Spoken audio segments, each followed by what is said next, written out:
Chapter 50. The original name of Ecstasy City was not Ecstasy City, but Silver Moon City.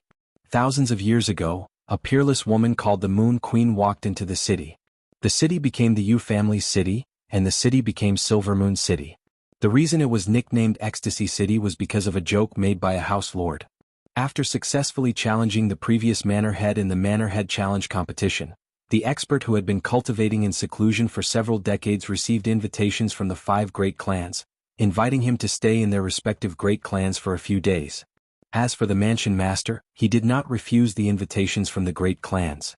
After settling the affairs of the mansion, he went on a tour of several major cities. However, after staying in Silver Moon City for 5 days, he resolutely refused the Yu family lord's invitation to stay. He was determined to return to Dragon City. After he left Silver Moon City, he looked at the plaque that read, Silver Moon City, for a long time. He said, this city should not be called Silver Moon City. It should be called Ecstasy City. This city is ecstasy. Later on, the people of the House of Aries began to call this city Ecstasy City because it was truly ecstasy. If the Divine City was the holy land of all the races on the continent, then Ecstasy City was definitely the holy land in the hearts of the men of the House of Aries. There was nothing famous in Ecstasy City. There were only women, beautiful women, and all kinds of beautiful women. So this is the famous Ecstasy City? There's nothing special about it. Yi Qinghan sat at the front of the carriage with a relaxed expression. He looked at the wide road in front of him, the sparse passers-by, and the shops on both sides of the street. He did not feel anything special. He smiled at Yi 17, who was sitting beside him. From the outside, there's nothing special about this city compared to other cities. Yi 17 chuckled. He seemed to remember something and his eyes flashed. He licked his lips and continued, the special things about this city are in the buildings in front of us, as well as the moon loft that we will be staying in. Yi Qinghan nodded. He didn't think much of it until the carriage continued forward. After 2 or 3 kilometers they made 2 more turns and arrived at a street. Yi Qinghan finally understood what was so special about this city, and why it was called Ecstasy City. The street ahead was very wide, even twice as wide as Tsang City's Niulan Street. It was enough for the 2 carriages to travel side by side. Logically speaking, there was no need for a city to build such a wide road, but it was obvious that the architect who designed this road was definitely a genius. That was because the road was densely packed with carriages and pedestrians. What is this place? Why is it so lively? After walking for a few miles and making 2 turns, Yi Qinghan suddenly felt as if the sky had changed. Looking at the densely packed carriages and crowds of people in front of him, he felt a trace of shock. Why didn't he see anyone on the streets just now? It turned out that they were all gathered here. This street is called the Street of Clouds and Rain. There are 13 streets like this in Enchanting City. And what you see isn't the most lively. You'll see what's really lively later. Yi 17 nodded. He was very satisfied with Yi Qinghan's expression, because he had the same expression when he first came here. Those women, this place is actually a brothel? These people are all here to visit prostitutes? Before Yi 17 could finish, Yi Qinghan suddenly shouted. He suddenly discovered a very surprising phenomenon. He finally understood why the street was built so wide, why there were so many people on this street, and why this city was called Enchanting City. This was because he discovered that the street in front of him was filled with neatly arranged lofts, and in front of each loft was a row of beautifully dressed and flirtatious women. They were constantly throwing flirtatious glances at passers-by, their half-naked breasts and snow-white thighs swaying from time to time, displaying their powerful charm and passion. Whenever a guest stopped in front of the door of the loft, countless women would immediately surround them and use their coquettish voices and plump breasts to make the guest dizzy. In a daze the guest would walk in unknowingly. Yi 13 smiled, nodded, and explained to Yi Qinghan, Hee hee, young Master Han, it seems that you really don't know much about the Yu family and Enchanting City. The Yu family is most famous for their charm techniques, and Enchanting City is most famous for its brothels and beautiful women. There are more than 3,600 registered brothels in Enchanting City. Beautiful women of all races and styles are gathered here, and they are said to be 100,000 beauties. And their slogan is that there are only things that you can't imagine, and nothing that you can't get. Let's go. When we reach the Yu family you'll know what it means to be in ecstasy. I know that the Yu family is most famous for their charm techniques, which are as famous as our family's beasts. But I didn't expect them to use their charm techniques to seduce men, and even make the city sex industry so prosperous and powerful. Yi Qinghan frowned slightly and said in confusion. Wrong. Young Master Han, the Yu family's charm techniques are definitely not like what these prostitutes have shown.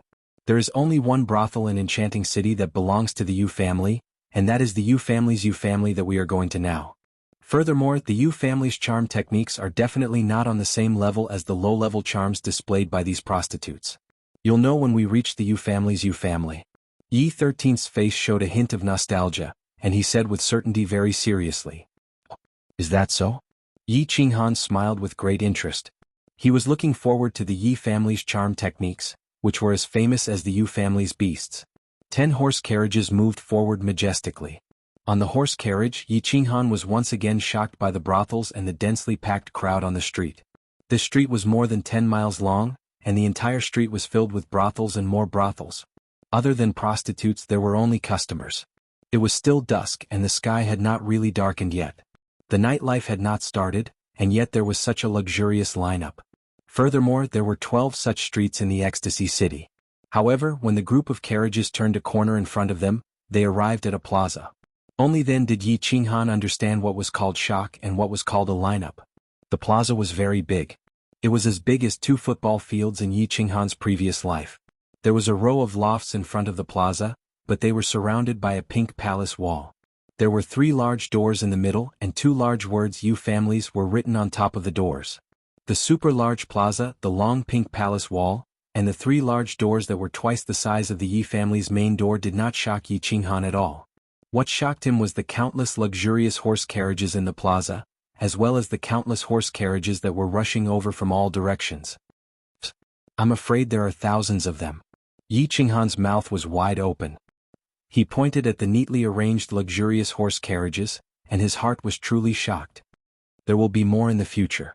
That. Young Master Han, you are the young master of the Yi family, Yi 17 reminded him, a little embarrassed. Why did his young master feel like a country bumpkin entering the city? Did this young master really have a hard time when he was young? Of course, Yi Qinghan had a hard time when he was young. As the young master of the Yi family, it was his second time sitting in a luxurious horse carriage, not to mention visiting such a big place.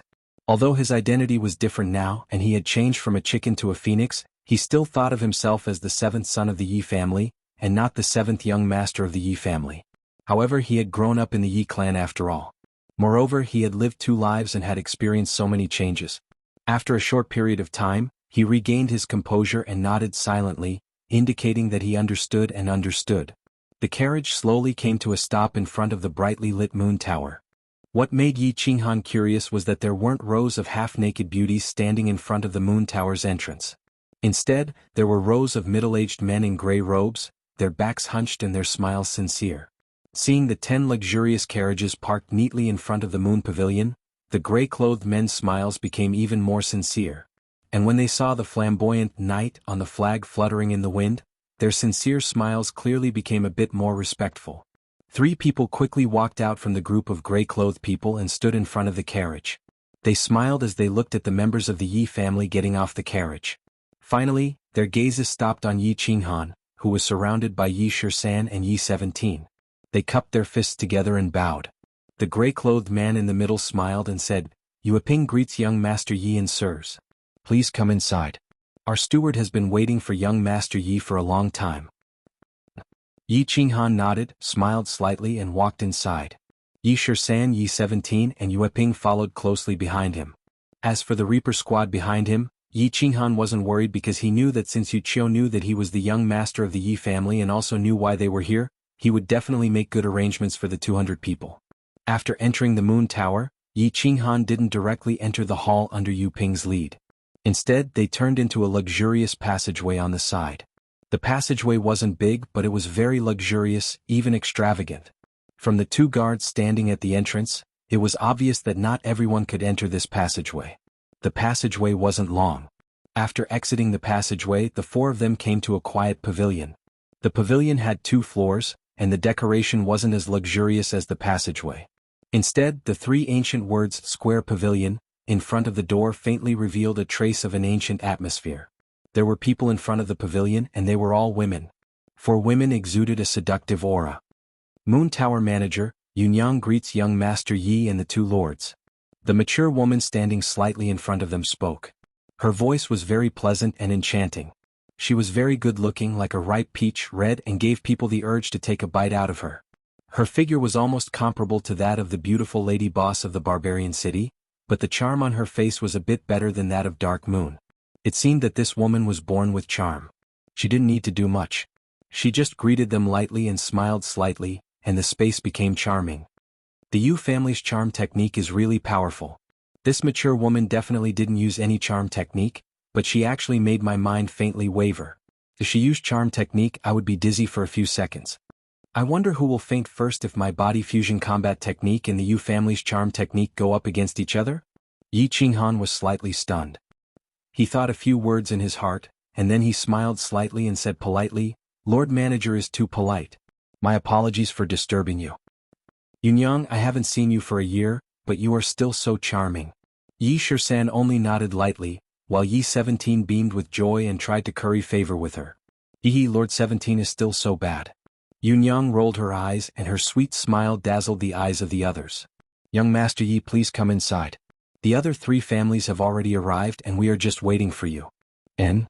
Yi Qinghan took the lead and walked into the attic. Unexpectedly, just as he stepped through the door, but just as he stepped into the door, his smiling face suddenly became gloomy, and his eyes narrowed into slits.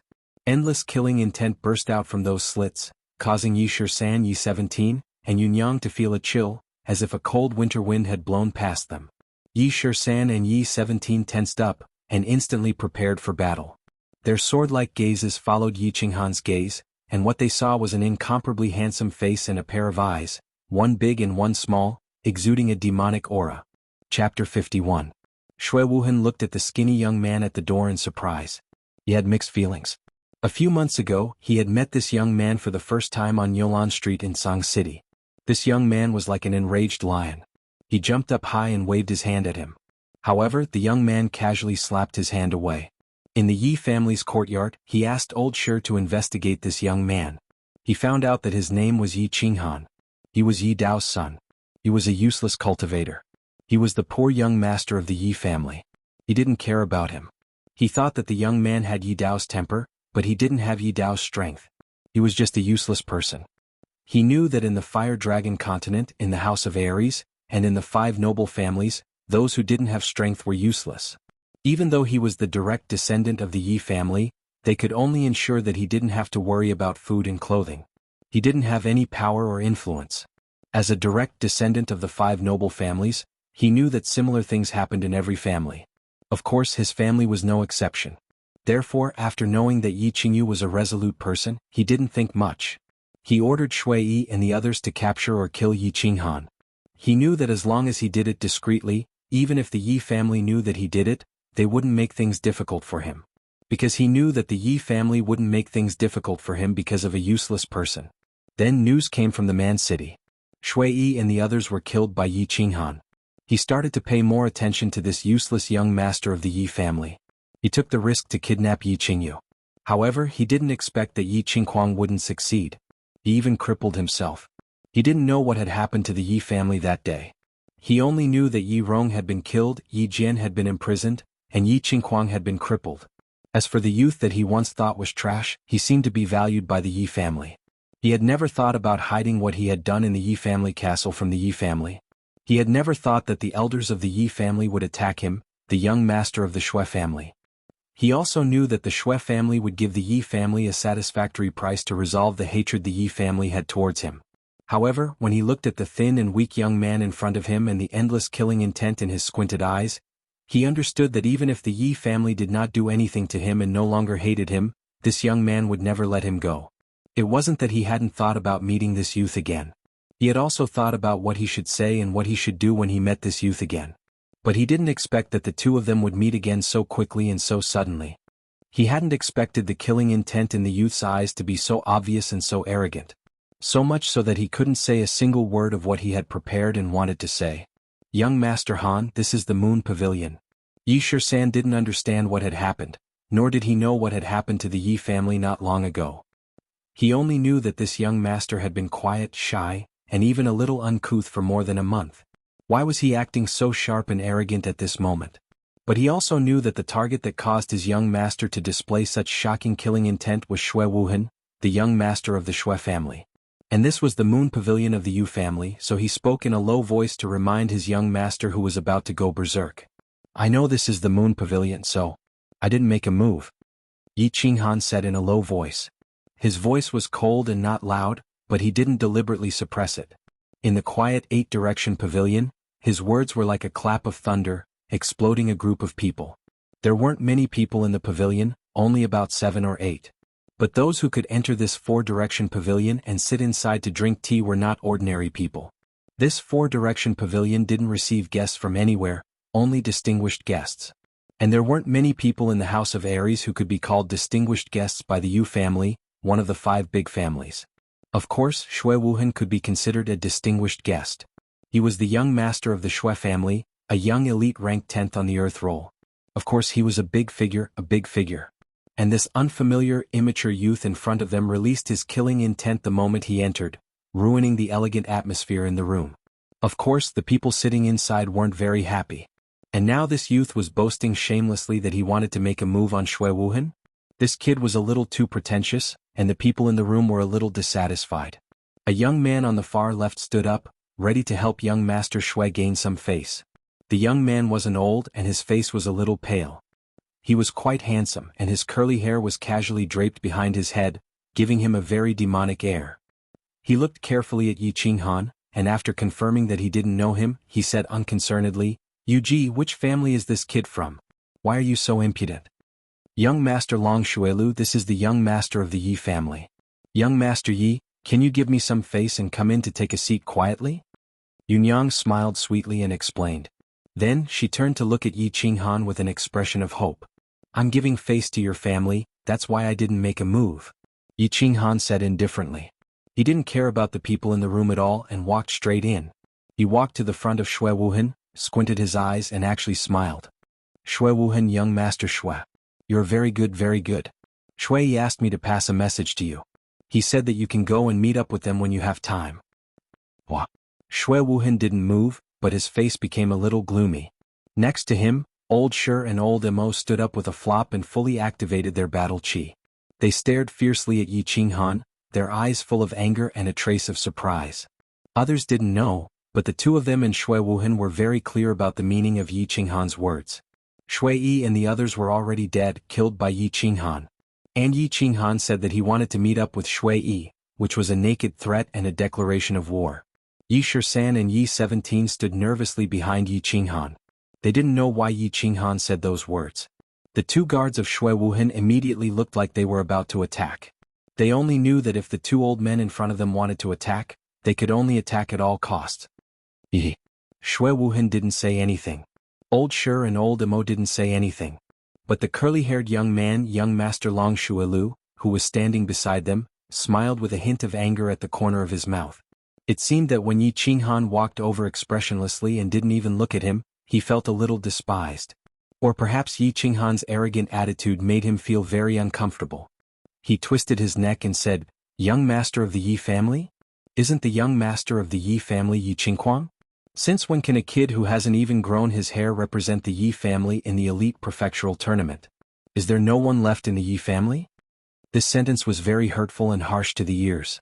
Even the two well-dressed young men sitting next to him, who were obviously young masters, narrowed their eyes. Yi Shisan and Yi 17 narrowed their eyes slightly. Yi Shisan and Yi 17 also looked a little gloomy after hearing this sentence. As for Yi Qinghan, he was still expressionless and indifferent. He just turned his head in surprise and looked at Yi Shisan. He said lightly, Who is he?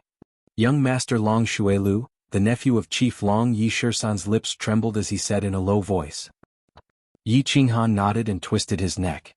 He asked with some doubt, Isn't Chief Long's only daughter? Since when did you have a nephew? Could it be that he was arrested? Yi Qinghan's question caused Yi Shisan's face to darken even more.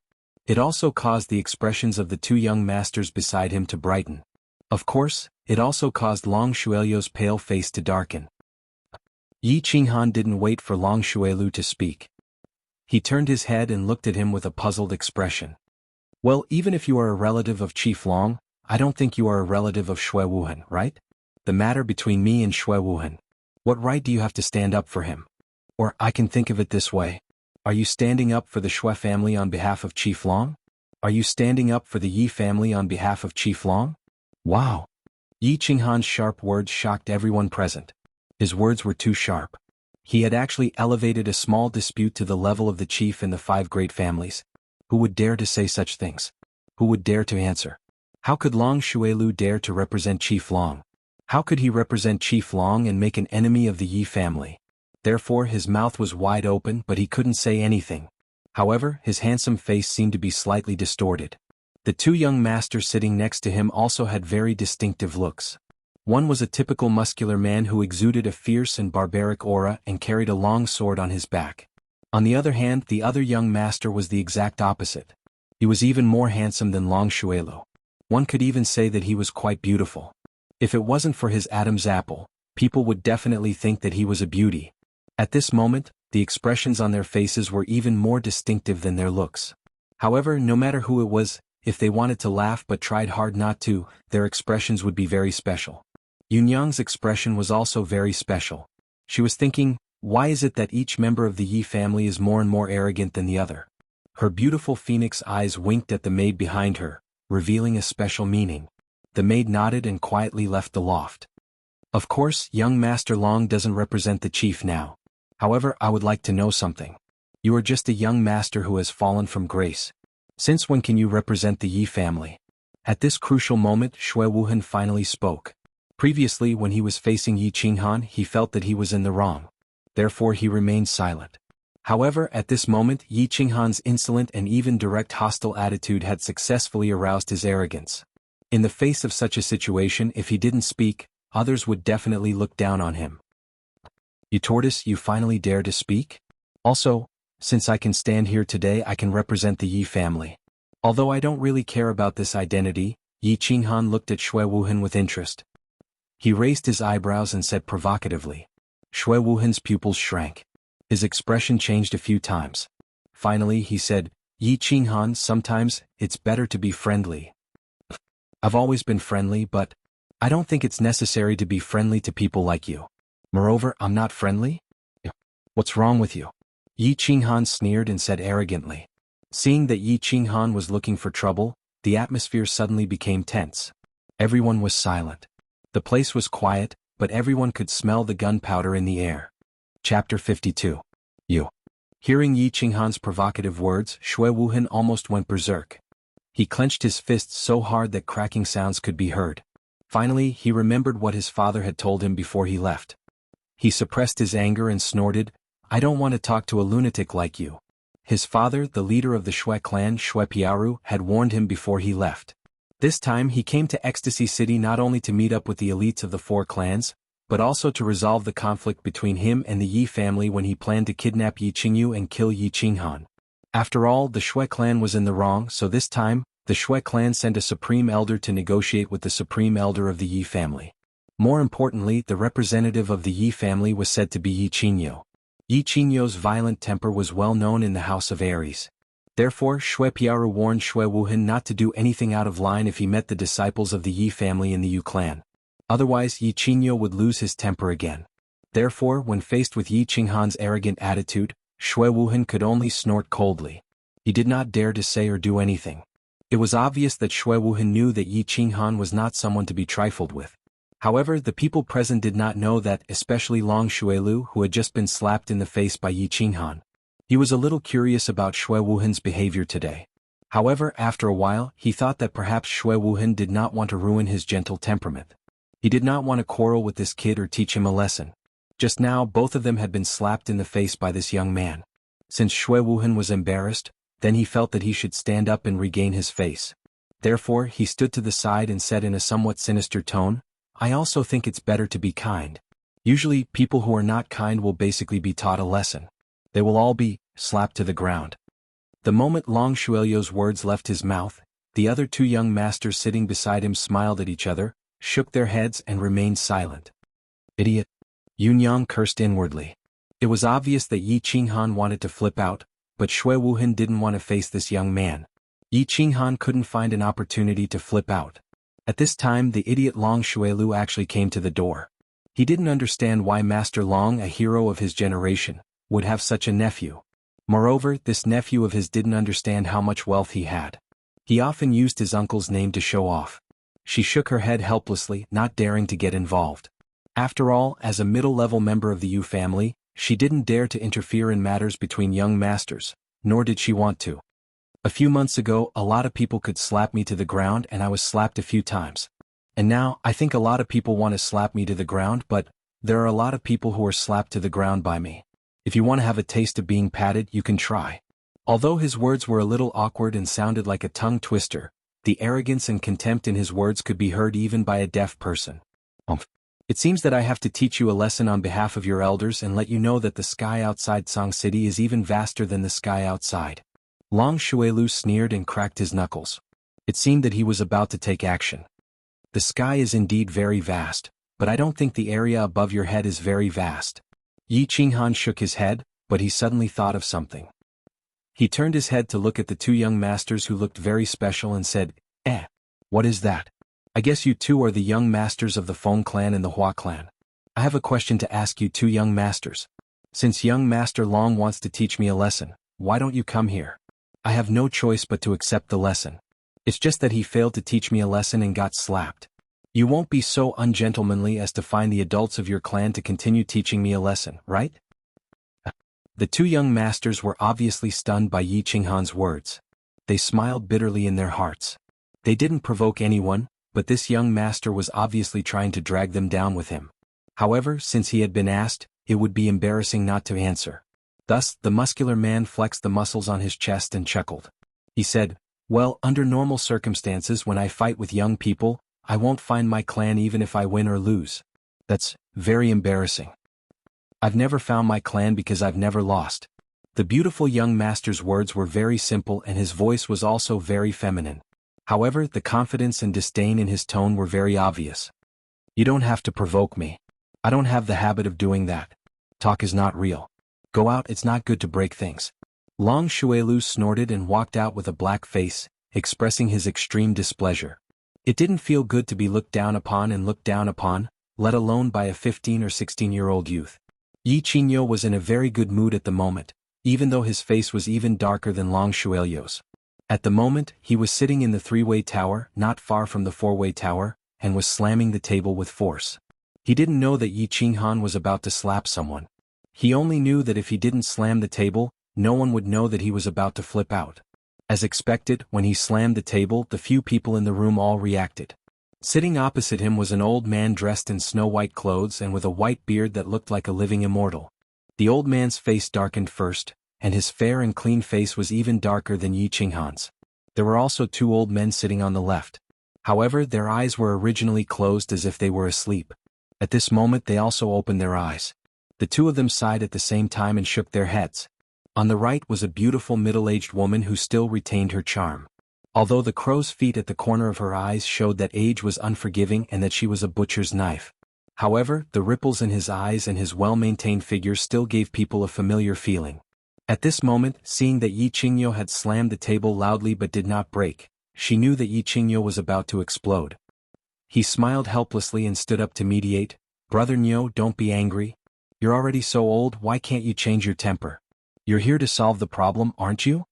Yi Qingyo's bulging eyes bulged even more as if they were about to pop out. Hearing the middle-aged woman's persuasion, he snorted and turned his head. Sister Yuji, if I'm not here to solve the problem, would I be slamming the table? Jade spirit body. How long does it take for a jade spirit body to appear on the continent? But now he was crippled by that black-hearted wolf, Shui Wuhan. Also because of this, our Yi family's elder Yi Rong died. He was a martial artist who had 100% chance of entering the Saint Realm. Also, Yi Qinghuang's cultivation was crippled. You all know Yi Qinghuang's aptitude. He had a high chance of entering the Saint Realm, and he also had a jade spirit body to create a Saint Realm. Our family lost 3 Saint Realm martial artists in one go, and that's not even including the dead core disciples. Look at old Shui. Does he think he can settle this matter with something that's used to dismiss beggars? Let me tell you, there's no way. As they listened to Yi Qingyo's bulging eyes and roaring angrily, black lines appeared on everyone's foreheads. It was said that Yi Qingyo used to be in the underworld when he was young. It was not groundless after all. Look at this smack. Let's not talk about whether Yi Qinghuang, a general realm martial artist, could enter the Emperor realm or not. As far as they knew, Yi Rong had been stuck at the first level of the Emperor realm for more than a decade. It was unknown whether he could advance 1 or 2 levels in this lifetime, but he had the cheek to say that he had a 100% chance. As for the compensation that the Shui family was offering, even the higher-ups of the various families who had seen the treasures were tempted. How dare Yi Qingyo say that he was a beggar? Yi Qingyo, don't go overboard. I also said that Shui Wuhan was young and ignorant. Our family had also taught him a harsh lesson. Now I have come with sincerity. We almost emptied out our family's treasury to gather these items. The Shui family's grand elder was so angry that his white beard actually fluttered. He stood up with a thump and said in a low voice. Yi Qingyo snorted disdainfully and said coldly, young and ignorant? 26 years old is considered young? Ignorant? How would an ignorant person know about the jade spirit body? Taught a lesson? I know that he is still sitting in the square tower drinking tea, safe and sound. Almost emptied out but not emptied out, right? Why don't the Yi family secretly send someone to kidnap him the next time someone with a divine body appears in your family? Do you still want the rules? Do you still want the blood oath of the 5 great families? Forget it. Brother Shuifei, Brother Niu, the 2 of you should talk less. Give me some face and take a step back.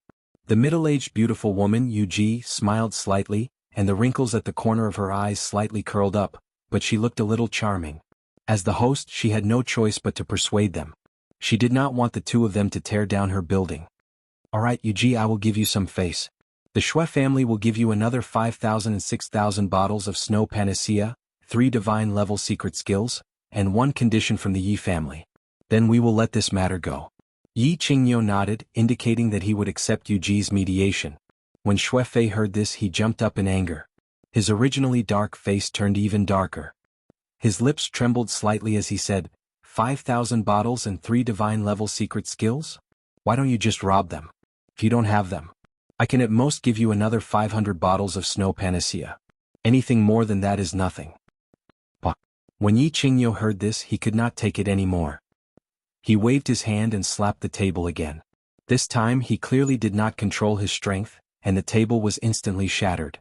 Following Yi Qingyo's slap, the 2 old men at the side simply closed their eyes again, looking as if they were none of their business. Yu Ji also sighed and did not want to care anymore. The scene suddenly became serious and solemn. Sha. At this moment, a woman suddenly walked in from outside. When the woman saw the extremely tense atmosphere, she stuttered while trembling, Supreme Elder, they have started fighting. The young master of the Yi family and young master Long Shuilu are fighting. Chapter 53. The young master of the Yi family? He fought with young master Long? Yu Ji laughed bitterly and thought to herself. The members of the Yi family were all carved from the same mold. The younger ones had already started fighting before the older ones had even started fighting. Yu Ji glanced at the servant girl, who didn't dare to breathe loudly under the pressure of Yi Qingyo's aura, then said to the servant girl, "What exactly happened? Tell me in detail." Yi Qingyo saw the look Yu Ji was giving him and didn't want to make things difficult for a little girl.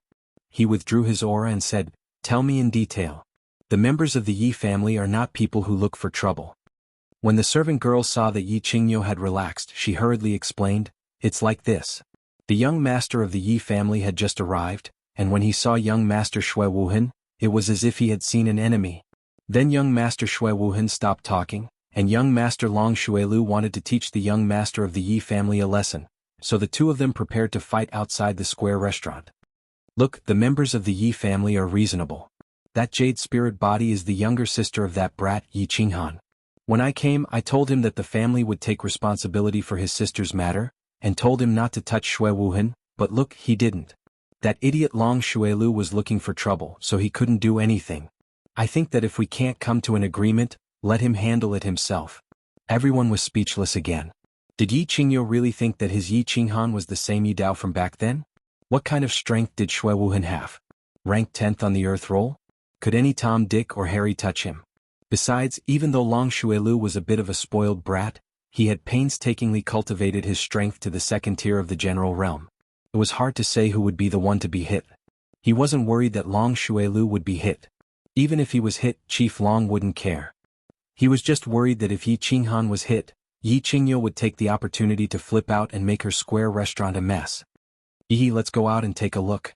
Yi Qingyo chuckled but thought to himself, this brat can even cripple Yi Qinghuang, who is in the third tier of the general realm, not to mention Long Xuelu, a good-for-nothing. And I heard that this brat has broken through again? Make your move. Seeing that you're young, I'll let you have 3 moves. Long Xuelu stood calmly outside the square tower, a sword in his left hand. The sword was not unsheathed and his right hand was behind his back. He held his head high, giving off the aura of an expert. What an idiot. There's no beauty by his side, so what's the point of showing off? Why are you putting on airs? The muscular young master was the strongest among the younger generation of the Feng clan. His name was Feng Zi. His name was a bit feminine, but he was a very pure man. At this time, he was standing next to the beautiful young master with a feminine temperament and whispered, I reckon it'll be settled in 3 moves. The feminine and delicate young master was the young master of the Hua family, Hua Ji. He shook his head and said, but it was unclear whether he meant that he could defeat Long Xuelu in 3 moves, or that Yi Qinghan could defeat Long Xuelu in 3 moves. Feng Zi obviously understood that Hua Ji was referring to the latter or the former or both. He knew very well that this friend of his, who was like a transvestite, had grown up in the midst of slaughter. His foresight and battle experience could be said to be the strongest, and Feng Zi had never doubted his foresight. However, when he looked at Yi Qinghan again, his gaze was a bit different. It was a bit scorching. Yi Qinghan narrowed his eyes slightly. Before coming here, Yi Qingyo had instructed him, and his sister, who was lying in the mountain behind the Yi clan, had all made him apprehensive. That was why he didn't kill Shui Wuhan the moment he saw him. That was why he had a fire burning in his heart. At this time, this fire was being fanned even more fiercely by Long Xuelu. Looking at the arrogant Long Xuelu before him, he felt as if he was looking at the old Yi Qinghuang. So he narrowed his eyes and considered whether he should seriously injure this idiot with 1 move. Little Han, don't cripple him. Don't expose your body fusion technique. You can do whatever you want. At this moment, a familiar voice suddenly sounded beside his ear. Yi Qinghan raised his eyebrows and looked to the left with a smile. He could tell that this was Yi Qingyo's telepathic message. Since the old fellow was here and had spoken, he no longer had any scruples and shouted, Battle Beast Fusion. A black shadow faintly appeared in front of his chest and quickly entered his body. When a faint black tattoo appeared at the corner of his eye, a huge aura instantly enveloped the entire area in front of the square tower. It was as if the air had frozen. Long Xuelu looked at the young man in front of him in surprise. How did this young man's aura become so strong after the Battle Beast fusion? He didn't dare to be careless and quickly released his battle aura, forming a yellow battle aura shield around his body. 8th grade Battle Beast? Feng Zi and Hua Hua looked at each other and saw a trace of surprise in each other's eyes. The Yi family had really hidden their strength well. Looking at the aura of the body fusion technique, it was very likely to be an 8th grade Battle Beast. As for the Holy Beast, he didn't think too much about it. After all, the Yi family had only produced 1 Holy Beast in a few thousand years. The Yi family was probably going to have another strong warrior. Old Niao, your family has really hidden their strength well. When did you have a talented young man with an 8th grade Battle Beast? Furthermore, he's already at the 1st level of the general realm at such a young age. His future is limitless.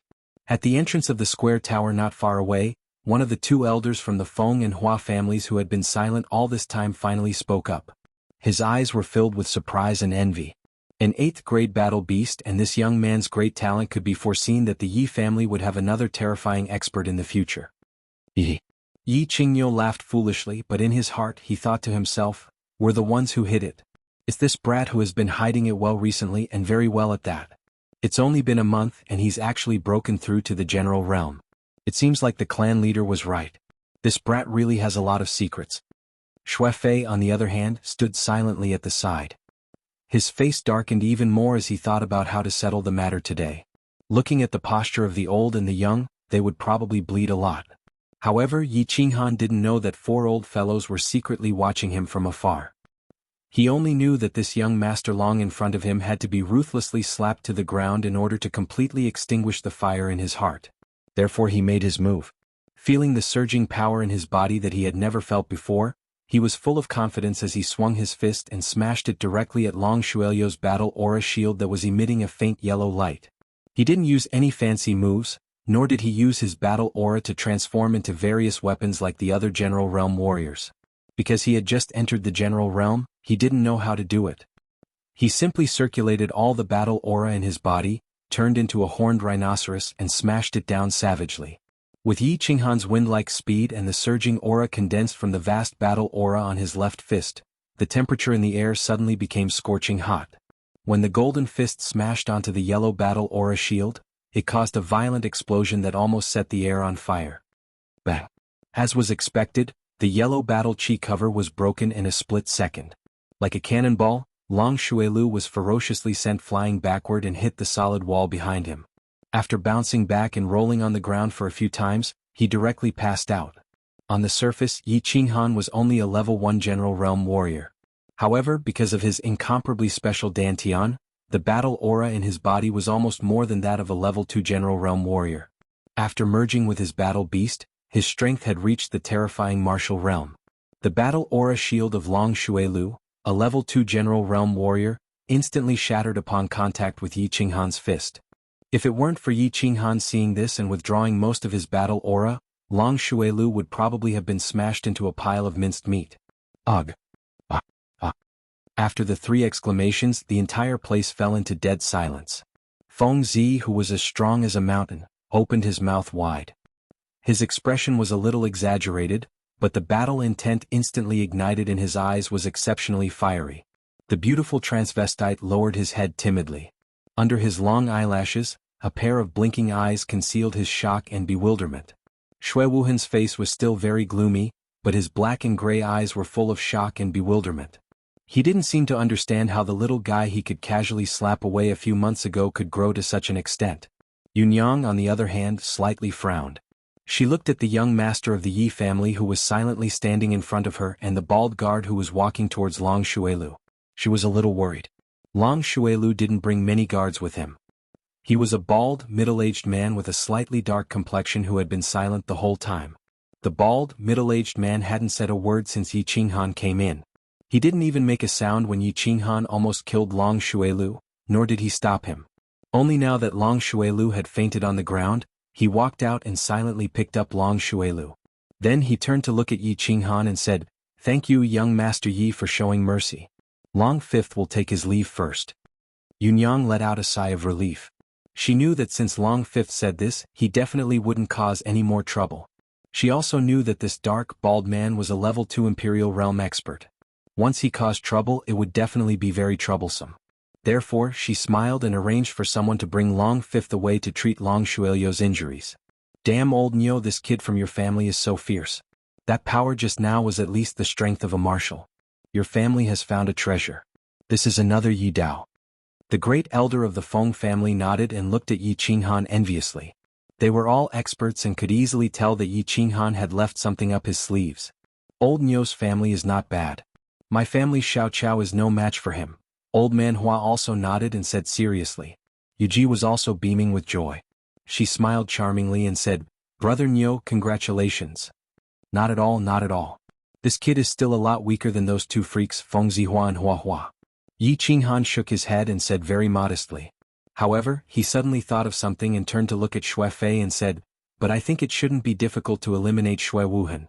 How about old Xue, let them fight to the death? After the fight, I don't want that stupid thing of yours. What do you think?" Chapter 54. Air. Xue Fei looked at Yi Qinghan's smiling face, but his heart was pounding. This old black bull was smiling so obscenely. Could it be that Yi Qinghan still had a trump card that defied the natural order? One had to know that Xue Wuhan was extraordinarily talented and was currently at the 3rd level of the general realm. Coupled with the 12 golden-shelled insects that he was raising, even a 1st or 2nd level marshal would not dare to say that they could defeat him for sure. Old bull, why are you so confident in that kid of yours? You have to know that Xue Wuhan is a genius that only appears once in 100 years in the House of Aries. Even my little madman admits that he is no match for him." The Feng family's grand elder revealed a shocked expression and said with great astonishment, "Old Fei bet with him. I don't believe that a 15 or 16-year-old kid can fly in the sky." The Hua family's grand elder also took the opportunity to add fuel to the fire. Yuji, on the other hand, was silent at the side. However, the expression on her face also showed that she did not believe it. The 3 of them echoed each other in silence. They cooperated very well. Of course, they hoped that Xue Fei would bet with them. After all, these 2 youngsters were very talented. No matter who died in the end, it would be more beneficial than detrimental to their family. Xue Fei's heart was pounding even harder. These three were obviously adding fuel to the fire. Xue Wuhan was the only son of the patriarch and the future successor of the family. Anyone could think of exchanging some external objects for a powerhouse that had a high chance of becoming a sage in the future. Hence he was silent. I say, old man Xue, what do you want? Why don't you say something? Let's have a fight to the death? I don't want your things after we're done.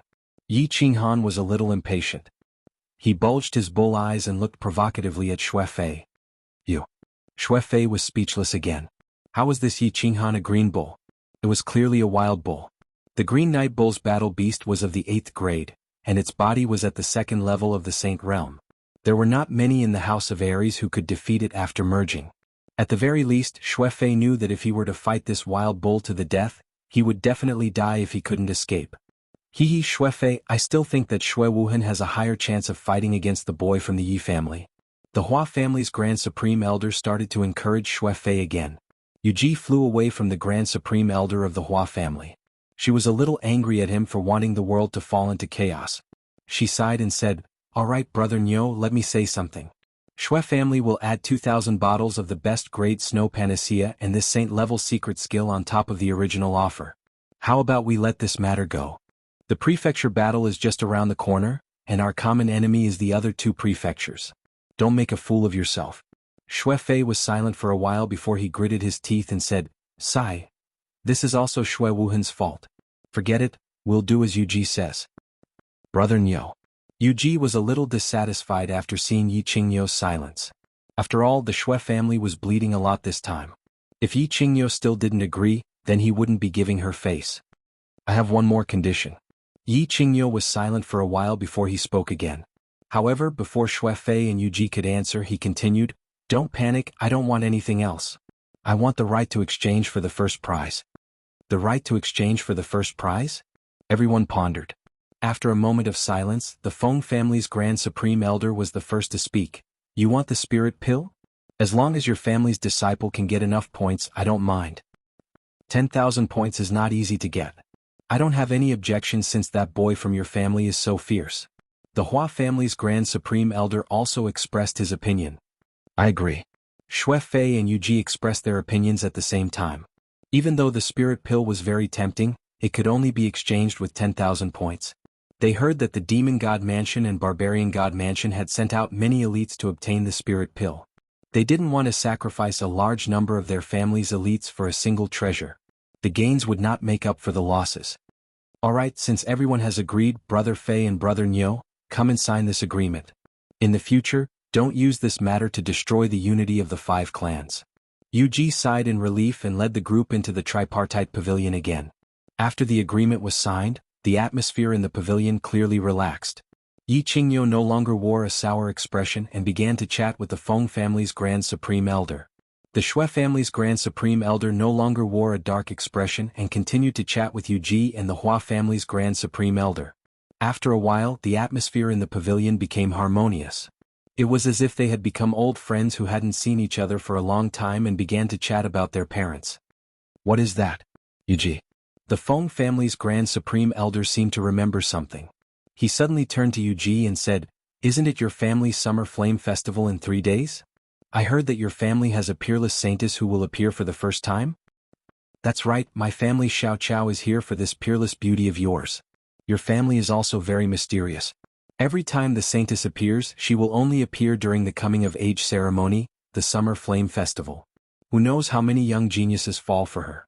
Hua family's Grand Supreme Elder Yi nodded and said, Haha, how many young geniuses fall for her? Wasn't my family's Yen dumped by Yi Dao last time? In the end, she died of depression. Yu Ji sighed deeply and turned to look at Yi Qingyou with some hidden bitterness. She began to talk about the past. Yi Qingyou was startled. Seeing Yu Ji's bitter expression, he bulged his bull eyes and said bashfully, Don't look at me, I didn't dump you. Wasn't Yi Dao almost driven out by my family's patriarch because of this? After that, Yi Dao died. Your family's Yu Yena missed him so much that she fell ill. In the end, she died of depression. I was also very sad. Sigh, this is probably their fate. Alright Yu Ji, don't bring up the past. Why don't you ask your family's Qingqing to choose my family's Fengzi this time? I guarantee that my son will definitely treat Qingqing like a treasure. Moreover, my family's Fengzi is quite good-looking and is quite strong. The Feng family's Grand Supreme Elder chuckled and said. When the Hua family's Grand Supreme Elder saw that the Feng family's Grand Supreme Elder was acting as a matchmaker, he was displeased. Good-looking? How can your family's big guy be as good-looking as my family's Xiao Chao? My family's Xiao Chao is a flower of our Luo Hua city. There's no doubt about her strength. As long as she successfully ambushes a marshal, she will definitely kill her opponent in one move. F***CK. You call that good-looking? He looks neither human nor demonic. If thrown into the demon god residence, he will definitely be a member of the royal family. Even if he can kill a marshal with a sneak attack, he has to succeed first. When the Feng family's Grand Supreme Elder heard this, he couldn't take it anymore. He widened his eyes and roared in anger. Your family is the real transvestite. If you throw that lunatic of yours into the barbarian god residence, he will still be the barbarian god's successor. Yuji let out a deep sigh. She looked at these two clowns and shook her head. All right. Brothers, please spare this little sister. It's not like you don't know about this Summer Flame Festival. In the end, the one who will choose the protector is that girl Yi Qingqing. I don't have this right, do I? What's the point of you arguing? Summer Flame Festival? What Summer Flame Festival? Yi Qinghan was sitting in the square tower. He originally wanted to ask Feng Zi when he could depart for Dragon City, but Feng Zi said that he would only depart after the Summer Flame Festival 3 days later. Hence he asked in confusion. Hearing Yi Qinghan's question, Feng Zi and the flowers and plants looked at him as if they were looking at a monster. Even Shui Wuhan, who was sitting quietly at the side, twitched his nose. You don't know about the Summer Flame Festival? Feng Zi asked in astonishment as he puffed up his iron-like chest muscles. You don't know? Is the Summer Flame Festival very famous? Yi Qinghan was a little baffled. He knew about the Summer Festival. Well, let me put it this way. The Summer Flame Festival is actually the most important festival of the Yu clan. Feng Zi chuckled, and his eyes revealed an indescribable feeling. He continued, what is the Yu clan most famous for? Beauties, peerless beauties. Every year during the Summer Flame Festival, they will send a peerless beauty to the Moon Tower to be an artist for a year. Under normal circumstances, that beauty will be the goddess of the Moon Tower's guests. She is definitely a super red card. After a year, the beauties will be auctioned off, and the 3 with the highest bid will have the chance to win the beauty. 3? Not the one with the highest bid? Yi Qinghan's curiosity was piqued by Feng Zi's description, and he asked with interest. No. Feng Zi shook his head and sighed. This is also the most brilliant part of the Yu clan. In the end, it's all up to the lady to choose the one she likes among the 3. This way the Yu clan will receive great benefits, and their lady will marry happily. Don't you think it's killing 2 birds with 1 stone? Indeed clever. Then will the Yu clan have a new beauty in 3 days? Yi Qinghan nodded and sighed. Beauty, a peerless beauty that can topple cities and countries. Let me tell you, you're in luck. Today is the Calm Lake Summer Flame Festival that the Yu clan holds once every 15 years. That's a grand ceremony for the younger generation of the House of Aries. Your young master have been waiting for years. Feng Zi flicked his bangs, and his eyes emitted a fiery glow as if he wanted to burn the entire square tower. Calm Lake Summer Flame Festival? Didn't you just say the Moon Tower Summer Flame Festival? Isn't the Calm Lake the place where the Yu clan's descendants live? Yi Qinghan was getting more and more confused as he listened. If the Yu clan sends a peerless beauty out of the Moon Tower every year, then the Summer Flame Festival wouldn't be that famous. Let me tell you, the Summer Flame Festival is famous because of the Calm Lake Summer Flame Festival that happens once every 15 years, which is 3 days from now. Every 15 years, the Yu clan selects a saintess from hundreds of female disciples. Then they invite all the descendants of the great clans to gather at the Calm Lake to watch the saintess coming-of-age ceremony. And their saintess will choose 2 guardians from dozens of youthful talents. They will observe her for 3 years, and the last person will return with the beauty. Furthermore, the talent who is fortunate enough to marry the saintess will receive the position of a lifetime guest elder of the Yu clan, and will receive the full support of the Yu clan. A peerless beauty and an unparalleled status are within reach. Tell me which talent in the world wouldn't go crazy for it? Who wouldn't want it? The more Feng Zi spoke, the more excited he became. It was as if he had already succeeded, and the corners of his mouth curled into an intoxicated and wanton smile. Didn't Yi Dao not want it back then? Just as Feng Zi finished speaking, the transvestite flower and plant suddenly spoke after a long silence. Ah! Yi Qinghan looked at the flower and plant in surprise. This matter actually involved his father? His father, who was so awesome back then, was actually so awesome that he didn't even want the Yu clan's saintess? How many Yi Daos do you think there are in the world? He doesn't love the saintess, but he loves the red card of the moon tower back then. Feng Zi snorted and said with dissatisfaction. However, he still admired Yi Dao back then and his tone was still very respectful. He doesn't love the saintess? Only loves the red card? Yi Qinghan's interest was piqued. It seemed like it was related to his mother's background. Looking at Yi Qinghan's very interested expression, Feng Zi was completely speechless. You don't even know about the Yi family? Have you been locked up for secret training since you were young? That's too hard. Let me tell you, 15 years ago, Yi Dao was also invited to the Quiet Lake Summer Fire Festival. Back then he was peerless and had unparalleled martial arts. In the end, he wasn't charmed by that generation's saintess. Instead, he charmed that generation's saintess, Yu Yan. However, this guy didn't like Yu Yan. He only loved the red card of the moon tower, Yu Shui. In the end, he rejected Yu Yan and brought Yu Shui back to the Yi family. In the end, Yu Yan, who was bewitching, died of depression. When she died, she wasn't even 30 years old. Don't you think it's sad? Oomph. Your life is destined to be sad because I'm determined to get you Qingqing this time. Suddenly, the unique sharp voice of the flower and plant was heard. Hearing this, Feng Zi jumped up and shouted, "Humph, you damn transvestite, don't even think about it. I'll fight whoever dares to snatch you Qingqing." So that's what happened. The Summer Fire Festival seems to be a little interesting. Feng Zi and the flower and plant started to curse at each other. However, Yi Qinghan ignored them and thought to himself, so my father and mother have such a tragic story. It seems like the Summer Fire Festival in 3 days will be very lively. Also, he was a little interested in the legendary beauty Yu Qingqing, but of course it was just a little. Chapter 55. The Tranquil Lake was of course a lake. It was originally located outside the eastern city wall of the Ecstasy City, but after many years of renovation by the Yu clan, it was surrounded. The eastern city wall was expanded several times, and now the entire Tranquil Lake was included in the Ecstasy City. The Tranquil Lake wasn't big. Strictly speaking, it couldn't even be called a lake. It was just a big reservoir.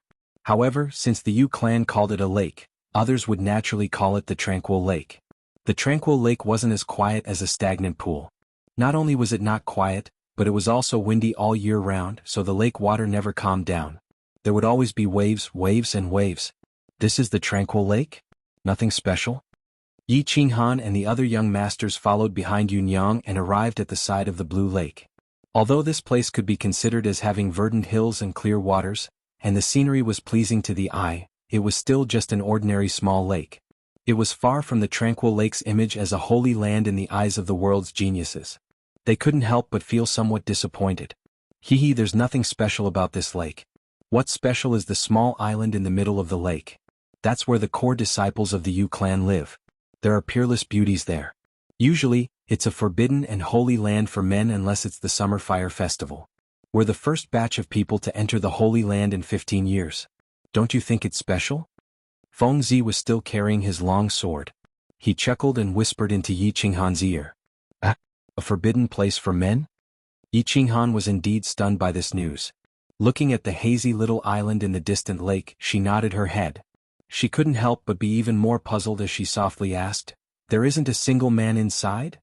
"Absolutely not." Feng Zi nodded seriously. Yi Qinghan was a little speechless.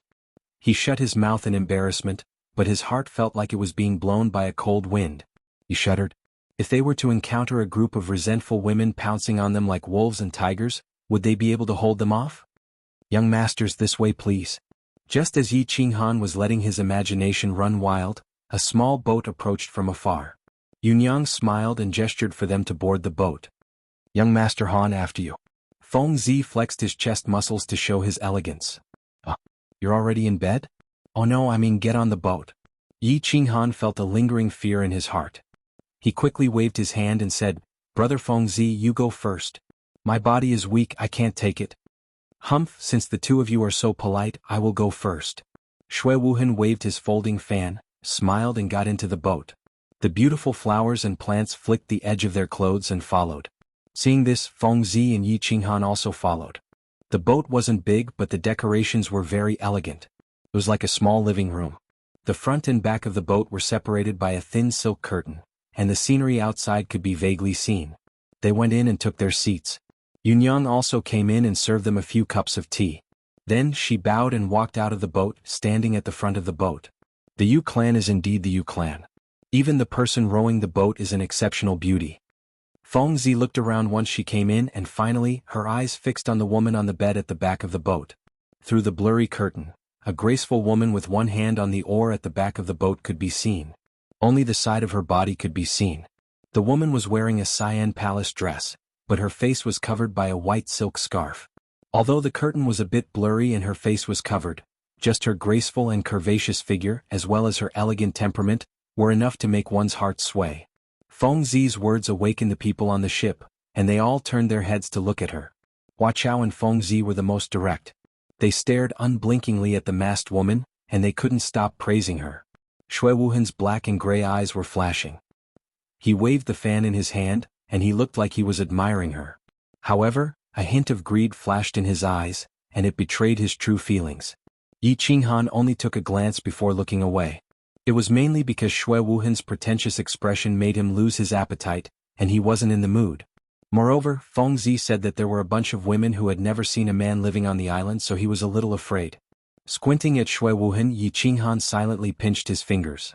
Thinking of what Yi Qingyo said 3 days ago, he let go of his fingers again and picked up the tea on the table to drink. That day, after slapping Long Shuilu, he wanted to find something to do and use the opportunity to destroy Shui Wuhan. However, Yi Qingyo directly transmitted a message to him, telling him to bear with it.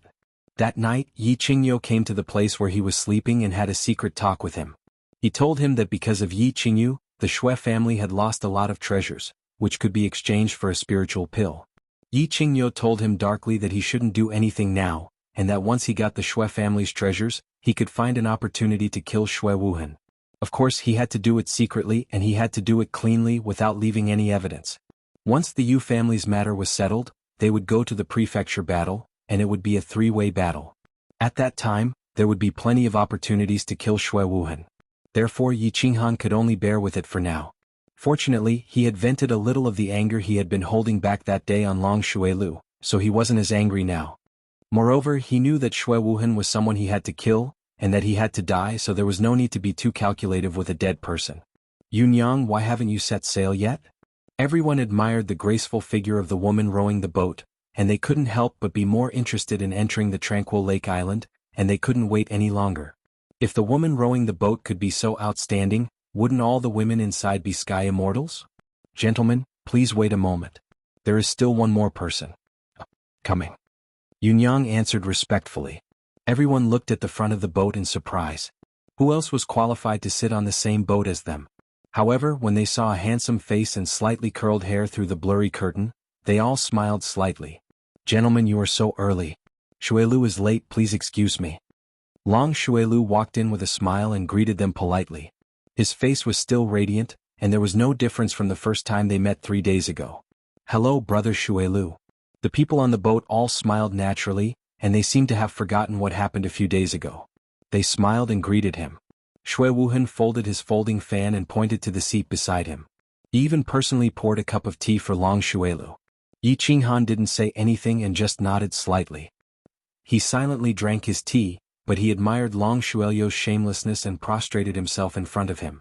Long Shuilu took a sip of his tea and said with a smile, "What are you all chatting about?" "Nothing much. I'm just sighing at the peerless beauty of the Yu clan's women.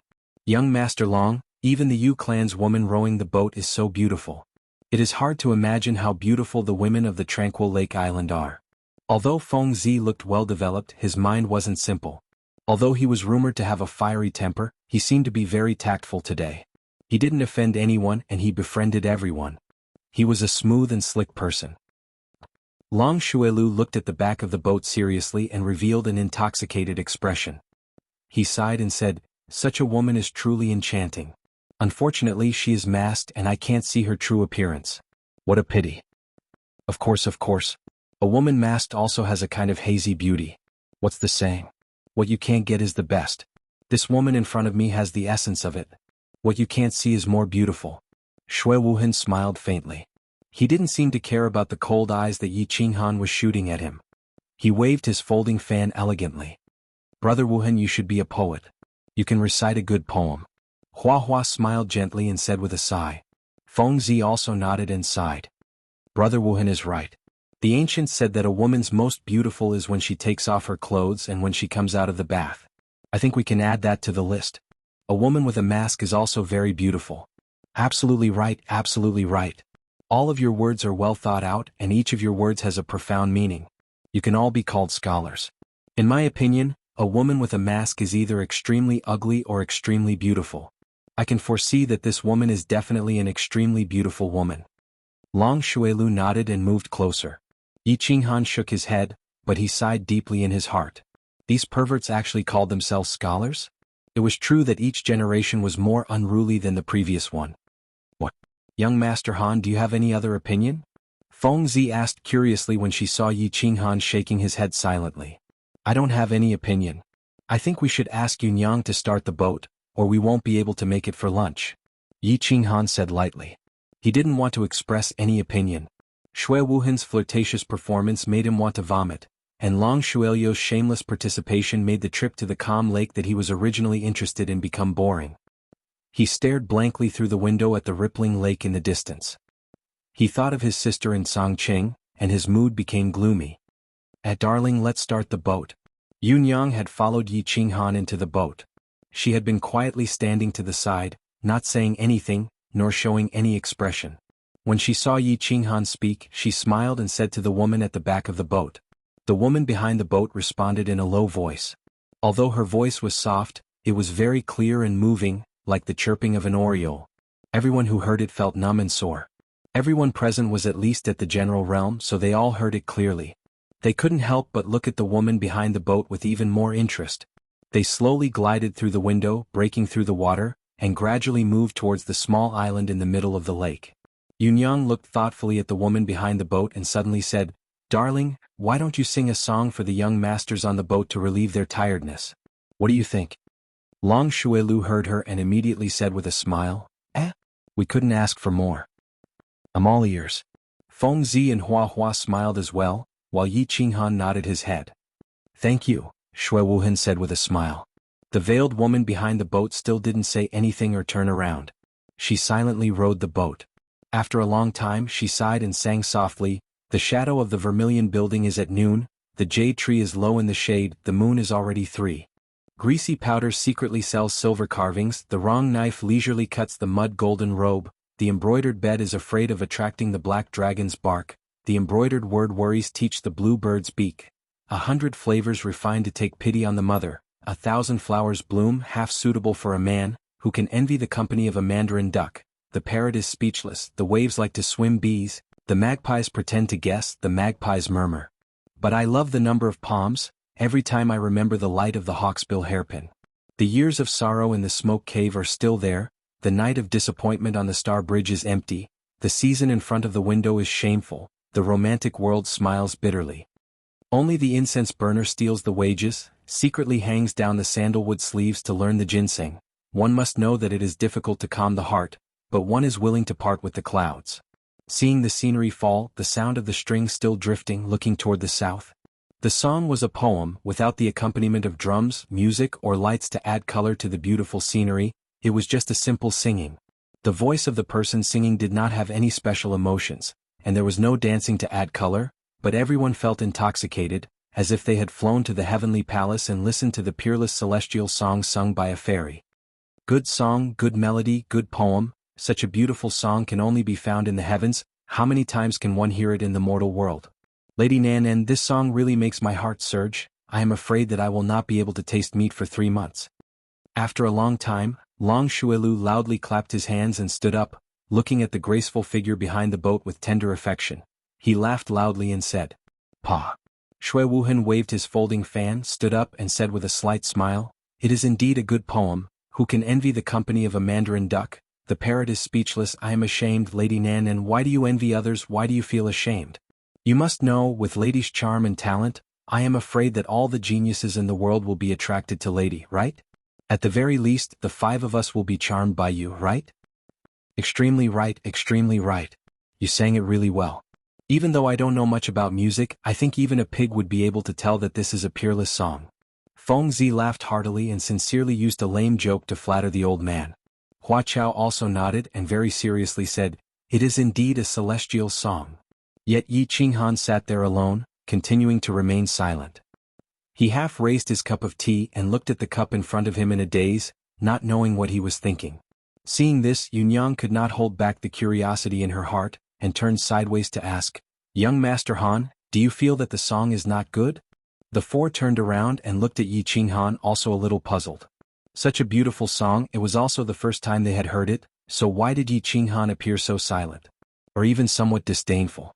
Under the gazes of the others, Yi Qinghan remained silent for a while, then slowly drank his tea and leisurely said, "The song is a good song, the poem is a good poem, and the singing is also very good, but this poem, this song and this scene, the beautiful artistic conception created by it, have been ruined by some idiots. How sad, how lamentable." What did these words mean? Feng Zi and Hua Chao felt a little strange, while Long Xuelu and Xue Wuhan's expressions were a little gloomy. They could hear the idiots in Yi Qinghan's words, and a glimmer of light appeared in Yunyang's eyes, and the corners of her mouth curled up, revealing a trace of a smile. And at the back of the boat, the veiled woman who had never turned around suddenly turned around. Behind the white silk scarf that covered her face, a pair of beautiful black eyes that shone brightly, showed some faint interest. Chapter 56. What do you mean? Young Master Han. Feng Zi saw that Xue Wuhan and Long Xuelu were about to go berserk, so she hurriedly tried to smooth things over and asked in confusion. "Yeah. I don't think they're wrong," Hua Hua said in confusion. "They're not wrong, but what they're saying is **T. What's so exciting about singing and not knowing the taste of meat? What's the point of being envious? What's the point of being ashamed?" Yi Qinghan sighed deeply, shook his head and continued, "You don't even know the meaning of this song or this poem, and you dare to talk nonsense? It's a good poem about the scenery in front of you, and the helplessness of the passing of time. How can it make people excited? Isn't it funny?" "We're all ears to young Master Han's opinion." Xue Wuhan's face darkened. He quickly waved the fan in his hand, as if he wanted to get rid of the unhappiness in his heart. "I'd like to hear the details." Long Xuelu said coldly. "Young Master Han, you know poems? Tell us, tell us." Feng Zi's eyes lit up. She was very interested. In the Fire Dragon continent, martial prowess was the most important thing. Few people would understand the poems of literati. "Although I don't understand, I feel that what Yi Qinghan said is meaningful. I also heard this poem and there's a sense of loneliness and helplessness. I just can't describe it," Hua Hua said with a frown as he touched his beautiful face. Yunyang and the woman at the back of the boat didn't say anything. However, when Yi Qinghan described the poem, their eyes seemed to simultaneously emit a ray of light. Then, a sense of loneliness and nostalgia appeared in their eyes at the same time. "Little darling, I have a question to ask." Yi Qinghan didn't say anything. He just turned his body to look at the woman behind the boat. He looked at her black and shiny eyes and said calmly. The woman behind the boat bowed and said softly, "Young Master Yi, please speak. If I'm not mistaken, this poem was composed by Senior Yu Yen, right?" Yi Qinghan's words shocked everyone. Yunyang and the woman at the back of the ship looked at Yi Qinghan in astonishment, not knowing how he knew about it. After all, this was the first time he had sung this poem to outsiders. The woman at the back of the ship frowned slightly and asked doubtfully, "It's indeed written by the previous saintess Yu Yen. Have you heard it before, young master?" "Never heard of it before," Yi Qinghan said faintly. He seemed to have thought of something as he turned around and looked at the island in the distance through the curtains. He sighed and said, "This poem can be divided into 4 stanzas. The first stanza is the scenery and march outside the window, and the needlework in the room. It is difficult to teach the bluebird to deliver the letter. It contains the unspeakable worries of the young girls. They are a little nervous, a little confused and a little resistant. The second stanza is about the mandarin ducks having company, the parrots are silent, the bees are flying and the foxes are murmuring. It reveals the young girls' feelings of loneliness in life. They are not lamenting or envying anything, nor are they yearning for love or a man." Yi Qinghan spoke leisurely as if he had turned into a wandering poet, a romantic who was dissatisfied with the reality. The last sentence was a serious criticism of Xue Wuhan for acting coquettishly. Then, without waiting for Xue Wuhan to explain, he continued, "The third stanza is about a few years in the smoke cave and a night on the Star Bridge. It expresses melancholy about the legendary love affair between a man and a woman. It contains a kind of calling for a fulfilling life and disappointment in love. I suppose that at that time, Senior Yu Yenner was very disappointed in the love affair that had just started and ended so quickly. She was a little painful and heartbroken. She longed for a different kind of life. The fourth stanza continues the theme of the previous stanza. It expresses the fear of the desolation of the scenery, the pursuit of the joy of life, the understanding of life, and the pursuit of love. The meaning is especially open and persistent. This poem tells the story of Senior Yu Yenner. When she was a young girl in the Yu family, she was a little perturbed and ignorant about the arrangement of the family and her own life. She even had some resistance. Then, during the summer fire festival, she met Yi Dao and fell in love with him. However, Yi Dao fell in love with another woman. She was a little disappointed and heartbroken in love. Then Yi Dao died. She couldn't stand the passage of time and gradually grew old. She sighed with emotion about the desolation of the scenery and the deep memory of Yi Dao. Miss Yu Qingqing, am I right? The four childs were a little confused. It seemed that what he said was a little meaningful. Shui Wuhan and Long Shuilu wanted to refute, but they didn't know how to do so. They were not good at these literary things. They were only used to solving problems with force. However, it seemed that they couldn't deal with this guy in front of them with force. Therefore they felt a little aggrieved, very aggrieved. However, after hearing the last sentence of Yi Qinghan, they were shocked and surprised. Yu Qingqing? Wasn't Yu Qingqing the saintess of this summer fire festival? Was the graceful woman who was rowing the boat for them Yu Qingqing? Therefore they were a little shocked. They fixed their eyes on the woman at the back of the boat. The long and slightly curved eyelashes of the woman at the back of the boat trembled. There was a trace of surprise in her dark eyes. After a moment of silence, she put down the joystick in her hand, lifted the curtain, and walked in slowly. She bowed in a low voice and said in a soft voice, Yu Qingqing pays her respects to the childs. The childs in the boat felt as if they were struck by lightning. What was going on? Why didn't Yu Qingqing play her cards according to common sense? They thought of their ugly behavior and naked greedy eyes just now. They thought that they still had a lot of beautiful things that they hadn't shown yet. They thought that they were going to show off in the evening at the summer fire festival. In the end, Yu Qingqing played her cards carelessly and appeared in advance. All their hopes might be in vain. They wanted to cry but had no tears. Only Yi Qinghan and Yunyang were calm. Yunyang smiled, walked to the back of the boat and started rowing the boat. Yi Qinghan nodded slightly. He cupped his hands and said, Yi Qinghan pays his respects to Miss Qingqing. Greetings to Miss Qingqing. When the rest of the people heard Yi Qinghan's words, they immediately reacted. The thick skin they had cultivated for many years came into play. In an instant, everyone recovered their cultured and elegant demeanor of the childs of famous families. Everyone please take a seat. Yu Qingqing faintly nodded her head and sat on the only empty chair at the front. She looked at Yi Qinghan with interest and said, Young Master Han is very talented. Each of your words is like a gem and your tongue is like a lotus flower. Your explanation is very good and correct. Qingqing admires you. Young Master Han is Senior Nightblade's only son, right? Feng Zihua and Long Shuilu looked at Yi Qinghan in surprise. They didn't expect Yu Qingqing to have such a high evaluation of Yi Qinghan. And the first thing she said was actually to ask about Yi Qinghan's background. Hearing that Yi Qinghan was actually Yi Dao's son, they couldn't help but feel a little strange. Wasn't Yi Dao's son a good-for-nothing? With Yi Qinghan's talent and terrifying beast, if he was a good-for-nothing, then they could only go to the mines and work as laborers. Yi Qinghan's reputation was not very well known in the family. In addition, the information from their respective families was not in place yet. So they thought that Yi Qinghan was a genius that was secretly trained by the Yi family. They didn't expect him to be Yi Dao's son. Good for nothing? Only Shui Wuhan smiled bitterly. A few months ago he also thought so. That's right. On behalf of my father, Yi Qinghan expresses his gratitude to Senior Yu Yenner for her infatuation and his sorrow for the loss of her beauty. Although I don't know much about my father's life, I feel that he always felt a trace of guilt and sorrow for Senior Yu Yenner. Qinghan also deeply admires Senior Yu Yenner. Yi Qinghan bowed slightly, but he felt very helpless in his heart. Father, you have a romantic debt, yet you want me to apologize and clean up your mess. It's okay. Aunt Yu Yenner didn't regret falling in love with you even before she died. She once said, in this world only Yi Dao is a real man. I don't regret my choice that year. Yu Qingqing sighed slightly. Her eyes were a little blurred as if she was recalling some past events. Young Master Han, you're in the wrong. I only found out now that you're the son of Senior Yi Dao, whom I admire the most. You're not a good friend. Feng Zi was unhappy when he heard that. He looked at Yi Qinghan with hidden bitterness. A man with bulging muscles like a giant from the god of barbarians was looking at a man with hidden bitterness. No man could stand it. Yi Qinghan didn't look at him. He said embarrassedly, "You didn't ask me. Do you expect me to tell everyone I meet that I'm Yi Dao's son?" "That's right."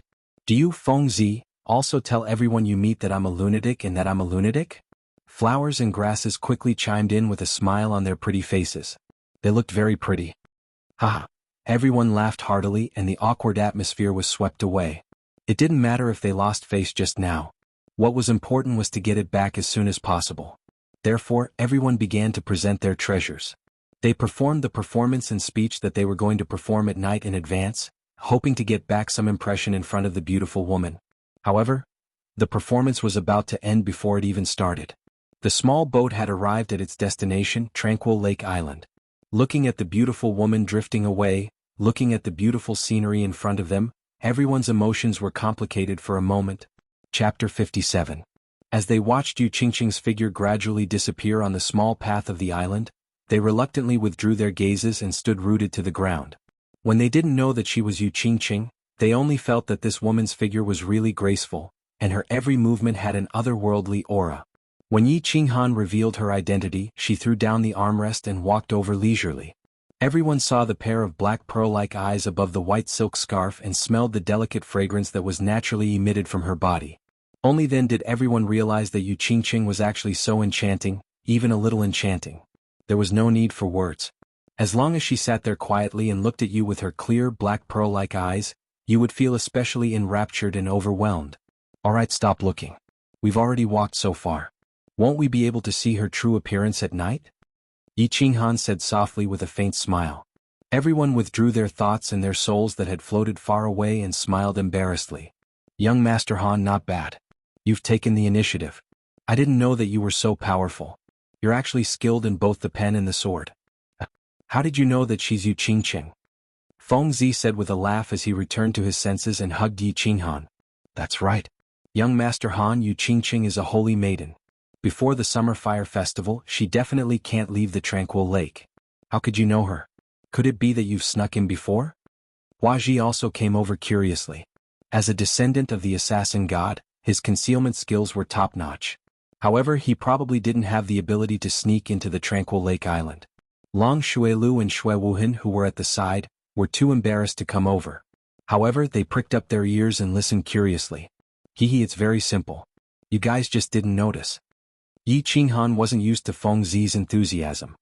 He shrugged and said calmly, "First, there are many beauties in the Yu clan.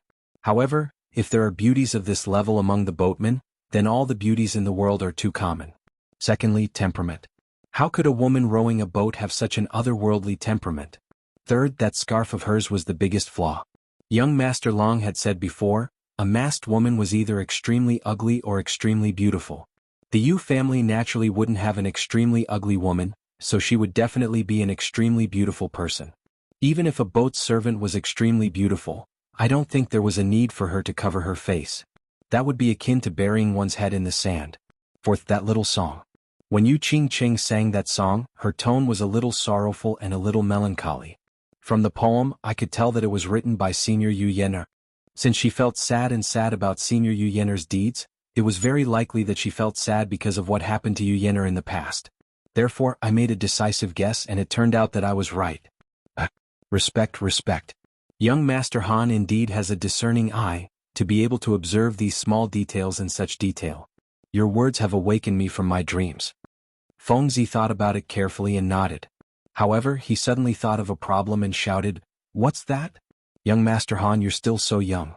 You won't fight with me over Yu Qingqing, right? Let me tell you, although we're familiar with each other, your father is also someone I respect. If you dare to fight with Yu Qingqing, I'll still fight with you." Just now on the boat, Yi Qinghan obviously had the upper hand and left a deep impression in Yu Qingqing's heart. Moreover, this brat had a rather delicate appearance, and his strength and the forces behind him were not much different from theirs. If Yi Qinghan really took the initiative to attack, he wouldn't have any chance at all. That's right, young Master Han. You're not even 16 yet. Yu Qingqing is already 16. Don't tell me you're fated to fall in love with an older sister? Once Fengzi said this, the beautiful man Hua Shu also became anxious. His family had given him a strict order to fight for this opportunity. Moreover, he had also seen Yu Qingcheng. She was indeed a devastatingly beautiful woman, so he also said this anxiously.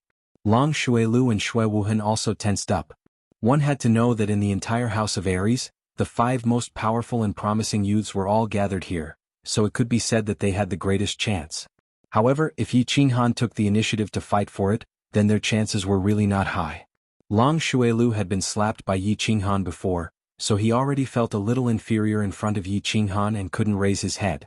As for Xue Wuhan, because Yi Qinghan was here, he didn't dare to go against Yi Qinghan openly for fear that Yi Qinghan would flip out, so he lowered his stance. So the two of them leaned to the side nervously, silently paying attention to Yi Qinghan's words. Why not? A fair and graceful lady is a gentleman's desire. Moreover, isn't it just a few months? I don't mind. Yi Qinghan chuckled and looked at the 4 nervous people in front of him, teasing them. As expected, when he finished speaking, their faces darkened. After a moment, he nodded in satisfaction and continued, however, if the 4 of you agree to one condition of mine, I can promise you that I won't take the initiative to woo Yu Qingcheng. There's something good? Say it, say it. As long as it's not asking me to kill my father, I'll agree. When Feng Zi heard this, he immediately beamed and patted Yi Qinghan's shoulder heavily. Although he was a little surprised that Yi Qinghan would say such a thing, if there was such a good thing, he naturally wouldn't give it up. Say it, I won't hesitate if I can do it. Feng Zi expressed his attitude, a hopeful look on his face. As long as it's within my ability, no problem, Xue Wuhan said calmly. However, he was a little surprised, so he was a little reserved in his words. Long Xuelu patted his chest and smiled slightly. Young Master Han, just say it. Ah. Yi Qinghan laughed. To be honest, he admired Yu Qingcheng. But he felt that a holy maiden raised in such a way by such a clan was a little arrogant and a little cold. Moreover, he was a little male chauvinist. If he had to circle around such a girl all day like a dog around its master, he would be very uncomfortable and displeased. Moreover, he thought that because of the incident with his father Yi Dao, Yu Qingcheng probably didn't like him, so he used this groundless attitude in exchange for a condition from everyone. Of course, the most important thing was that his younger sister was lying unconscious in the mountains behind the Yi family. Her life was hanging by a thread, so he really didn't have the mood to woo girls. Thus he said very seriously, in the Elite Academy tournament, I want the few of you to help me get as many points as possible. Of course you can't drag me down. Just this. Feng Zi asked in disbelief after waiting for a long time for Yi Qinghan to propose such a condition. Just this. Why don't you agree? Yi Qinghan said with certainty. This world was really not as important as saving his younger sister, and if the few people in front of him agreed, his journey to the Elite Academy tournament would be much smoother. Agree, 200% agree. Feng Zi answered quickly. Agree. No problem. Agree. The other 3 nodded quickly and agreed unanimously. Of course, they would be fools not to take such a great advantage. This condition was equivalent to no condition, and they would lose a strong opponent for nothing. Why not? Let's go, let's go. Yunyang is waiting anxiously in front. Today, I want to drink a few barrels of good wine with young Master Han. You're such a good brother. Feng Zi laughed loudly and walked forward with his arm around Yi Qinghan. Hua Hua's beautiful eyes narrowed into slits as he followed them and said seriously, Young Master Han, you're my brother. Xue Wuhan and Long Xuelu looked at each other and felt the doubt in each other's eyes. What was Yi Qinghan up to? He actually gave up such an opportunity that all the men in the world dreamed of so easily. Could it be that there was something else going on? However, the two of them couldn't figure it out no matter how hard they thought about it, so they could only follow him embarrassedly. After they left, a green figure slowly walked out from the small forest at the side. Above the white silk scarf, there was a slight frown on her exquisite eyebrows. That pair of black pearl-like eyes also shone with an inexplicable meaning. It was a little playful, and a little curious. Chapter 58. There were many wonderful things in this world, such as friendship. Yi Qinghan promised not to pursue Yu Qingcheng. As expected, Wuxia and Feng Zi let go of their grudges and became brothers with Yi Qinghan.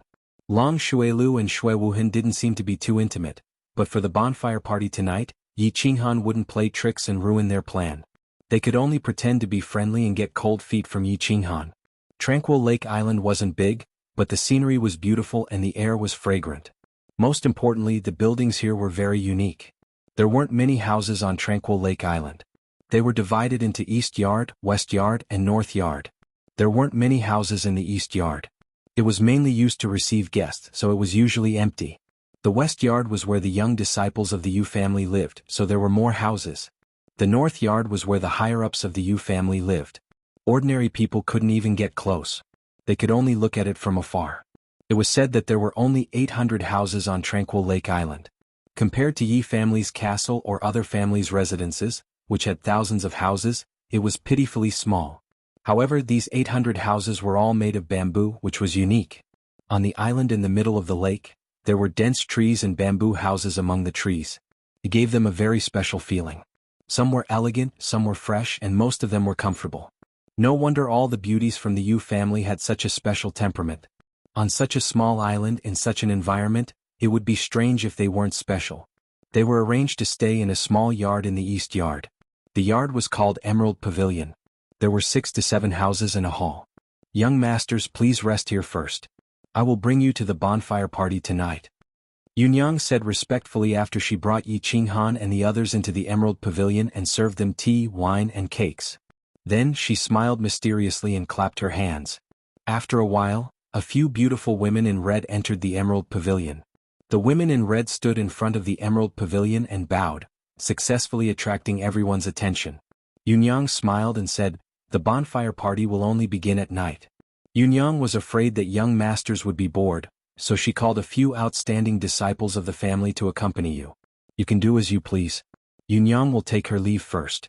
See you at night. Can you do as you please? Yunyang had already left, but her words were still echoing in their ears.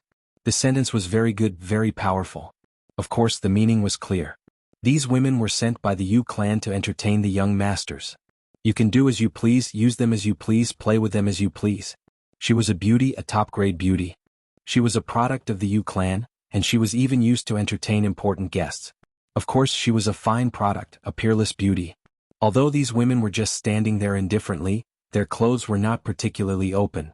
They wore red palace dresses, and on their exquisite facial features, there was a hint of shyness mixed with a hint of charm.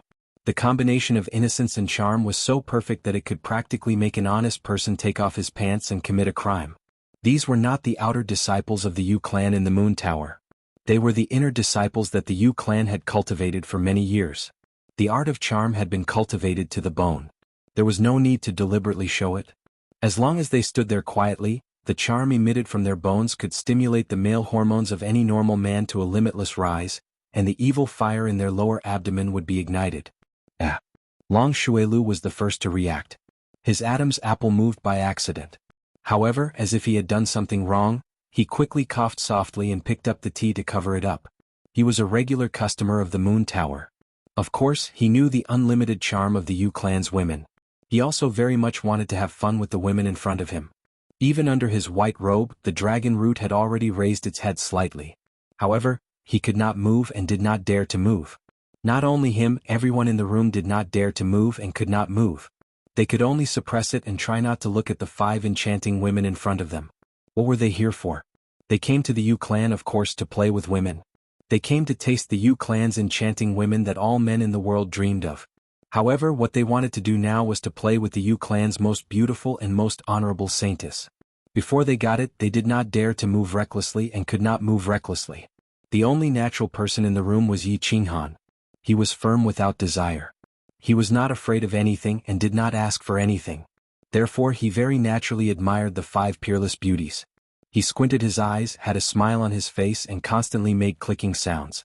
5 beauties don't just stand there. Each of you find a young master to sit with. Yi Qinghan looked at the 4 young masters who were trying their best to suppress themselves.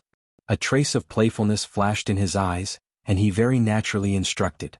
Since you want to move but do not dare to move, then this young master will help you fulfill your wishes. The scene at this moment was very familiar to him. He thought of the nightclubs in his previous life. In the private room, rows of ladies stood respectfully and coquettishly, waiting for the customers to order. However, the beauties here did not greet them. The ladies in the nightclubs would greet them as soon as they entered. Of course, the ladies here were of a much higher class than the ladies in the nightclubs, and definitely could not be compared. No need. Almost at the same time, 4 voices sounded in the hall. The voices were very determined, very suppressed, and also had a tinge of regret and bitterness. Young Master Han, you enjoy yourself. I'm a little tired, so there's no need. Feng Zi chuckled and winked at Yi Qinghan as if he understood. Wuxia also blinked her beautiful eyes and said a little shyly, young Master Han, you enjoy yourself. I'm not used to it. Yes, yes. Long Shuelu nodded like a chick pecking rice and said very seriously. Shui Wuhan did not speak and lowered his head. Is that so? Yi Qinghan chuckled and pretended not to see their expressions. He slowly drank a cup of tea and enthusiastically said, since everyone is tired, let's take a good rest. Ladies, I'll have to trouble you to perform a sexy dance. Do something explosive so that the young masters can rest well. The four of them glared at Yi Qinghan angrily as if they wanted him to eat them, but were too embarrassed to say no. If they did that, they would really be deceiving themselves and it would be too pretentious.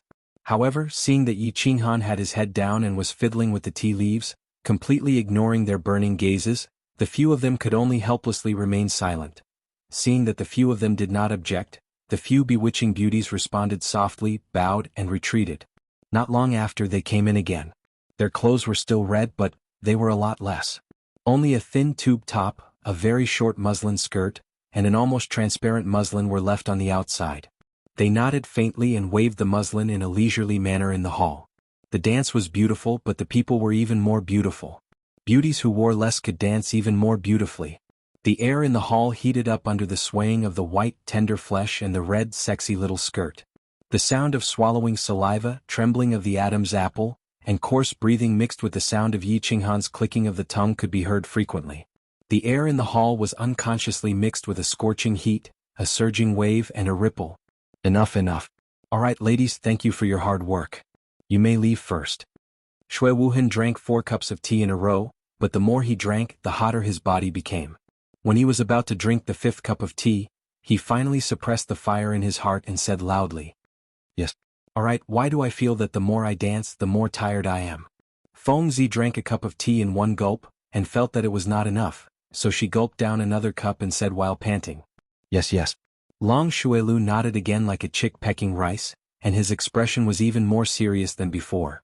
Hua did not speak, but only nodded and lowered his head. It was as if the 5 beauties in the room were poisonous scorpions, and he did not dare to look at them again. Don't. Yi Qinghan plucked a grape from under the table and threw it into his mouth. As he chewed he said, they dance very well. It's rare to have a chance to enjoy the super treatment of the Yu family, so we should cherish it. What? Do you think that these beauties dance badly? They dance very well, that. Young Master Han. Feng Zi looked at Yi Qinghan angrily as if he was blaming him for his prank. He deliberately emphasized the words young Master Han to show his anger and continued, but we are not used to this. If young Master Han likes it, I can give the one who serves me to young Master Han. Yes, young Master Han, that's enough. I'm tired too, so I'll give them to you too. Hua raised his head and said sincerely. Long Shuelu and Shui Wuhan looked at each other and said in unison, us too. Young Master Han, you can enjoy it slowly, we are not used to it. I see. Yi Qinghan smiled mischievously, but he was laughing coldly in his heart. These animals, if they were not here at this time, they would probably rob them. After a moment of silence, he said embarrassedly, how can I accept it? It's okay, it's okay. There are plenty of rooms next door. Feng Zi stood up and waved his thick hands, indicating that he could do as he pleased. Then, it would be impolite of me to refuse. Yi Qinghan laughed lewdly and stretched lazily. He looked at the 5 beauties of the Yu family and said sincerely, since they are not used to it, why don't we go into the room together, and study the art of the human body? The beauties did not speak and only smiled shyly. They nodded slightly and surrounded Yi Qinghan as they walked out of the room. What's that? Young masters, I'm going to rest for a while. You guys rest well too and perform well tonight. I have high hopes for you guys. Yi Qinghan did not forget to look back as he walked out of the hall and continued to tease them. Then, he laughed loudly and disappeared from everyone's sight. Animals, animals. Yi Qinghan, this animal, he really dared to do it, he actually did it. Feng Zi said angrily as he clenched his fists as he watched Yi Qinghan's figure disappear from the room. Wuxia also looked at the bamboo door of the room reluctantly and said angrily, I hate animals like him who don't care about brotherhood and value sex over friendship the most. When you go out with him in the future, don't tell anyone that I know him. Yi Qinghan is really lewd and unruly. Shui Wuhan waved the fan in his hand quickly, as if he could blow away the restlessness and injustice in his heart. Long Shuelu didn't say anything. He just kept pinching and pinching the grapes on the table. Chapter 59. Tranquil Lake Island, North Court. In an independent small bamboo building, a masked woman in a green palace dress was standing quietly in front of the window. She looked at the dense bamboo forest in the distance and said nothing. "Miss?" After a while, a woman in white walked in softly. She bowed and called out respectfully. Then she stood aside silently. "What's the situation at the Emerald Pavilion?" After a long time, Yu Qingqing sighed deeply and turned her head. Her black pearl-like eyes flickered as she whispered. "Miss, as you expected, after Yu Qi and the others went in, the young masters behaved themselves very well. They didn't do anything excessive, but later, young master Yi Qinghan asked Yu Qi and the others to dance, an erotic dance. Then young master Shui Wuhan asked them not to dance.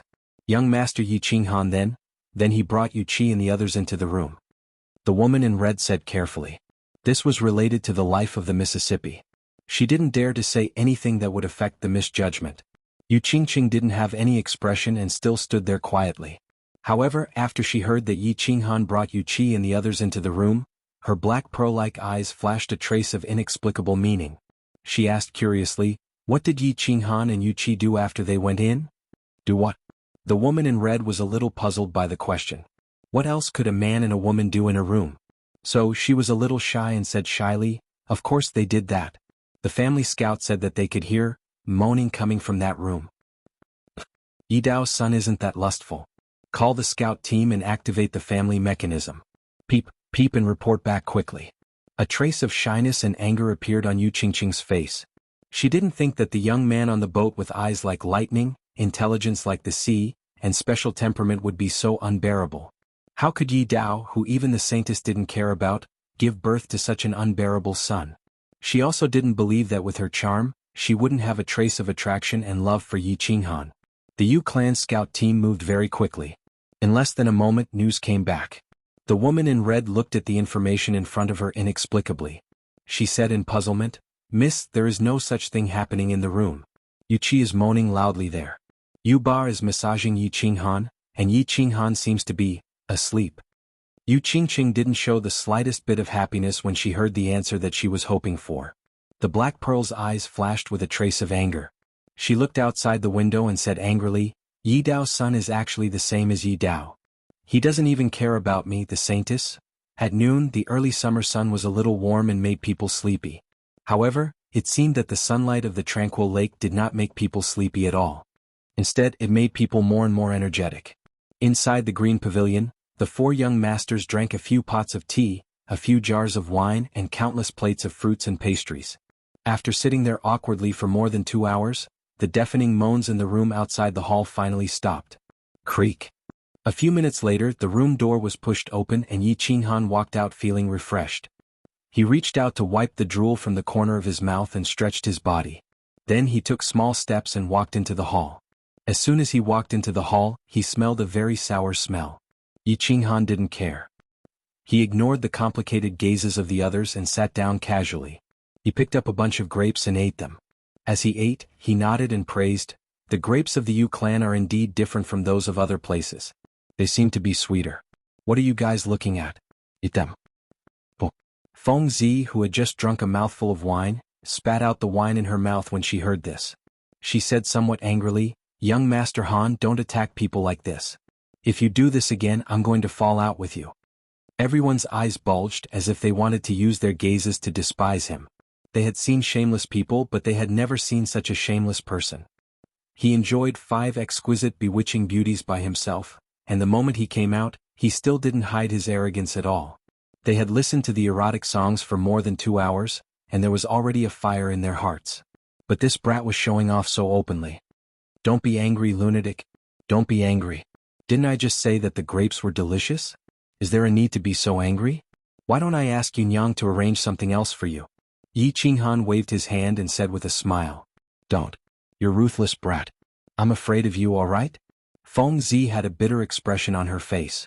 She cupped her hands and ignored him. The others at the side didn't dare to say anything. After witnessing this brat's viciousness, who would dare to pick a fight? If this brat did something else tonight, they would be completely finished. "Young masters, have you rested well?" At this moment Yunyang walked in and said with a beaming smile. When she looked at Yi Qinghan, her charming eyes slightly narrowed, with a smile that was not a smile, causing Yi Qinghan's hair to stand on end. Feng Zi's bitter expression immediately blossomed when Yunyang walked in. She smiled and said, "It's all right.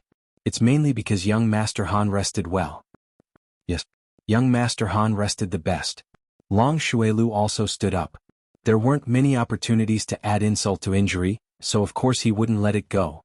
"Thank you, Yunyang. Young Master Han likes it very much." Hua Hua blinked her beautiful eyes and said calmly.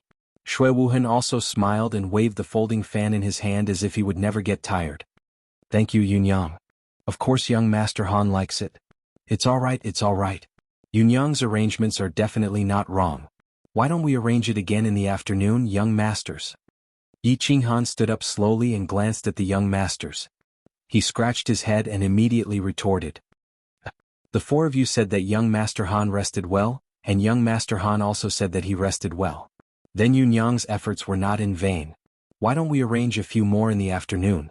Yunyang's whole body was glowing with a smile, reflecting the faint refraction of the sun behind her. She seemed to have become much younger and more charming. "No need." Other than Yi Qinghan, the four of them said in unison, their attitude very firm. If they had to listen to the erotic songs for the entire afternoon, who knew if they would go crazy?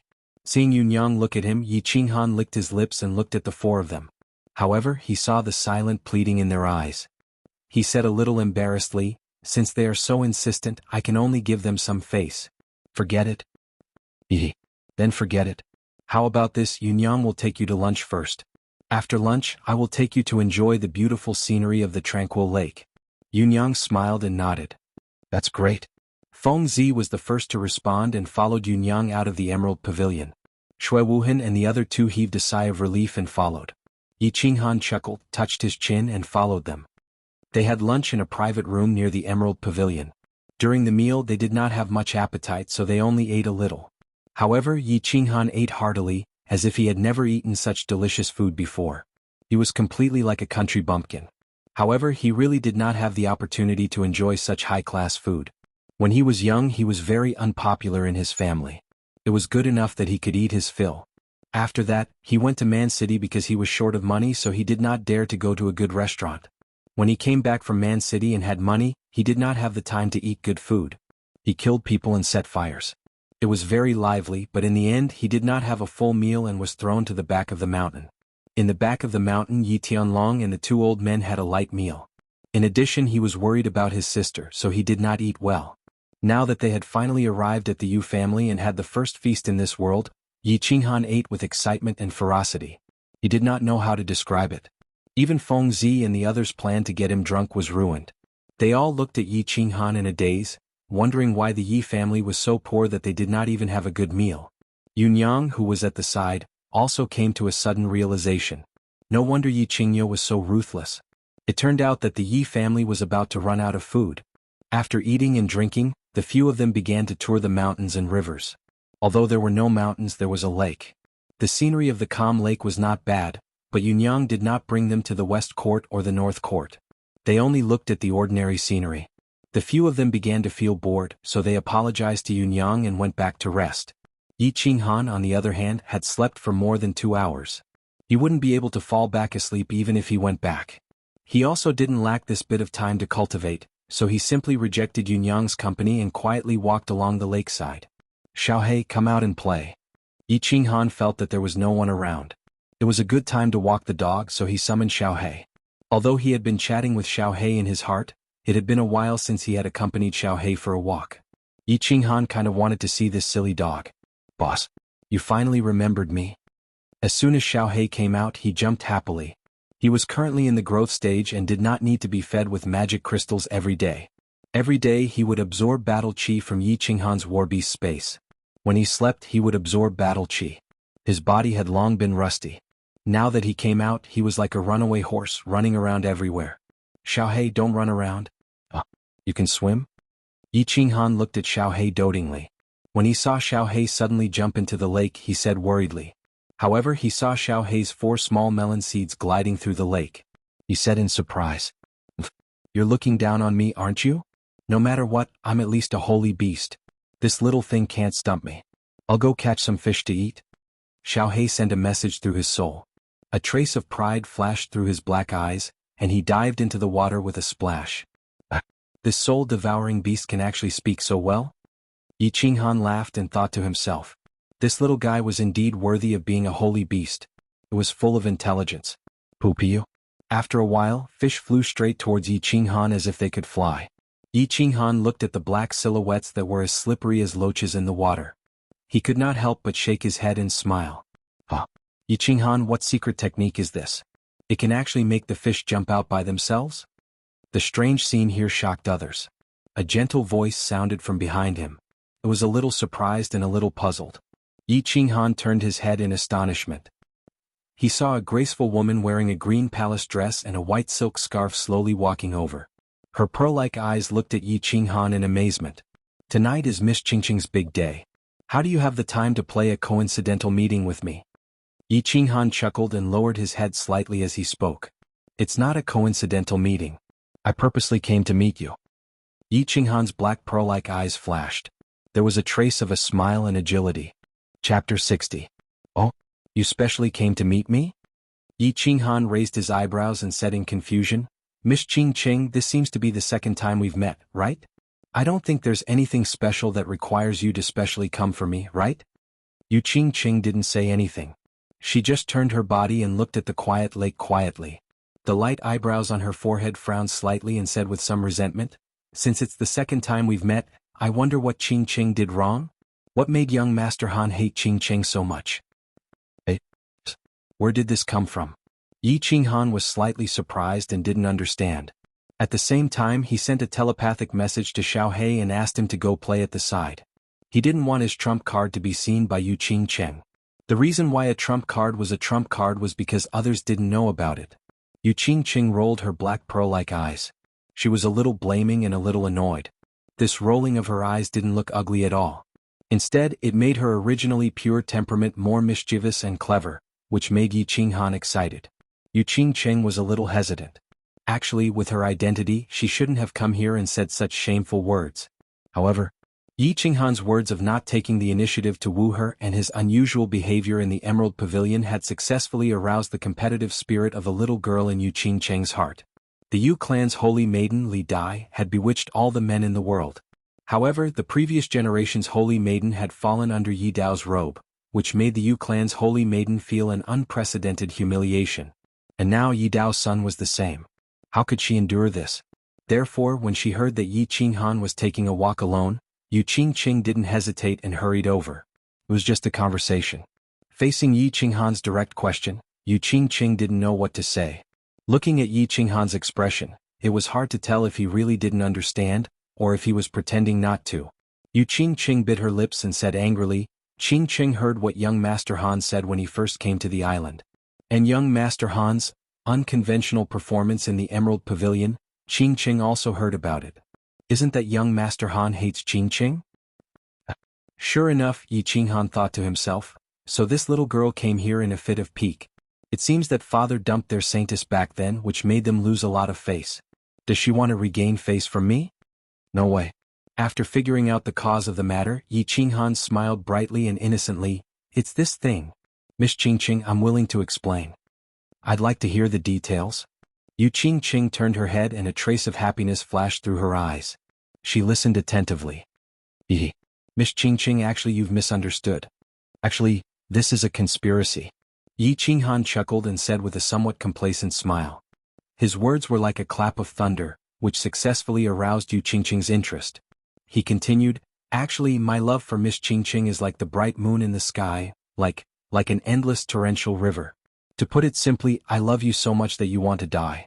The seas dry up and the rocks crumble, the earth tremble, the sky fall and the earth crack. But Miss Qingqing has so many pursuers. I'm not as beautiful as that transvestite Hua Hua, not as handsome as that idiot Long Shuelu. My demeanor is not as outstanding as that hypocrite Shui Wuhan, and my muscles are not as stylish as that lunatic. My strength and influence are also slightly weaker than theirs. So I thought and thought, how can I stand out among so many pursuers of yours? So I thought of a shocking move, loosening the reins only to grasp them better. Look, didn't he successfully lure Miss Qingqing out? Beautiful Miss Qingqing, You must believe in my sincere love for you. At the beginning Yu Qingcheng listened with interest. But the more she listened, the darker her black pearl-like eyes became. Even an idiot could tell that he was making fun of her. Finally, after Yi Qinghan finished speaking, she did not speak for a long time. She sighed deeply and said with some resentment, "If Mr. Han doesn't like Qingqing, you can say it clearly. There's no need to make fun of Qingqing. Sorry for disturbing you, Qingqing will take her leave." Yi Qinghan's sincere speech would definitely make an ordinary woman smile until her eyes turned into crescent moons. But what kind of person was Yu Qingcheng? She was the holy maiden who stood out among the hundreds of women of the Yu clan. Whether it was intelligence or appearance, she was the best.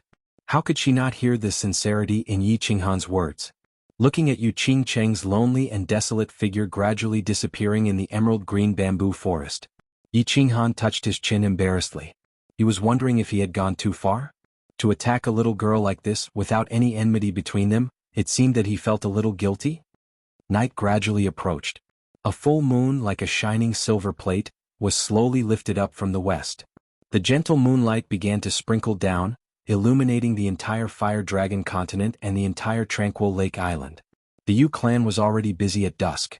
Countless people came out from the West Court and the North Court, decorating the wide lawn in front of the three courts. Today was the Yu clan's big day. It was a big day that happened once every 15 years. Of course they had to be cautious and grand. The turf had been trimmed neatly a long time ago, through the efforts of countless people in the Yu clan. A huge open-air camp was set up on the wide lawn.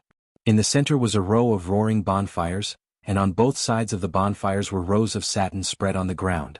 On top of the satin were rows of short square tables made of ancient wood. The square tables were filled with fruits and wine. On top of the bonfires, golden yellow suckling pigs and suckling lambs were being roasted, making crackling sounds. The 5 young masters arrived neither too early nor too late. Apart from Yi Qinghan, who was still dressed in black, the other 4 young masters were dressed extremely dazzlingly. They wore all kinds of tailor-made banquet robes. Their long black hair was combed neatly, and their faces were always rippling with charming smiles.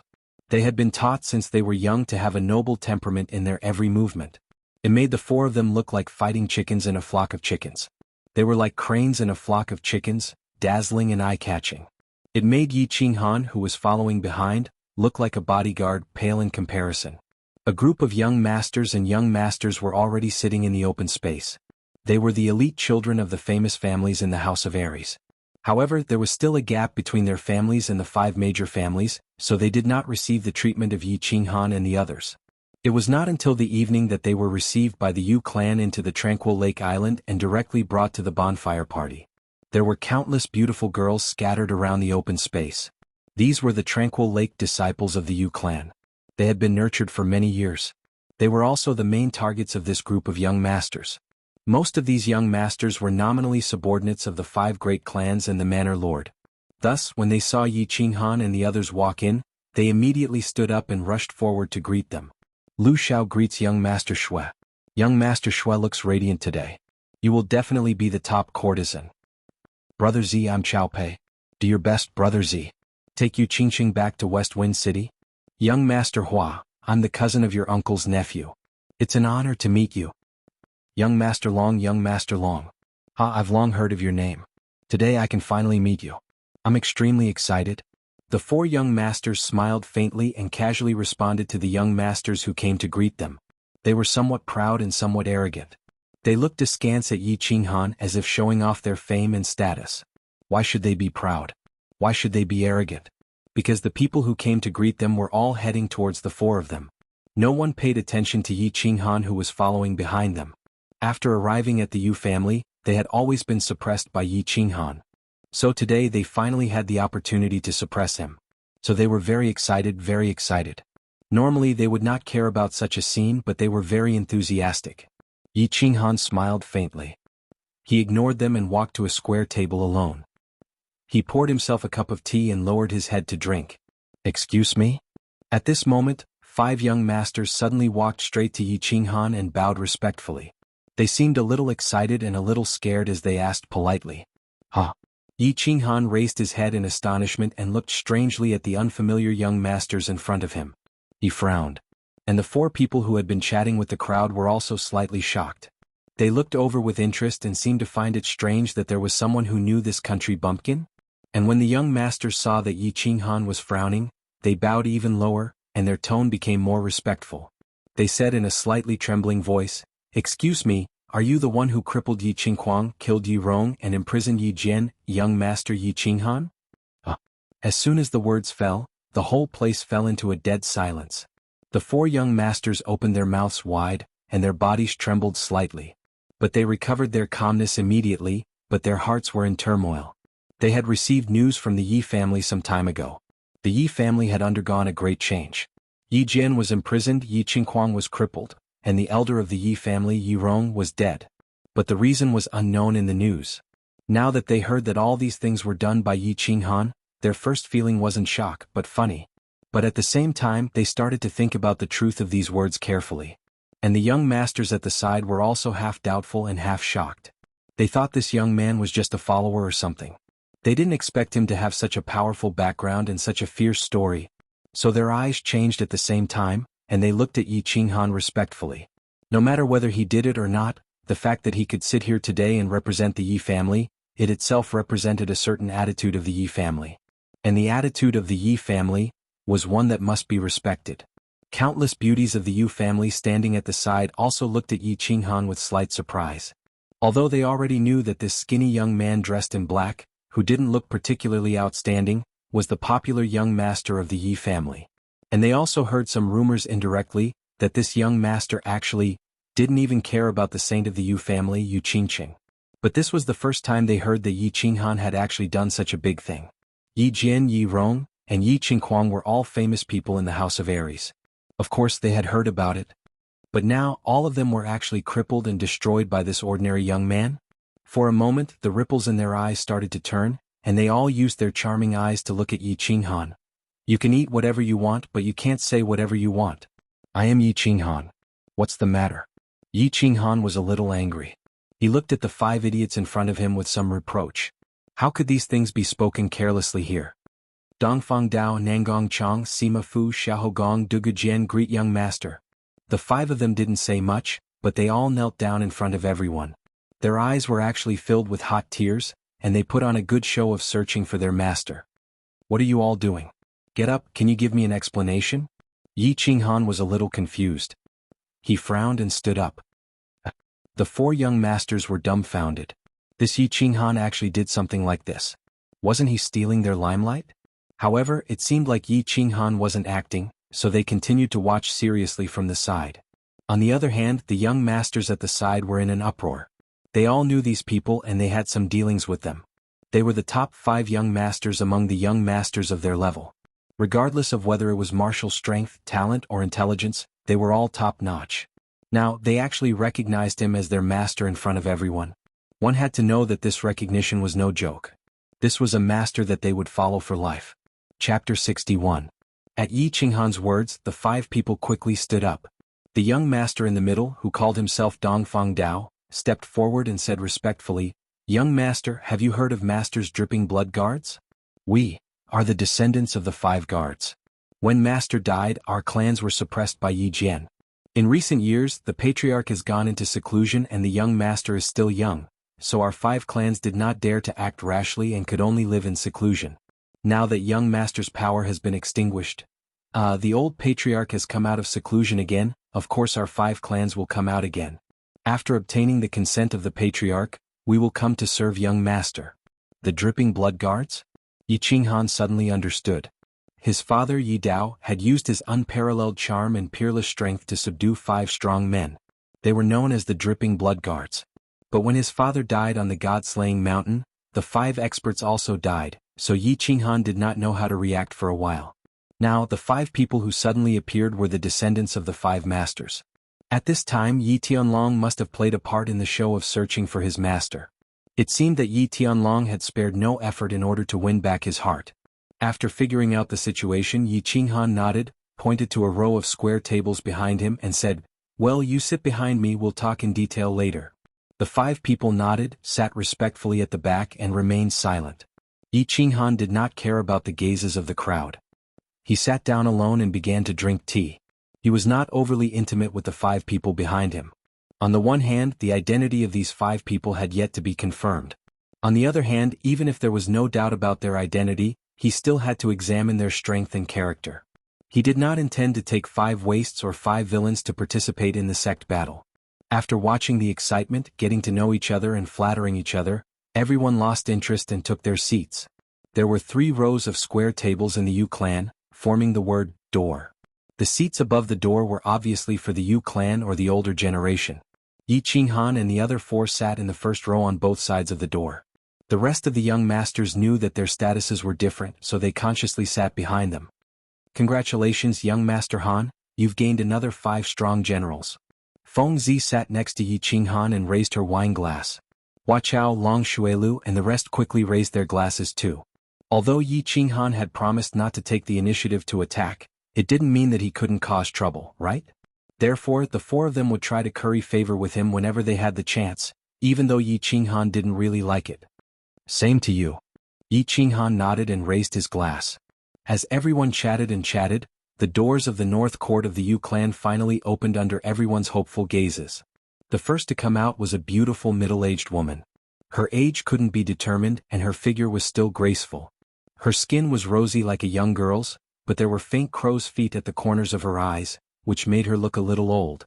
Behind the beautiful middle-aged woman was a tall man dressed in green. The man's eyes were like a bull's, bulging as if they were about to jump out.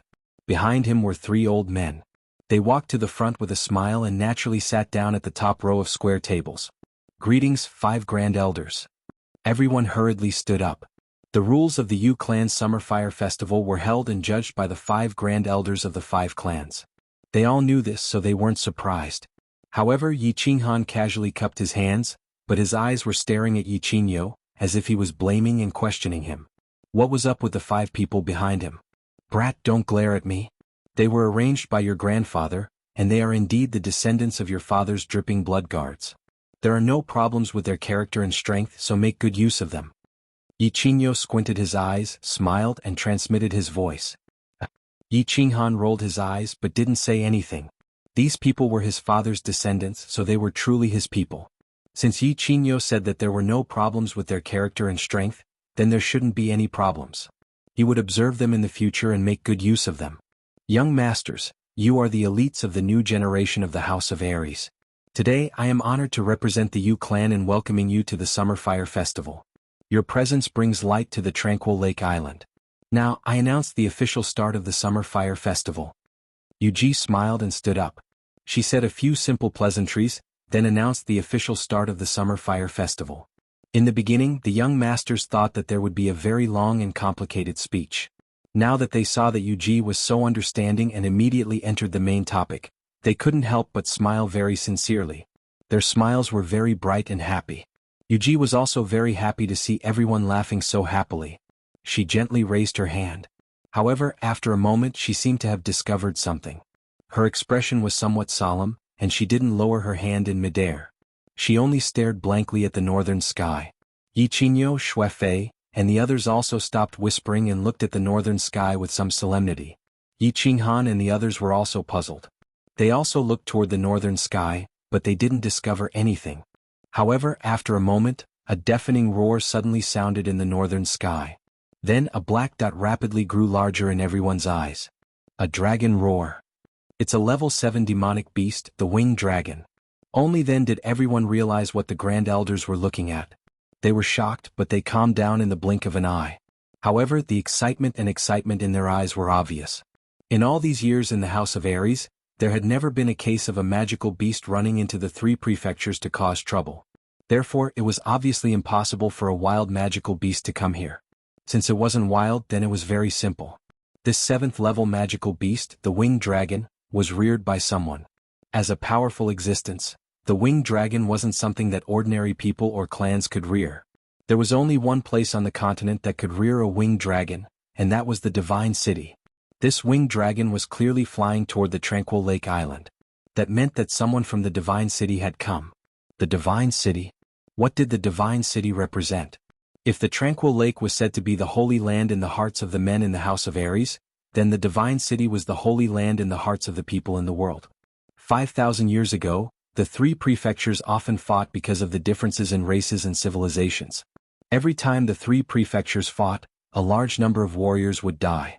Countless civilians, demons, and barbarians would be affected. Until 5,000 years ago, a mysterious man named Tu was born out of thin air. He single-handedly defeated all the experts of the three prefectures on the sacred mountain where the three prefectures fought. He forced the three prefectures to stop fighting and established the divine city on the sacred mountain where the three prefectures fought. After that war, the divine city became the most powerful existence on the continent. Its brilliance was like the stars in the sky. It was so dazzling and unsurpassable. It also brought 5,000 years of peace to the continent. At least the civilians wouldn't die for no reason. Those who liked fighting. Sure, go to the prefecture battles and kill to your heart's content. The more you kill, the more you'll be rewarded. Those who like peace. Sure. Live a peaceful life without having to worry about the mutated races coming to your doorstep in the middle of the night. Afterward, other than a few loose rules, the divine city had never interfered with the affairs of the prefectures. It stood quietly on the divine mountain, like an otherworldly master, smiling at the clouds in the sky and calmly watching the storms in the world. It was because of the divine city's indifferent attitude that the people of the three prefectures began to accept the sacred mountain and the divine city represented by the powerful man. However, there were talented people in every generation. Countless experts and heroes appeared in the past few thousand years. They seemed to care a little about the tall divine city, which was pressing down on their sky and blocking their way. Therefore they picked up the swords in their hands, walked up the mountain and walked into the city. However, the ending was always the same. No one had ever walked into the divine city with a sword and walked out again. Never. Therefore the divine city became a sacred place in the hearts of the people on the continent. The divine city became a taboo existence. But today, during the Summer Fire Festival, the tranquil lake welcomed a special guest for the first time. A guest from the divine city. How could the people here not be shocked? How could they not be shocked? How could they not be excited? They looked at the approaching winged dragon, as well as the young man dressed in fluttering white robes on it. Yi Qinghan narrowed his eyes. He didn't have a good impression of the divine city. He had always been resisting that tall sacred mountain in his heart. It was as if that mountain was too high, so high that the people on the continent couldn't even lift their heads. And now the divine city actually sent a young man to the tranquil lake. What was the meaning of this? Yuji finally put down her hand, but her expression was not as solemn as before. She smiled at the young man in the sky. Since the divine city didn't send those old fellows but a young man. Today was the Summer Fire Festival, the day the Yu clan chose a son-in-law. The young man's purpose for coming here in such a grand manner was already very clear. Although it might not be a good thing, it would at least not be a bad thing. Therefore he was slightly relieved. Yi Qingyo and the others, on the other hand, had solemn expressions. With their status, they had the right to talk to the old fellows of the divine city. However, the young man who came to the divine city today was someone they had never seen before. Moreover, he was so ostentatious and brazenly coming to steal women. How could they not be worried? How could they not be angry? Feng Zihuahua and Long Shuelu looked a little gloomy. Another strong opponent had come. And from the looks of it he looked pretty good. Most importantly, he had a mountain behind him. Meanwhile, Xue Wuhan wasn't as cultured and refined as he used to be. His expression wasn't gloomy either. Instead, there was some inexplicable joy and excitement. Yi Qinghan didn't care. He continued to drink his wine with a lazy look. After a short while, he regained his desire to be strong again. I'm not asking for anything and I don't want anything.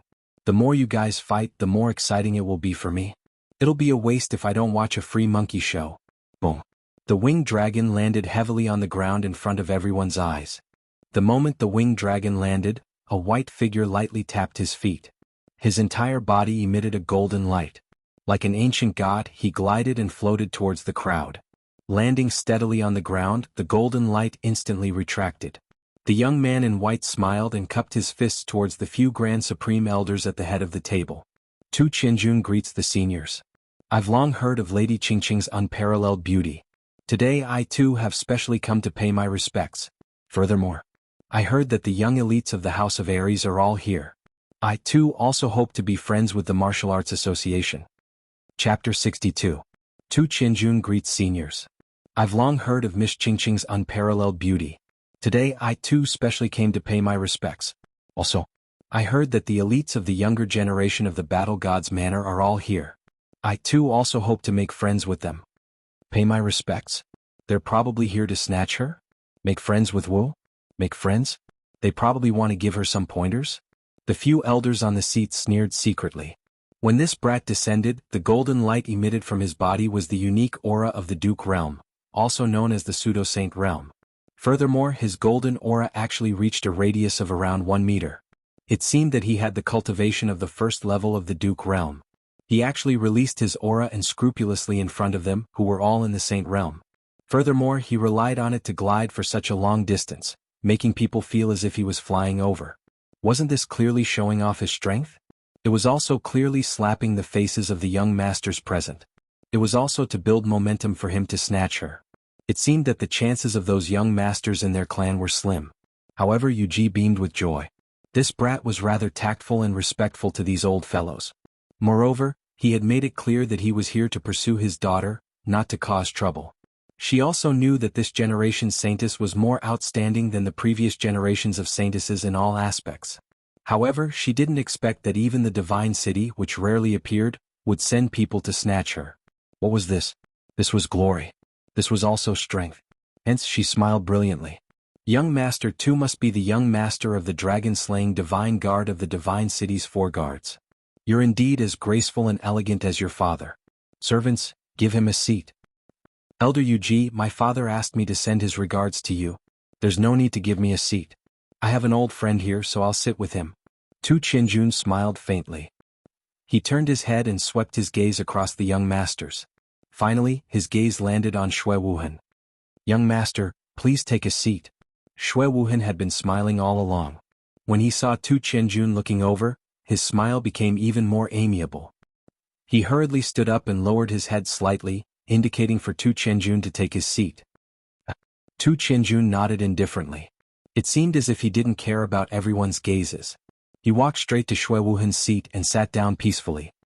He lowered his head and smoothed his sleeves.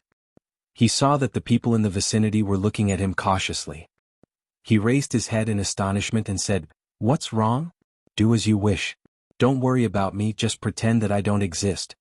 Yes, yes.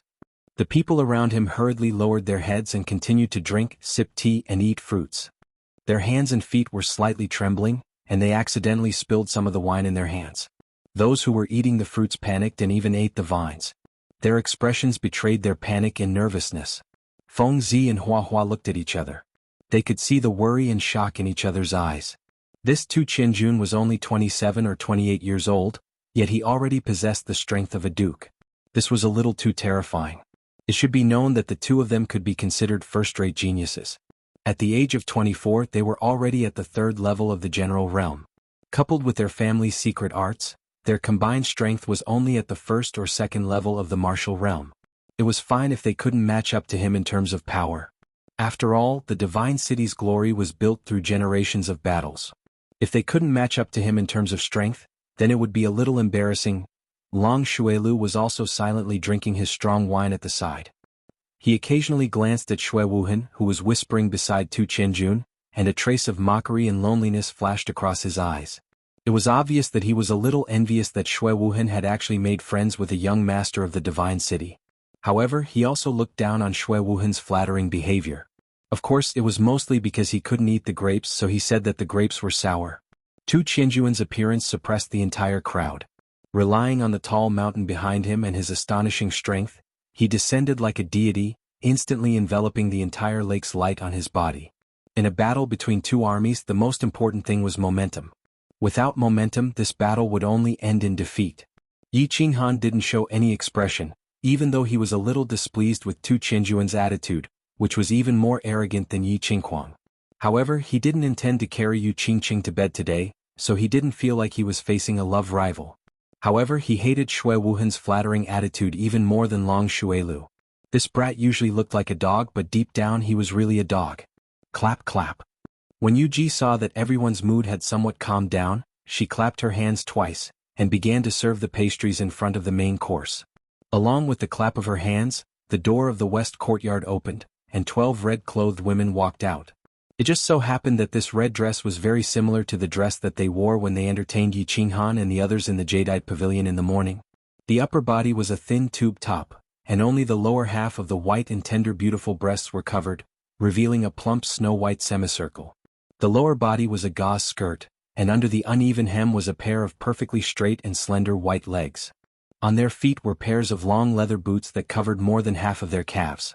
The only difference was that today on their smooth abdomen, which didn't have any extra fat, hung a small purple bell. Snow-white skin, captivating red dress, and the purple ring around their waists. These three colors actually fused and intersected, evolving into a strange charm. The dance was somewhat similar to the belly dance of Yi Qinghan's previous life, but it was clear that no one would appreciate such a beautiful and artistic dance. They only stared with bulging eyes at the group of women, who were constantly swaying because of their twisting bodies, as well as the limitless scenery under the gauze skirt that was blown up by the wind from time to time. Yi Qinghan and the others, as well as the few old fellows above, were still fine. Their identity and status didn't allow them to be too out of line, but the other young masters didn't have so many misgivings. All of their eyes were bulging so much that they were actually bigger than Yi Qinghan's.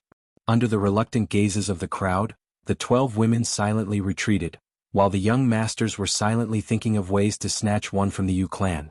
Although the Yu clan Summer Fire Festival was mainly for the Saintess to choose a man, almost every time after the matter of the Saintess was settled, the Yu clan would choose a portion of the young masters with relatively higher aptitudes, strength, and influence, and gift them the 12 Tranquil Lake women of the Yu clan. Although it was called gifting, it was actually no different from selling them. Every Yu clan woman would be exchanged for a large amount of resources and treasures. However, these young masters who managed to snatch the Yu clan women wouldn't hesitate at all. Moreover, their clans would also be willing to use a large amount of treasures to exchange for the Yu clan woman. Of course, this wasn't just because the Tranquil Lake women of the Yu clan were unparalleled in the world. Any man who married a Tranquil Lake woman would obtain the most pleasure and satisfaction in the body. It was also because if the young masters of these clans could marry a Tranquil Lake woman, then their clans would automatically obtain the friendship of the Yu clan. They would receive a large share of the Yu clan's intelligence, martial power, and resources, until the woman died. It could be said that the reason the Yu clan women could stand tall in the House of Aries for 1,000 years was also because of this marriage alliance policy. Oh, so that's how it is. This marriage alliance policy was thought up by the genius of the Yu clan. How brilliant. Yi Qinghan exclaimed in admiration as he understood many things he didn't know before from Feng Zi's soft explanation. Feng Zi nodded as well. Her eyes were filled with admiration. The founder of the Yu clan, the Moon Queen. A miraculous woman who made the ancestors of the 4 great clans, the Wind Lord, the Flower Empress, the Snow Marshal, and the Night Emperor, fall head over heels for her. Back then, her martial power and cultivation reached the peak of the Sage Realm, half a step into the Divine Realm. According to the clan's records, this woman naturally rejected the 4 great ancestors. She walked into Silver Moon City alone and created the Yu clan. Stop talking. The dishes are about to be served. You have to perform well later. I'll cheer for you. Yi Qinghan saw Yu Ji raise her hands and clap her hands again. He knew that Yu Qingqing was about to go on stage. He quickly nudged Feng Zi and looked behind Yu Ji. Hearing this, Feng Zi immediately straightened her body and sat up straight. She looked forward very seriously. As Yu Ji clapped her hands lightly, the sound of a guzheng rang out from West Court. She was playing an unknown song. Not many people present understood this. They only felt that the sound of the guzheng was like the whispering of young girls at first. It was pleasant to listen to. Then the tune changed rapidly like the torrential rain in summer. Water droplets fell onto a jade plate. It was very crisp. Then, it changed to the sound of an ancient spring in the mountains flowing between the cracks of a rock. It was very pleasing to the ear. Finally, it changed to the sound of an armored horse's blade. It made people's blood boil. Even though everyone present was uncouth, they were gradually moved by the pleasant sound. For a moment, their hearts felt very ethereal and very peaceful. In the end, when the sound of the guzheng turned into the sound of a blade, everyone felt like they were in a battlefield of 10,000 people. Their blood boiled. Buzz! Just as everyone's blood was boiling, the sound of the guzheng suddenly stopped. Everyone looked in the direction of West Court in surprise. They saw a peach-colored figure floating out from West Court. The peach-colored figure was a woman. She wore a peach-colored palace dress, and her face was covered with a peach-colored silk scarf. There was even a bright peach blossom on her head. The woman had a sword in her hand. Her left hand was held diagonally below, and her right hand was in front of her.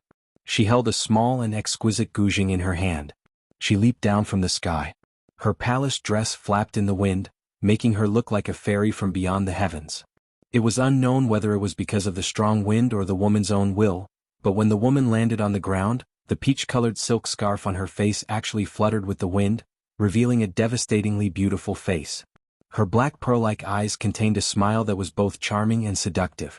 Her delicate nose was tall and straight, and the corners of her small mouth were slightly raised. Her red lips were slightly parted, inviting people to kiss them. Below her slender white neck, there was a piece of white jade that was half covered and half covered. When it contrasted with the peach-colored palace dress, it was so soul-locking. Her white waist was actually so small that it couldn't be grasped. Her entire person was like a fairy that had fallen into the mortal world. She made people feel that she couldn't be profaned, that she couldn't be violated. However, she was also invisibly attracting people, making them want to profane her, to go on top of her. This kind of feeling was extremely contradictory.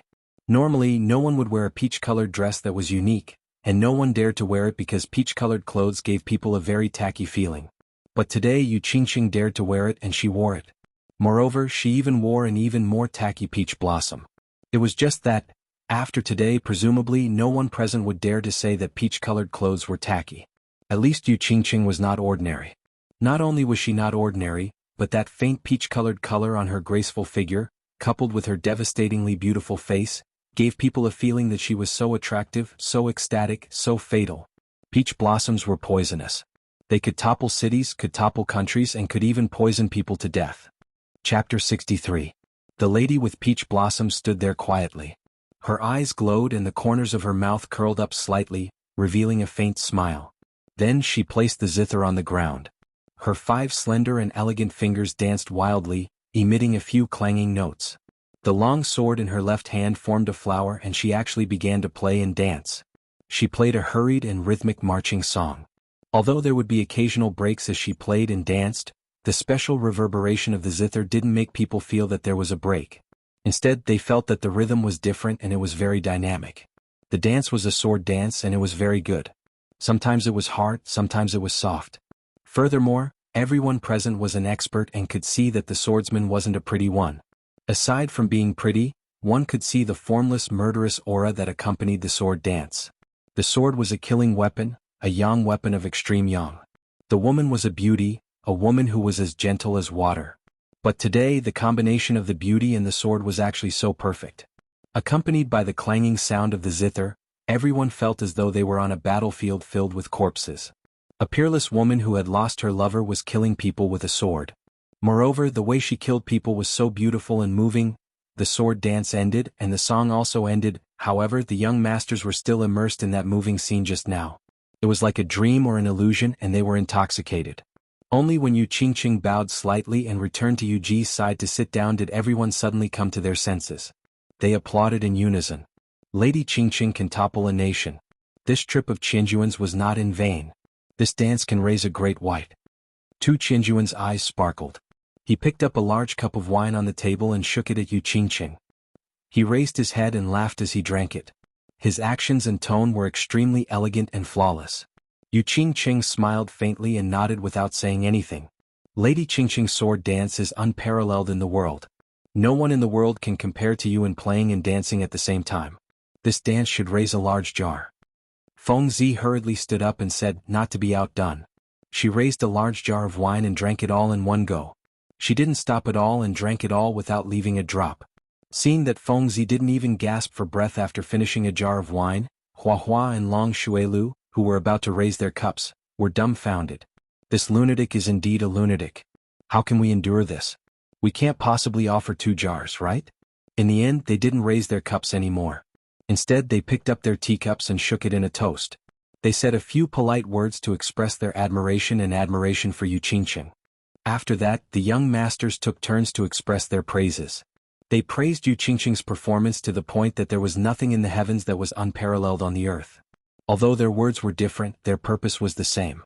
They were all expressing, we admire you very much, we cherish you very much, we want you very much, we are willing to marry you and treat you like a treasure, we hope that you will pay attention to us, consider us, we are not bad, and so on. Yu Qingqing nodded faintly and smiled in response. Finally, her gaze stopped on Yi Qinghan, who was happily eating the pork roasted on the bonfire. Her eyes flashed with a hint of as expected. After a moment of silence, he raised his head and said coldly, Young Master Han, Why didn't you express your opinion? Is Qingqing's performance so unworthy of a single word from you? Yu Qingqing was very beautiful and her dance was also not bad. Yi Qinghan also wanted to praise her. But since Yi Qinghan had promised Feng Zi and the others, he had to at least do some superficial work. Otherwise he would break his promise. And if he broke his promise now, Yi Qinghan was afraid that Feng Zi and the others would also break their promise and cause trouble during the residence battle. In his heart, his sister's life was naturally the most important. Therefore, when he was dancing with Yu Qingqing, he focused his attention on the golden pork roasted on the bonfire. At this moment, he naturally wouldn't follow the others to flatter her, even though the buttocks of this horse were really not bad. Not bad. Feeling Yu Qingqing's cold gaze as well as Feng Zi and the others' covetous gazes, Yi Qinghan raised his head slightly and said. He then continued to focus his attention on the roasted pork. It seemed that this pig looked more delicious than Yu Qingqing. Not bad? What did that mean? All the young masters looked at Yi Qinghan, who was engrossed in his battle with the pig, with a variety of expressions on their faces. This was the first time Yu Qingqing had spoken today, but this young master didn't feel excited or flattered. But he actually said, not bad in such a perfunctory manner? After he finished speaking he continued to eat, not even looking at Yu Qingqing. Not to mention that Yu Qingqing was devastatingly beautiful, her dance today was really not bad. Just the fact that Yu Qingqing was the Yu clan's saintess, with such a noble status, he still had to say a few perfunctory words to her. Today Dongfang Dao and young master Nangong Chang wanted to recognize him as their master. They originally thought that this young master was very fierce, but they didn't expect that he was even more fierce, to the point that he didn't even care about the Yu clan's saintess. Dongfang Dao and the others looked at each other and laughed, giving Yi Qinghan a thumbs up. Meanwhile, Feng Zi Hua Hua and the others were all beaming with joy as they repeatedly raised their cups. They naturally knew why Yi Qinghan was like this, and now it seemed that this brat was really interesting. He kept his promise and was a good brother. Tu Qianjun also looked over with a smile, a trace of interest in his eyes. He whispered a few words to Xue Wuhan beside him, then glanced at Yi Qinghan a few times, then silently looked at Yu Qingqing and didn't say anything. Yi Qinghan didn't care about the gazes of the crowd, nor did he care about the warning look Yi Qingyo gave him. Instead, he slightly tilted his head and said to Feng Zi beside him in a low voice, "What are you giggling for? Hurry up and perform well. Do you know what it means to gain the upper hand by a show of strength?" "Thank you, good brother." Feng Zi slapped his forehead and stood up.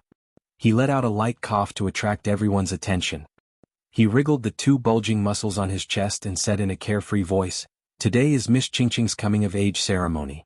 I, Feng Zi, am not talented, so I will also perform a few sword dances to celebrate." Although he said it was a sword dance, Feng Zi didn't reach out to hold the sword. Instead he made a strange gesture.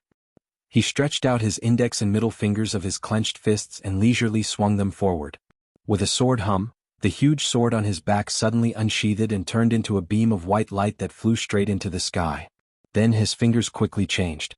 The huge sword twisted a few times in the air, turned around and fell straight towards the bonfire. When it was about to touch, Feng Zi quickly changed his gesture again. The huge sword actually made a circle around the bonfire, pierced through a suckling sheep, and flew towards Yu Qingqing. It flew to the table in front of Yu Qingqing and stopped. After shaking a few times, the suckling sheep was actually split into 7 or 8 pieces and fell onto the jade plate on the table. After this was done, Feng Zi withdrew his hand gesture and the huge sword returned to its sheath. Only then did he say with a satisfied smile, "I've made a fool of myself, Miss Qingqing. This roasted suckling sheep is a small token of my appreciation." "Young noble Feng, thank you." Yu Qingqing smiled and nodded in thanks. At the same time, the young noble next to her gave Feng Zi the middle finger in his mind. "You're playing so big right from the start. You only used your Feng clan's ultimate sword control technique. How can others play later? Plus, even if you want to please Yu Qingqing, you don't need to use the big guy that you kill people to make a living to cut meat. Old man Feng, not bad. Your brat's sword control technique has probably reached the 6th level." Yi Qingyo whispered to the Feng clan's supreme elder on a square table above. Yu Ji also nodded with satisfaction and said, "Small area control is already very good. With the power of a 3rd-level general, I'm afraid even a 1st-level marshal can't beat him. Feng Zi's talents are considered the best in your Feng clan in the last 100 years. His future is limitless. Where? Compared to the descendants of your clans, I still have to work harder." The Feng clan's supreme elder said humbly, but his face was full of joy. Ah, my brat is ready to go. Let's see what special performance he has. The Hua clan's elders smiled and drew everyone's attention to the field. Seeing that Feng Zi got the first prize, Hua was a bit unhappy. He stood up and nodded at Yu Qingqing. He said, I'm also here to join in the fun. I'll give Miss Qingqing a mysterious gift. Saying this, Hua slowly walked toward the field. His steps were very elegant and light. However, as he walked, his body slowly became blurry in front of everyone and finally disappeared. Stealth? Everyone was shocked and changed their expressions. They had heard of the Hua clan's stealth technique, but they didn't expect Hua to disappear in front of everyone. If he sneaked up to them and stabbed them, wouldn't they die? The only young people who didn't change their expressions were the descendants of the four great clans, Long Xuelu and Tu Qianjun. Long Xuelu had seen this before, so he didn't panic. Tu Qianjun didn't have any expression, but his eyes revealed a trace of contempt. It seemed that he didn't care about this kind of small trick. Of course, the few supreme elders in the field wouldn't be shocked, nor would their expressions change. Although Hua's stealth technique was quite good, under the powerful cultivation of the Saint Realm, it was equivalent to not being invisible at all. Hua left very quickly and came very quickly. After everyone opened their eyes wide and looked around for a moment, Hua finally appeared. However, he directly walked toward Yu Qingqing. He held a purple rose in his hand and walked with strange steps. His speed seemed very slow, but a series of afterimages appeared behind him. In the field, 3 Hua appeared. Hua held roses in his hand and walked over with a smile on his face. The scene was extremely strange. Finally, the afterimages disappeared and Hua stood in front of Yu Qingqing. He bowed sincerely and said, Miss Qingqing, may your beauty be like this bouquet of roses that will never wither. Thank you, young Master Hua. Yu Qingqing still had an indifferent expression. She extended her lily-white hand and took the purple rose. He had even used the afterimage clone technique to pick up girls. That transvestite actually used such an awesome escape technique to put on a show. Everyone shook their heads and secretly decided that they wouldn't embarrass themselves later. Anyway, the descendants of the four great clans, Long Xuelu, and a young master from the Divine City were there. Even if they thought about it, they wouldn't have any hope. It was better to think about how to snatch one of the 12 elite girls from the Yu clan. Chapter 64. After the strange performance of the beautiful ladyboy Hua, the atmosphere suddenly turned cold. Although all the young masters had fantasized about showing off their skills today, using their unique temperament and unique style to win the heart of the beauty, and finally returning home with glory and beauty, all the young masters had fantasized about showing off their skills today, using their unique temperament and unique style to win the heart of the beauty. However, under the abnormal special skills of the Feng family and the Hua family, as well as the performance of Feng Zi and Hua, everyone felt as if a bucket of cold water had been poured over them. They were completely sober and they were also shocked. Obviously, Long Xuelu didn't want this to happen, so he casually made his move. His battle aura turned into a palm, holding a cup of top-notch perfume named Poison, that he had spent a lot of money to buy, and he flew towards Yu Qingqing. Long Xuelio's move had indeed shocked everyone present. It should be known that battle aura was just an external release of energy. It was easy to use energy to kill and destroy enemies, but to materialize battle aura into a real palm, even if it could only hold a bottle of perfume, one would need to be at least in the Emperor realm. However, it was a pity that he hadn't managed to completely learn Palace Master Long's famous consummate skill, the Dragon Capturing Hand. Palace Master Long's Dragon Capturing Hand was extremely powerful. With Palace Master's strength at the peak of the Saint Realm, if he used the Dragon Capturing Hand, not to mention the Saint-level Azure Dragon, he would definitely be able to capture the 8th-level Tyrant Dragon. He would be able to easily throw it around like it was a broken jar. Long Xuelio's battle aura was naturally not a problem for him to kill enemies with his battle aura. However, if he wanted to materialize battle aura into a real palm, hold a bottle of perfume and fly it for more than 20 meters, it would obviously be a little difficult. Therefore, when this palm flew, it would occasionally shake a little, and there was even one time when it almost fell.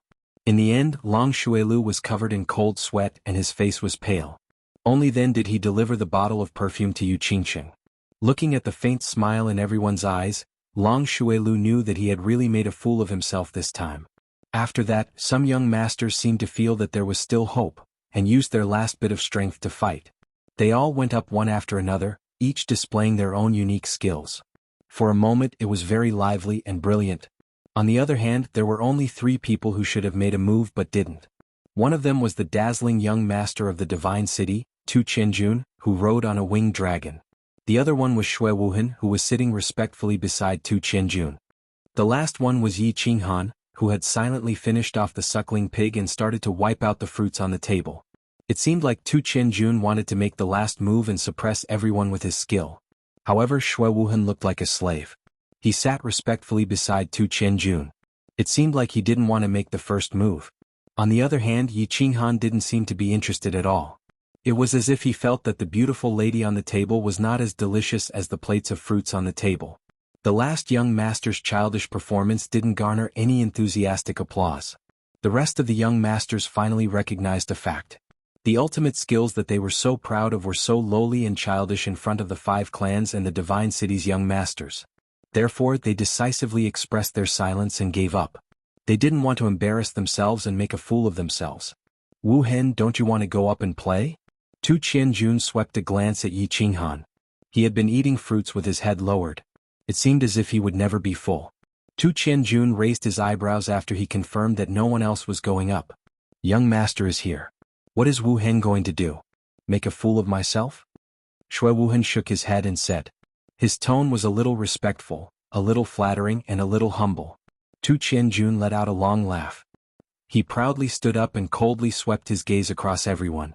His eyes didn't have the same look of interest as before. Instead, he looked down on everyone.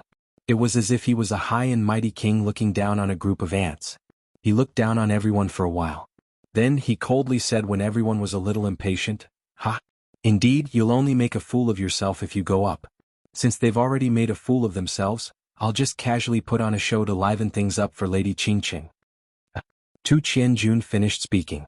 Everyone except for Shui Wuhan and Yi Qinghan's complexion changed at the same time. This was a slap to their faces. This was a naked slap to their faces. What did he mean by, "I've already made a fool of myself"? What did he mean by casually put on a show? The complexions of the older generation didn't look good either. Slapping the faces of their descendants was equivalent to slapping their old faces. You've come from the Divine City, and your strength is very heaven-defying. But you should at least leave some face for us old fellows. Yu Qingqing's complexion didn't change after hearing Tu Qianjun's incomparably arrogant words. She looked at Yi Qinghan, who was still eating grapes without the slightest change in expression. Then her complexion became a little richer. Her black pearl-like eyes flashed and she instantly smiled. Then she used an unprecedentedly sweet and soft voice to say, "Young Master Tu, please. Qingqing will wait and see." Feng Zihua and Long Shuelio's complexion changed completely. They became a little deathly gray and looked very unsightly. Today was the Summer Fire Festival. It was the day that Yu Qingqing would choose her man. Strength, influence, and performance were all fake in this bonfire party.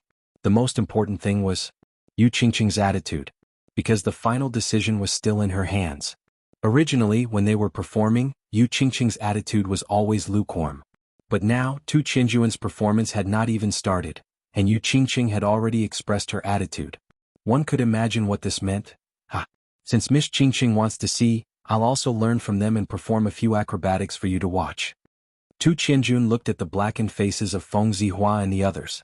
He seemed to find it very interesting and continued to mock them. As soon as he finished speaking, the expressions of the old fellows sitting in the seats of honor, except for Shui Fei, all changed. Acrobatics? When did the unique skills of the great clans become acrobatics? The expressions of the Feng and Hua clans' Grand Supreme Elders were the worst. Yi Qingniu and Yu Ji's expressions were not very good either. The 5 great clans were of the same breadth and branch. Humiliating one clan was equivalent to humiliating all 5. And now, it was very obvious that Tu Qianjun had actually humiliated all of them. Us old fellows are looking forward to young Master Tu's performance.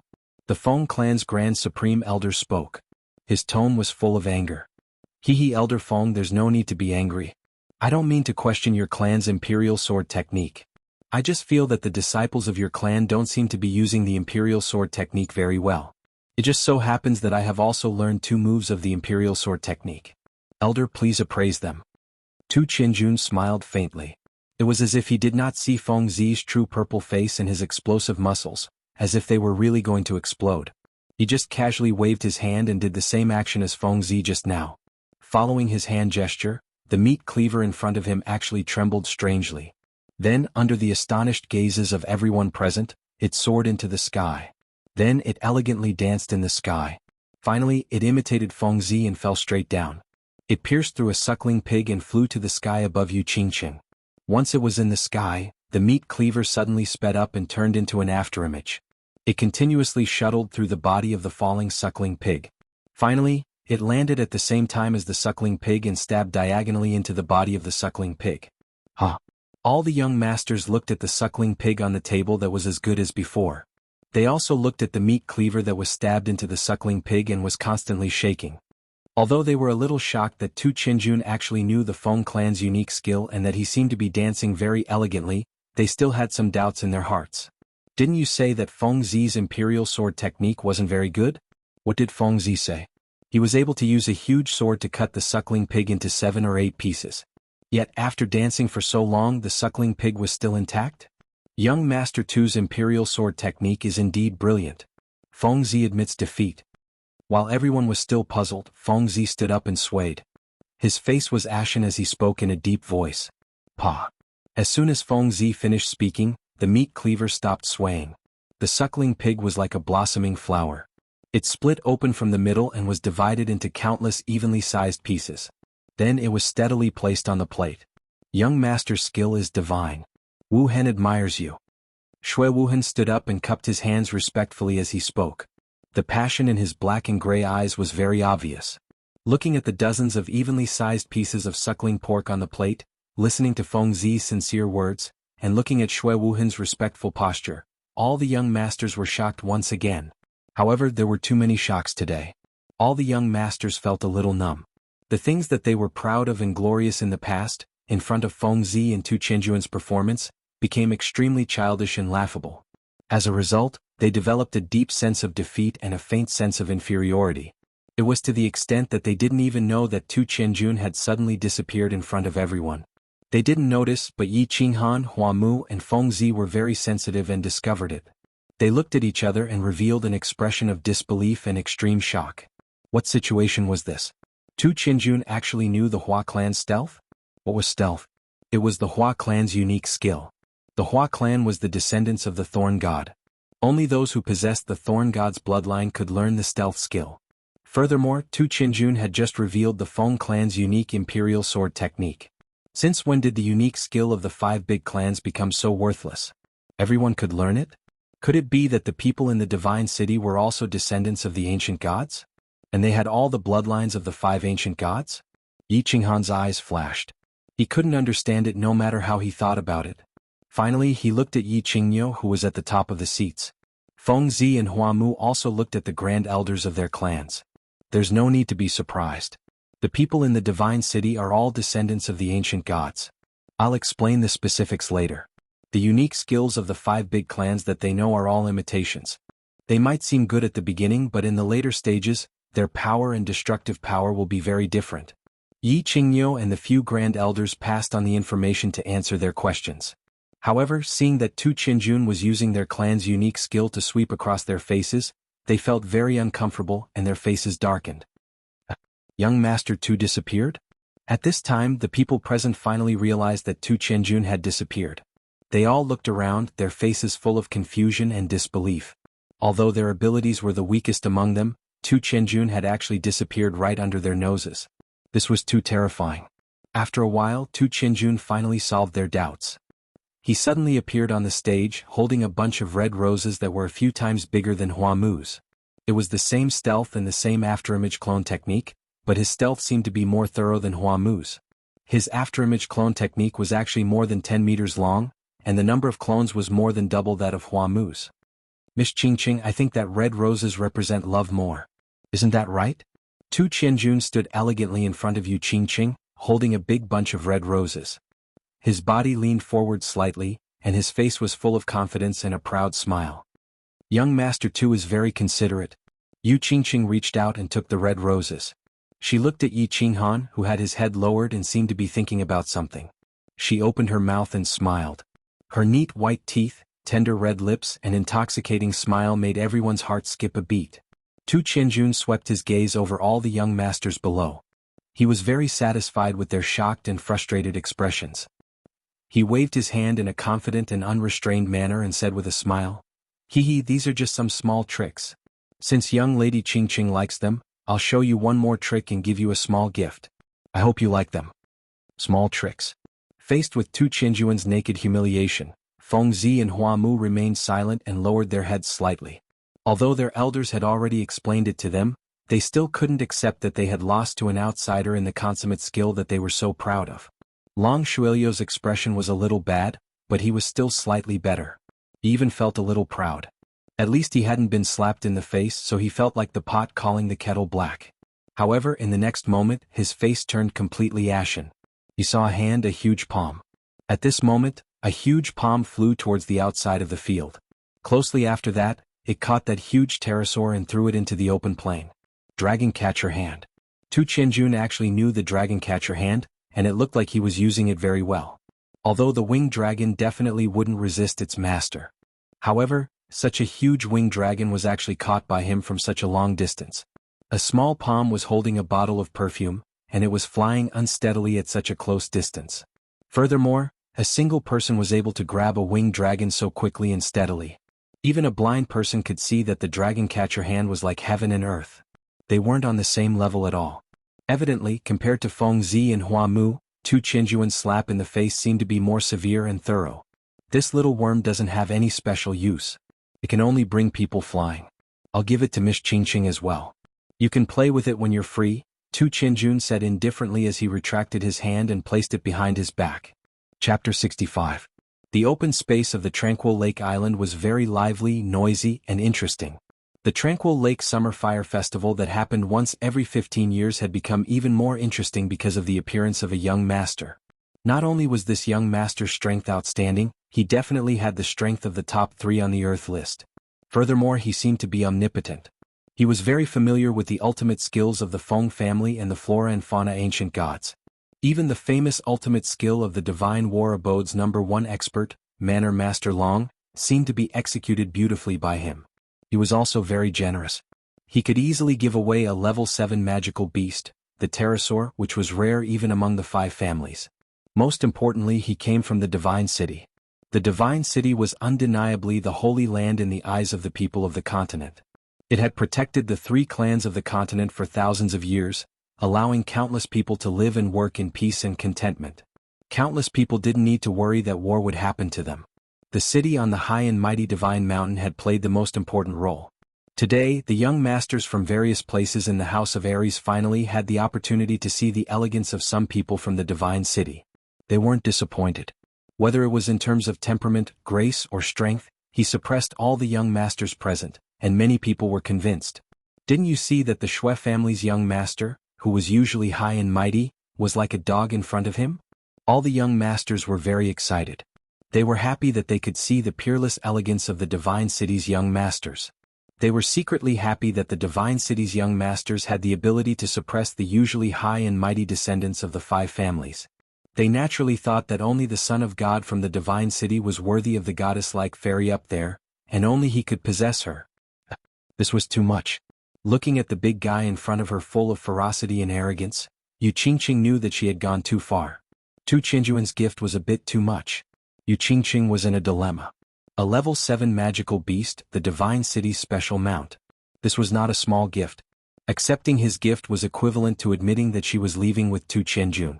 Originally, Yu Qingqing saw that Yi Qinghan had been acting like this and didn't care about her at all. She wanted to anger him and provoke him a little. It had always been her unconvinced mentality of a little girl causing mischief. At this moment, he realized that he had gone a little overboard, so he didn't know how to end the situation. Young Master Tu is considerate. Such a big guy, even if you give it to the Yu clan won't be able to raise it. Young Master, you should keep it first. If Qingqing chooses you in the end, it won't be too late to give it to her then. In the end, it was Yu Ji who expressed her stance and solved Yu Qingqing's problem. If it was Yu Ji who said this, there would naturally be no problem. If it was Yu Qingqing who said it, there would naturally be a problem. Therefore, Tu Qinjun nodded his head and didn't force him too much. He put away the winged dragon and happily chatted with Shui Wuhan. Some people were happy and some people were unhappy. Feng Zi's face was gloomy.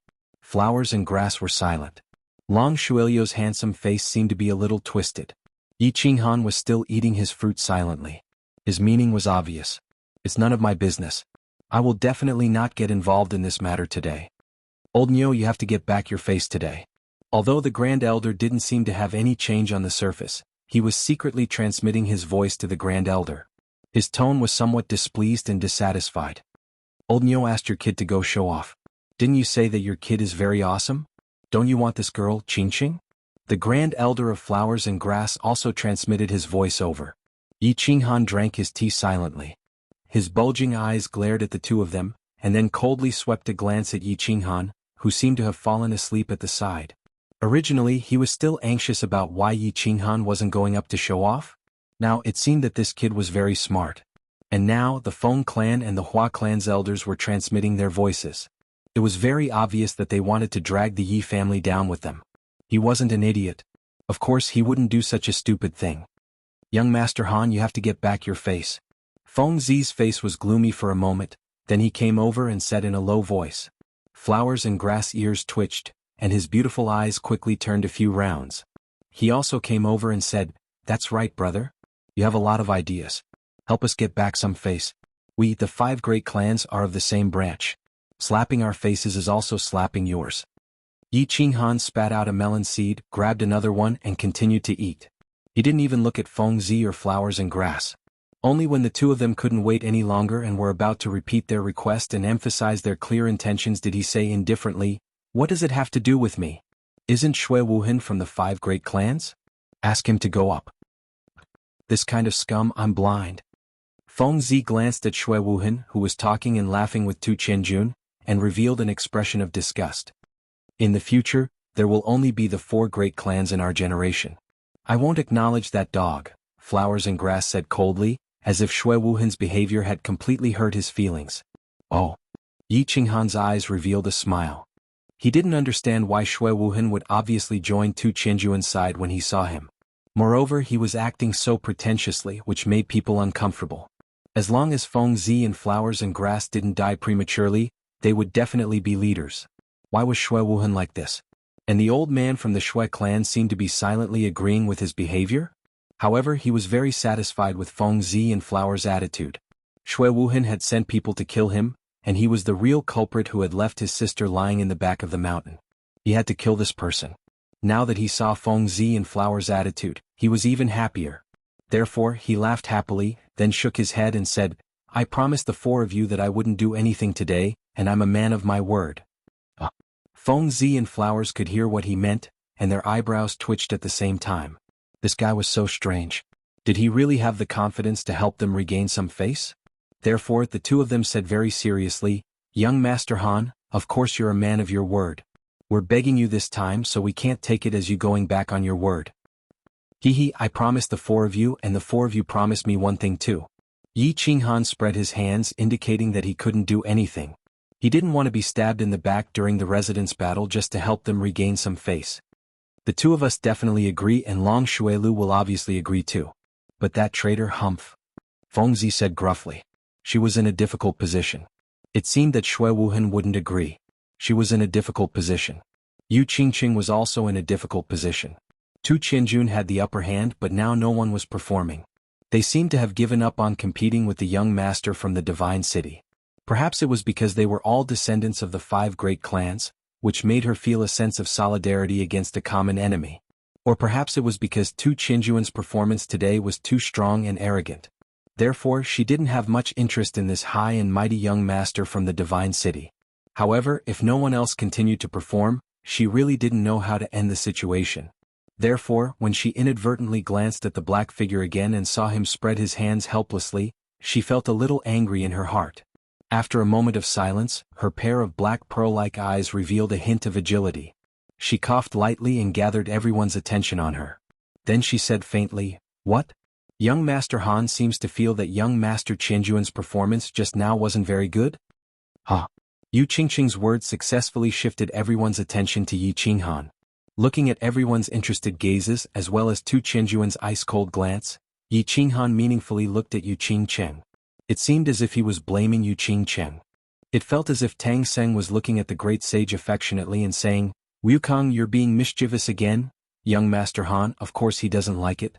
How can young Master Han's talent be guessed by ordinary people? Moreover, he also wants to show off, but he's worried that Shui Wuhan and young Master Shui won't agree? Feng Zi's eyes brightened as soon as Yu Qingqing's words fell. She hurriedly stood up and said with a big grin, "Oh, Wu Hin, what's the matter?" Tu Qinjuan's eyes flashed coldly as he asked Shui Wuhin in a low voice. Shui Wuhin laughed and hurriedly explained in a low voice, as if he didn't care about the disgusted looks from Feng Zi and Hua Hua. "If that's the case, agree to him. I want to see what tricks he can play." Tu Qinjun snorted coldly and said disdainfully. Yu Qingqing's black pearl-like eyes turned and understood many things. She couldn't help but feel even more furious at the black figure. This also made her even more determined to humiliate Yi Qinghan. Thus, she said in an even more resentful tone, "Why doesn't young Master Shui agree? There's no such thing." After receiving Tu Qianjun's instructions, Shui Wuhin stood up in a heroic manner. He then turned his head to look at Yi Qinghan. Then he said with a faint smile, "Since young Master Han also wishes to display his incompetence, Wu Hin will wait and see. Young Master Han, do your best. Don't worry about the rest." Long Shuilu stood up at this time. It was obvious that he was telling Yi Qinghan, "Go ahead, I'll support you for the time being." Tu Qianjun had thoroughly slapped him in the face, making him temporarily forget that Yi Qinghan had knocked him out with a punch. He stubbornly believed that it was a duel, and that his skills were inferior to Yi Qinghan's, so he lost. It wasn't particularly shameful. Moreover, Dragon Fifth had told him that Yi Qinghan had also held back at that time. Otherwise he would have lost his life. Therefore, when faced with the current situation, he immediately stood up and supported Yi Qinghan. If Yi Qinghan performed well, then it would help him regain some face. If Yi Qinghan didn't perform well, then he could also vent his anger from being knocked out by Yi Qinghan. It would be a win-win situation, so it would be a waste not to do it. "Little Han, if you're confident, then go up and do it. This brat is making me, old ox, very unhappy." Yi Qingyo's voice immediately rang in Yi Qinghan's ears. Yi Qinghan awkwardly rubbed his nose and sighed deeply. He stood up, stretched his body comfortably and yawned lazily. After attracting enough attention, he leisurely said, "You're right, you're right. I've always believed that the Yu Clan Summer Fire Festival choosing men through the performances of the young masters is a very wrong way of doing things. It's a bit like a beautiful female monkey asking a group of male monkeys to dance a flirtatious hula dance. Depending on which monkey danced well, it would decide which monkey could sleep on its bed at night." Yi Qinghan's opening sentence caused an uproar among the crowd. Many people in the crowd spat out a mouthful of wine at the same time. His words offended almost all the young masters who had performed, including the goddess-like young lady Yu Qingqing. Feng Zi and Hua Hua lowered their heads in embarrassment, but they were cursing in their hearts. Meanwhile, Tu Qianjuan's expression didn't turn gloomy because of Yi Qinghan's words. Instead, he looked at Yi Qinghan with interest as if he was looking at a very interesting toy. Yu Qingqing's beautiful eyes narrowed. This brat was too hateful. Every time he opened his mouth, he would say words like, choosing a man, and sleeping with him. He even compared her to a female monkey. Although he said it was a beautiful female monkey, it was still unforgivable. Yi Qingyo's mouth was wide open from laughter. This brat was pleasing to the eye no matter how he looked at him. This aura, this sense of humor, he was as flirtatious as when he was young. The rest of the grand elders were also slightly stunned, and they shook their heads in unison.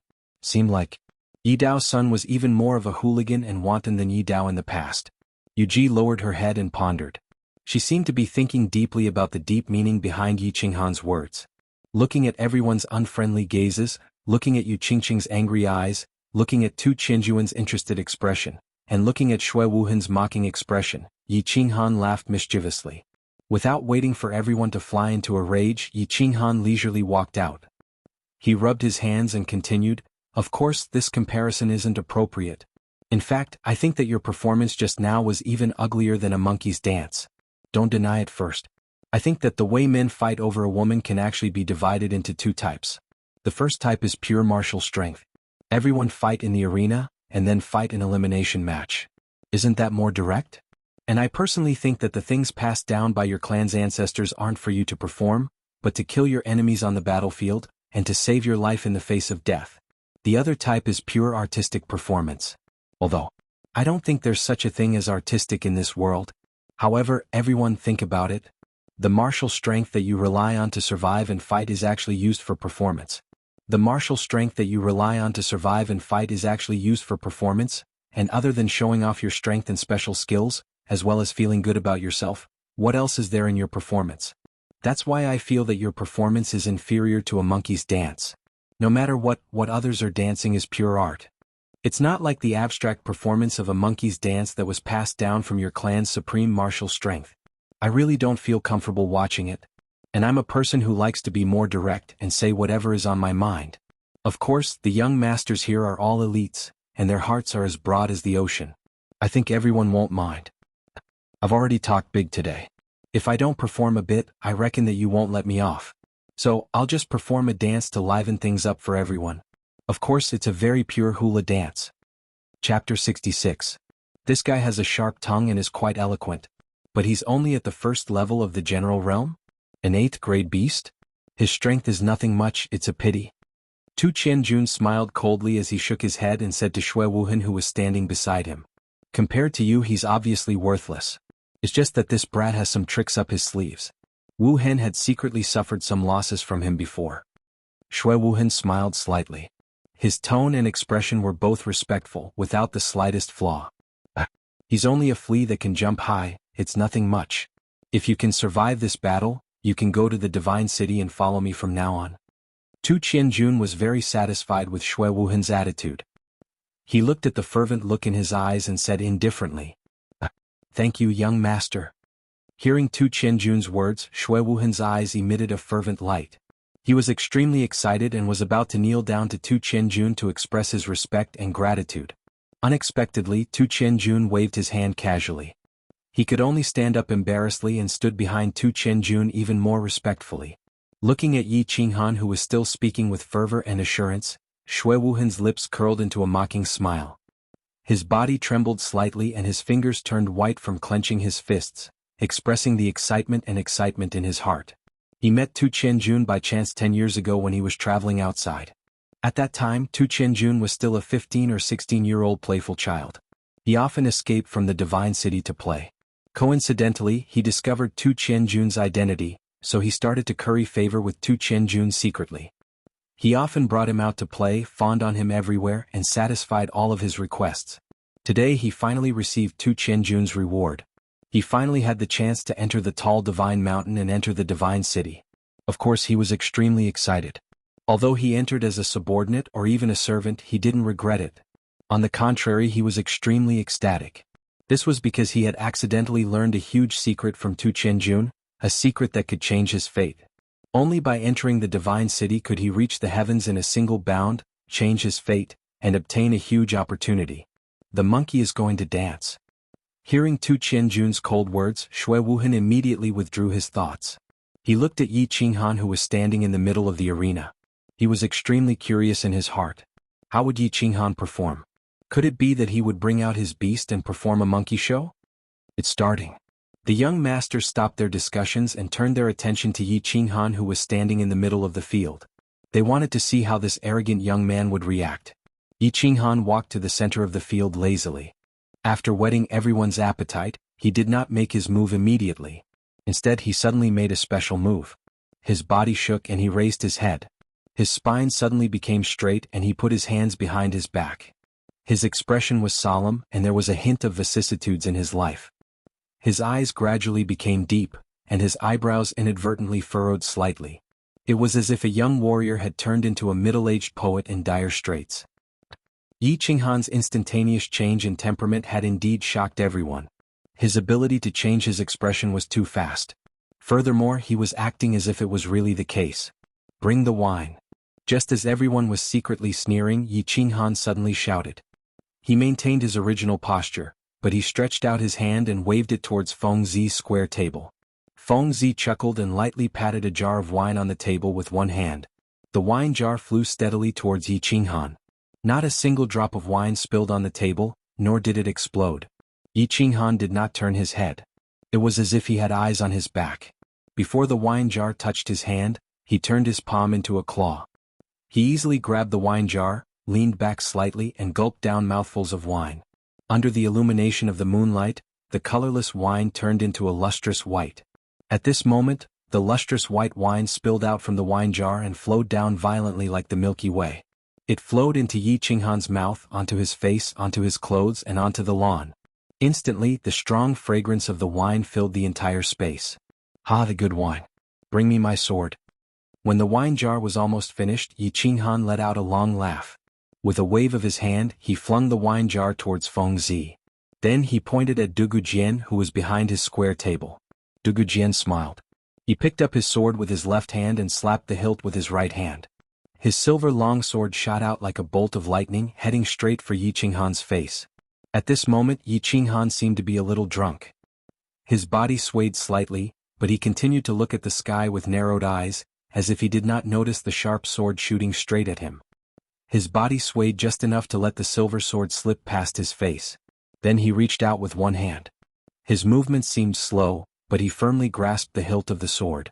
Then he took a small step forward and raised the sword above his head. He reached out with his other hand and grasped the scabbard, slowly pulling it open. Clang! The gorgeous silver scabbard was pulled out in an instant, revealing the dazzling blade. The sword was 3 feet long and 4 fingers wide. Under the moonlight, the cold blade glowed with a cold light. He casually flung the scabbard into the ground, sinking about 3 inches into the soil. Yi Qinghan reached out with his finger and slowly slid it across the silver blade. His eyes were focused and affectionate, as if he were looking at the woman he loved. Everyone present quieted down. It was as if Yi Qinghan's series of actions had brought them into a strange scene. In the Fire Dragon continent, literature and art had never been valued.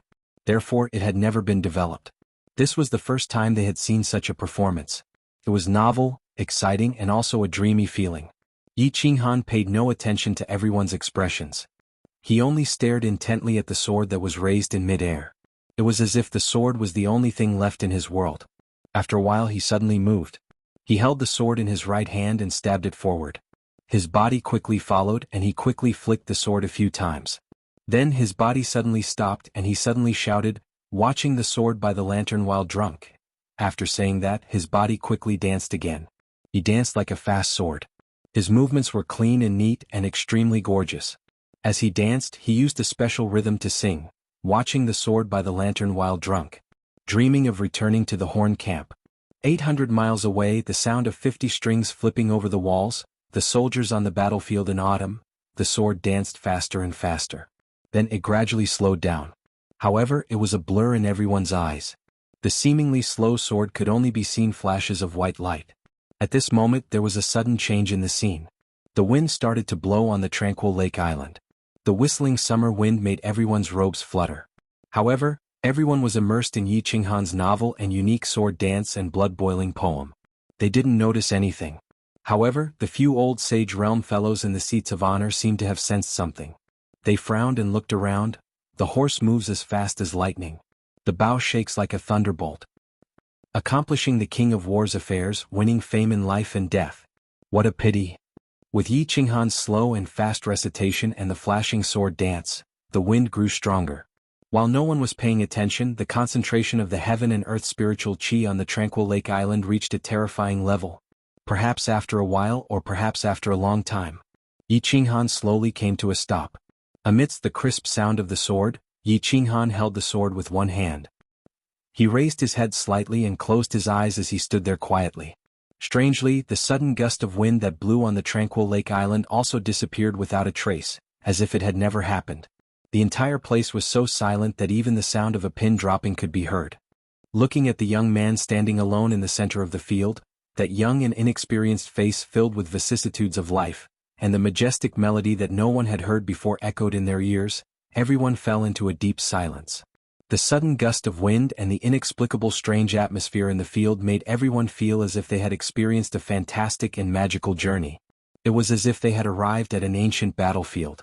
Everyone had transformed into a warrior, wielding their swords and killing without leaving a trace. Unfortunately, in the end they were defeated, and the entire army was annihilated. They were left standing alone on the battlefield with their hair gradually turning white. Yuji widened her eyes and looked around with a solemn expression. It was as if she was carefully sensing the difference in the surroundings. The few Grand Supreme Elders looked at each other and saw a trace of surprise and shock in each other's eyes. Tu Qianjun stared blankly at the sky. No one knew what he was thinking. Shui Wuhan squinted his eyes slightly. Feng Zi and Hua Hua opened their mouths wide. Long Shuilu licked his lips. Dugu Jian and the other 4 were filled with excitement. The young master's blood was boiling, and their faces were as red as the first tide. Yu Qingqing's eyes were blurry and rippled with extraordinary splendor. Watching the sword by the lamp when drunk, blowing the horn in my dream to link the camp. Everyone felt as if a young man was caressing the sharp sword and falling into a drunken sleep. Then when they woke up at dawn, they heard the majestic horn sound from all the military camps. The first two lines were filled with emotions and emotions. 800 miles away, the sound of 50 bowstrings flipping over the wall, the soldiers on the battlefield in autumn. Everyone felt as if they had arrived at a battlefield where tens of thousands of people were fighting. They saw the mighty military camps with axes and halberds standing upright and pointing to the sky. Flags fluttered, and the soldiers' armor shone brightly. Coupled with Yi Qinghan's swift sword that was as fast as the wind, the hot-bloodedness hidden in the depths of everyone's hearts was completely stimulated. The horse gallops as fast as lightning, the bow shakes like a thunderbolt. Accomplishing the king's affairs, winning fame in life and in death. The last part of Yi Qinghan's sword dance was sometimes fast and sometimes slow, and the tune was also sometimes high and sometimes low. It made people reminisce about the soldiers' invincible heroic spirit, which was still fresh in people's minds. Before and after death, they left behind the good name of building an immortal country for the nation. The words were filled with patriotism and passion. These two lines meant that the poet saw that he had achieved success and was proud of himself. Thus he cheered happily. Even the tune was relaxed and majestic, raising the emotions of the lyrics to the highest point. And the last line, "Pity happened in vain." The tip of the pen suddenly changed, causing the emotions to plummet from the highest point. It expressed the infinite emotion of not being able to fulfill one's ambition. It revealed the sharp opposition between ideals and reality, and expressed the grief and indignation of having the heart to serve the country, but having no way to go. The whole poem was covered with a strong sense of sadness. This line echoed the first line, both describing the feelings of real life. It formed a strong contrast with the dream in the middle, and powerfully expressed the grief and indignation of having the ambition to serve the country. A brand new sword dance, a tune that no one had heard before, a poem that made people's blood boil and filled with emotion. The cadence of the recitation matched with the bewitching sword dance. Although there were many parts of the poem that the audience did not understand, and some of the words did not understand the meaning, it did not hinder the audience from appreciating this performance. It did not hinder the shock and baptism in the depths of their souls. They did not know why, but their hearts felt intoxicated as if they were in a dream. After a long time, it was unknown who gave the first applause, but a moment later the applause was like a surging tide. They had never thought that a man's sword dance could be like this, and that a man could also sing. Moreover, he could sing in such a way that resonated with people's hearts. Tu Qianjun nodded and came back to his senses. Then he started to clap lightly. Although the light in his eyes was still arrogant, there was also a faint hint of admiration in it. Yuji sighed slightly. Her expression was cautious and she did not clap. Instead she pondered for a long time. Suddenly she stood up and walked in front of Yi Qinghan with quick steps. She bowed respectfully and said respectfully, "Young Master Han is very talented. Yuji has danced for dozens of years and has also taught for dozens of years. Only today did I realize that I was a frog at the bottom of a well. This old one is ashamed. Yuji is willing to take young Master Han as her teacher, and follow by your side. I hope that young master does not dislike me." Chapter 67. Yi Qinghan was dumbfounded. He stared blankly at the beautiful middle-aged woman in front of him, looking into her sincere and longing eyes. He did not understand what had happened. He had not planned to appear today. Just as he had said, this performance was no different from a monkey dance. However, Tu Qianjuan's powerful performance and his undisguised slap to the 5 great clans made him very displeased. Thus, he casually imitated a famous sword dance from his previous life to break the ice. However, he did not know whether it was because of the beautiful scenery of Tranquil Lake Island, or because he had recalled the events of his previous life and the white-clothed woman at the back mountain of the Yi family, or perhaps because he had drunk a jar of wine that made him slightly tipsy. The more he danced, the more intoxicated he became. The more he sang, the more passionate he became, to the point that he himself sank into it. In the end, after he finished his performance, he was still immersed in his dream. Then he was awakened by Yuji's sincere words. He knew that the beautiful middle-aged woman in front of him was actually old enough to be his grandmother. He also knew that Yuji was the Yu family's grand elder and one of the 2 saints of the Yu family. However, he did not know why this expert, who was on equal footing with Yi Qingyo, wanted to take him as her disciple just because he sang a very ordinary song and danced a very ordinary dance. Yi Qingyo and the others were also dumbfounded. They looked in disbelief at Yu Ji's sincere face. After confirming that she was not joking, they all fell silent and sank into deep thought. They thought of the sudden gust of wind just now and seemed to have connected something. Tu Qianjun was also dumbfounded. He looked seriously at Yu Ji for a while and also fell silent. The light in his eyes continued to shine. Although he did not understand what had happened, he had acutely sensed that the spirit qi of heaven and earth above Tranquil Lake Island had become much thicker. Moreover, the gust of wind just now seemed to confirm a certain guess in his heart. He began to narrow his eyes to observe the changes in the scene. Feng Zihua and the other young masters were also dumbfounded. They did not know what had happened. Didn't he just dance and recite a poem? Although they also felt that the dance was not bad and the song was very interesting. Even the grand elder of the Yu family had gone to take him as her disciple, right? Yu Qingqing was stunned as well. She silently looked at elder Yu Ji whom she respected. She actually wanted to acknowledge a junior as her master? Then she seemed to have thought of something. She thought of that strange gust of wind just now, and a dazzling light burst forth from her eyes. At this moment, a voice transmission suddenly rang in her ears. She listened carefully and after a moment of silence she suddenly stood up and said in an unusually determined tone, "Young masters, I hereby announce the end of this summer fire festival. This time I have chosen only one guardian and he is Yi Qinghan." Hearing the determination in Yu Qingqing's melodious voice, looking at her peerless face and pearl-like eyes, Yu Qingqing's heart sank.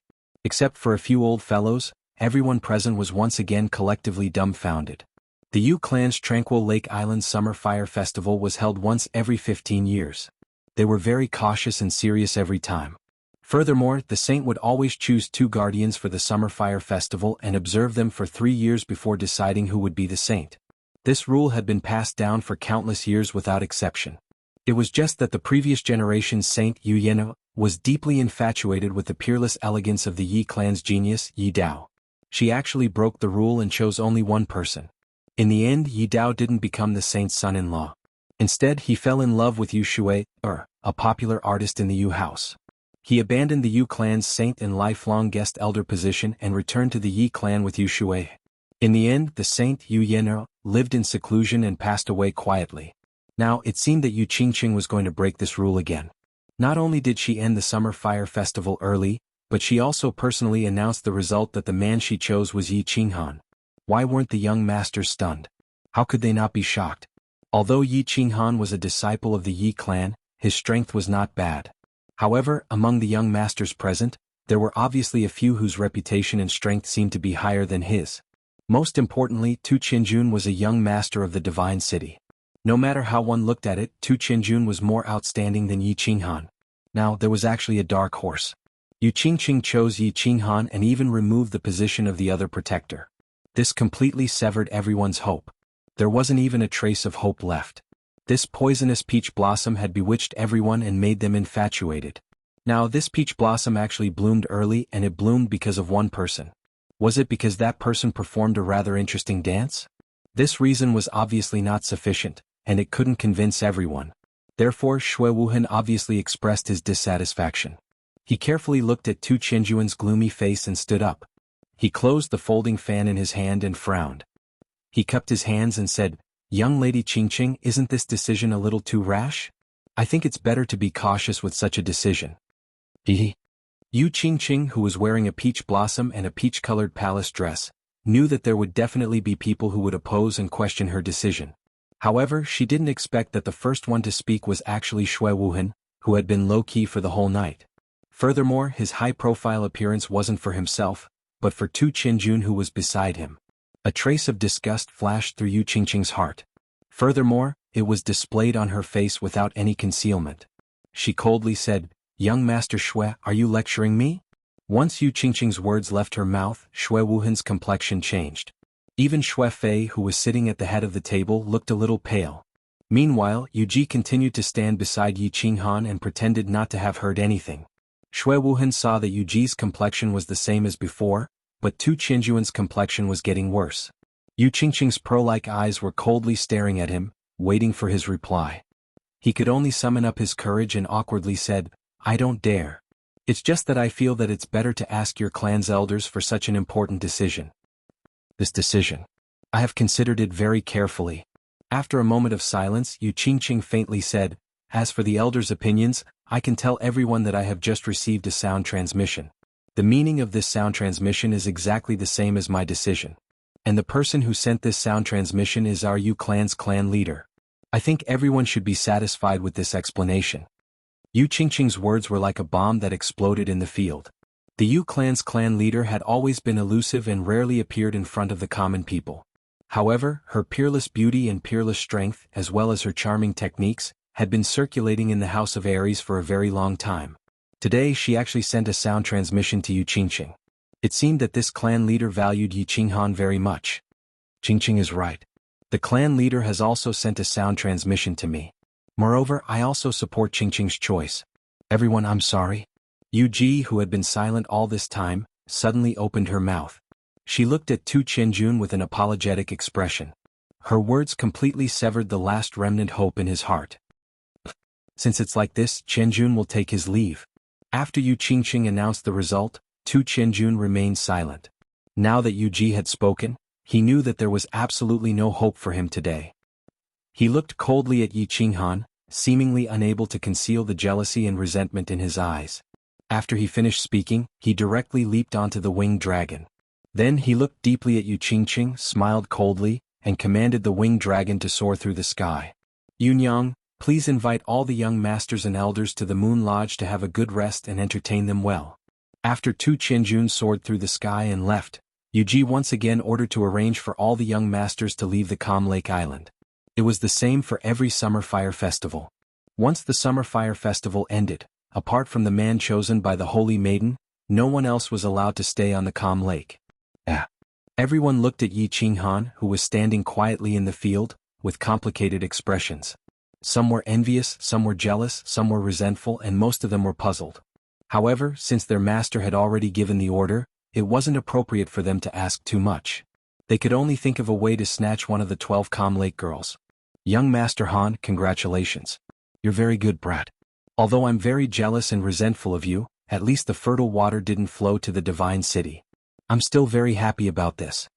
Feng Zi walked out with a cup of wine and stood in front of Yi Qinghan. She raised her head and drank it in one gulp. Her expression was a little lonely and disappointed. "No need." Yi Qinghan shook his head slightly and pushed Feng Zi's body away. He looked at Yu Ji and said very seriously, "Elder Yu Ji, you've forgotten something? I don't think you've asked me, the person involved, for my opinion. I didn't agree to be your clan's son-in-law." Chapter 68. Ugh. Everyone who was just about to leave suddenly turned their heads as if they had seen a ghost in broad daylight when they suddenly heard this. They blinked their big eyes trying to see if Yi Qinghan was drunk, or if he had a fever and was talking nonsense. Seeing Yi Qinghan's incomparably serious expression, everyone knew that he was actually serious. "Stinking brat, what did you say?" Ever since Yu Qingqing announced the results, Yi Qingyo had been grinning from ear to ear. Just a moment ago he was still chatting with the Feng clan elder. When he suddenly heard Yi Qinghan's words, he glared at her, his eyeballs almost popping out of their sockets as he angrily rebuked her. Yu Qingqing blushed when she heard this. Yi Qinghan's sword dance today made her think that Yi Qinghan's previous actions were all to loosen the reins only to grasp them better. Today he came out to perform because he liked her. Therefore, when she received the patriarch's voice transmission, she disregarded her girl's modesty and resolutely stood out. She said those embarrassing words in order to move Yi Qinghan's heart even more. Who would have thought that at this moment Yi Qinghan actually acted out the scene of Yi Dao rejecting Yu Yan'er in front of her? How could she endure this? When Yu Ji heard Yi Qinghan's incomparably serious words, she couldn't help but recall that 15 years ago, Yi Dao also rejected Yu Yan'er in the same way. Like father, like son. A Yu clan girl owed a Yi clan when she was born? She sighed inwardly, thought for a moment and said, "That's right, it was my negligence. But why did young Master Han reject? Is Qingqing not good enough? Young Master Han doesn't like it?" "Grand Elder, this is Qinghan's private matter. I hope you won't interfere." Yi Qinghan first cupped his hands at Yi Qingyo and said with a resolute tone. Then he looked at Yu Qingqing with some guilt and turned to Yu Ji. "Elder Yu Ji, Qinghan has no intention of offending the Yu clan's dignity. Moreover, young lady Qingqing is very good in all aspects and is worthy of the name Qingqing. However, Yi Qinghan already had a fiancée. So forgive me, but I can't agree." As he spoke, Yi Qinghan let out a deep sigh. He raised his head and looked at the southern sky. It was as if he could see through the stars and see the weak, white-haired, white-clothed woman lying on the bed. Brat, when did you get a wife? Nonsense. Yi Qingyo's eyes seemed to bulge even more when he heard this. However, halfway through his words, he saw the desolate expression on Yi Qinghan's face and seemed to think of something. He stopped his outburst and paused for a moment, then rubbed his head and continued, "Even if you want to marry Yi Qingyu, you can also marry Yu Qingqing?" Feng Zi and Hua Hua also rolled their eyes. In the Fire Dragon continent, even a normal man with a bit of money would have multiple wives, let alone their status. This excuse was too lousy. Wife, fiancé? That's the only reason? Yu Ji looked at Yi Qinghan in shock. She thought to herself, even if you want to reject, you have to find a reason. In the Fire Dragon continent, the strong were respected. It was normal for a man to have multiple wives. So she immediately said, "It's all right. Qingqing, I think she won't mind. Also, I think that if you marry Yu Qingqing, it will be very important for your future career development. I think your fiancé at home will also agree to this marriage. Am I right, Elder Green Bull?" Yu Qingqing was originally embarrassed and angry, but seeing that Yi Qinghan did not seem to be lying, and seeing Yi Qinghan's desolate expression as he looked up at the starry sky, it seemed to have touched a certain soft spot in her heart. She was no longer angry. Instead, she looked hopefully at Yi Qinghan, waiting for his explanation. Her black pearl-like eyes were shining, and her cherry lips were slightly open. Her pitiful expression made people unable to bear to hurt her. Yi Qinghan saw everyone looking at him, like a tiger watching its prey. He knew that if he did not give an explanation today, he would not be able to leave this calm lake island. He somewhat admired his father Yi Dao. Back then he rejected Yu Yener's offer to leave the calm lake island. He touched his nose and thought for a moment. Then he looked up at Yu Qingqing and Yu Ji. "Elder Yu Ji, Miss Qingqing, I really don't know how to explain. Let me put it this way, my fiancée almost died because of me and she's still unconscious right now. She's still waiting for me to use a type of treasure to save her. My beloved woman is still in a deep sleep. Do you think I will be in the mood to marry again? To have another romance? Furthermore, Lady Qingqing and I are not familiar with each other yet. Can be said that we have no feelings for each other. I am not familiar with her personality, and she does not understand my situation. It is unfair for both of us to get together in such a hurry. A marriage without love will never be a happy one." Yi Qinghan's words stunned everyone. They looked at Yi Qinghan's serious expression and Yi Qingyo's lowered head and sighed. In the end, everyone believed that Yi Qinghan really did have a fiancé who was in a coma at home. They also felt admiration for his persistence. However, towards the latter part of Yi Qinghan's words, all the young masters raised their middle fingers in their hearts. Feelings, love? Was there such a thing? In the minds of the men of the Fire Dragon continent, the feelings and love of a woman were all nurtured in bed. Wouldn't a man treat a beauty like Yu Qingqing as a treasure if they slept with her? Wasn't love something that came out of nowhere? However, Yi Qinghan's novel words had a completely different feeling in Yu Ji and Yu Qingqing's ears.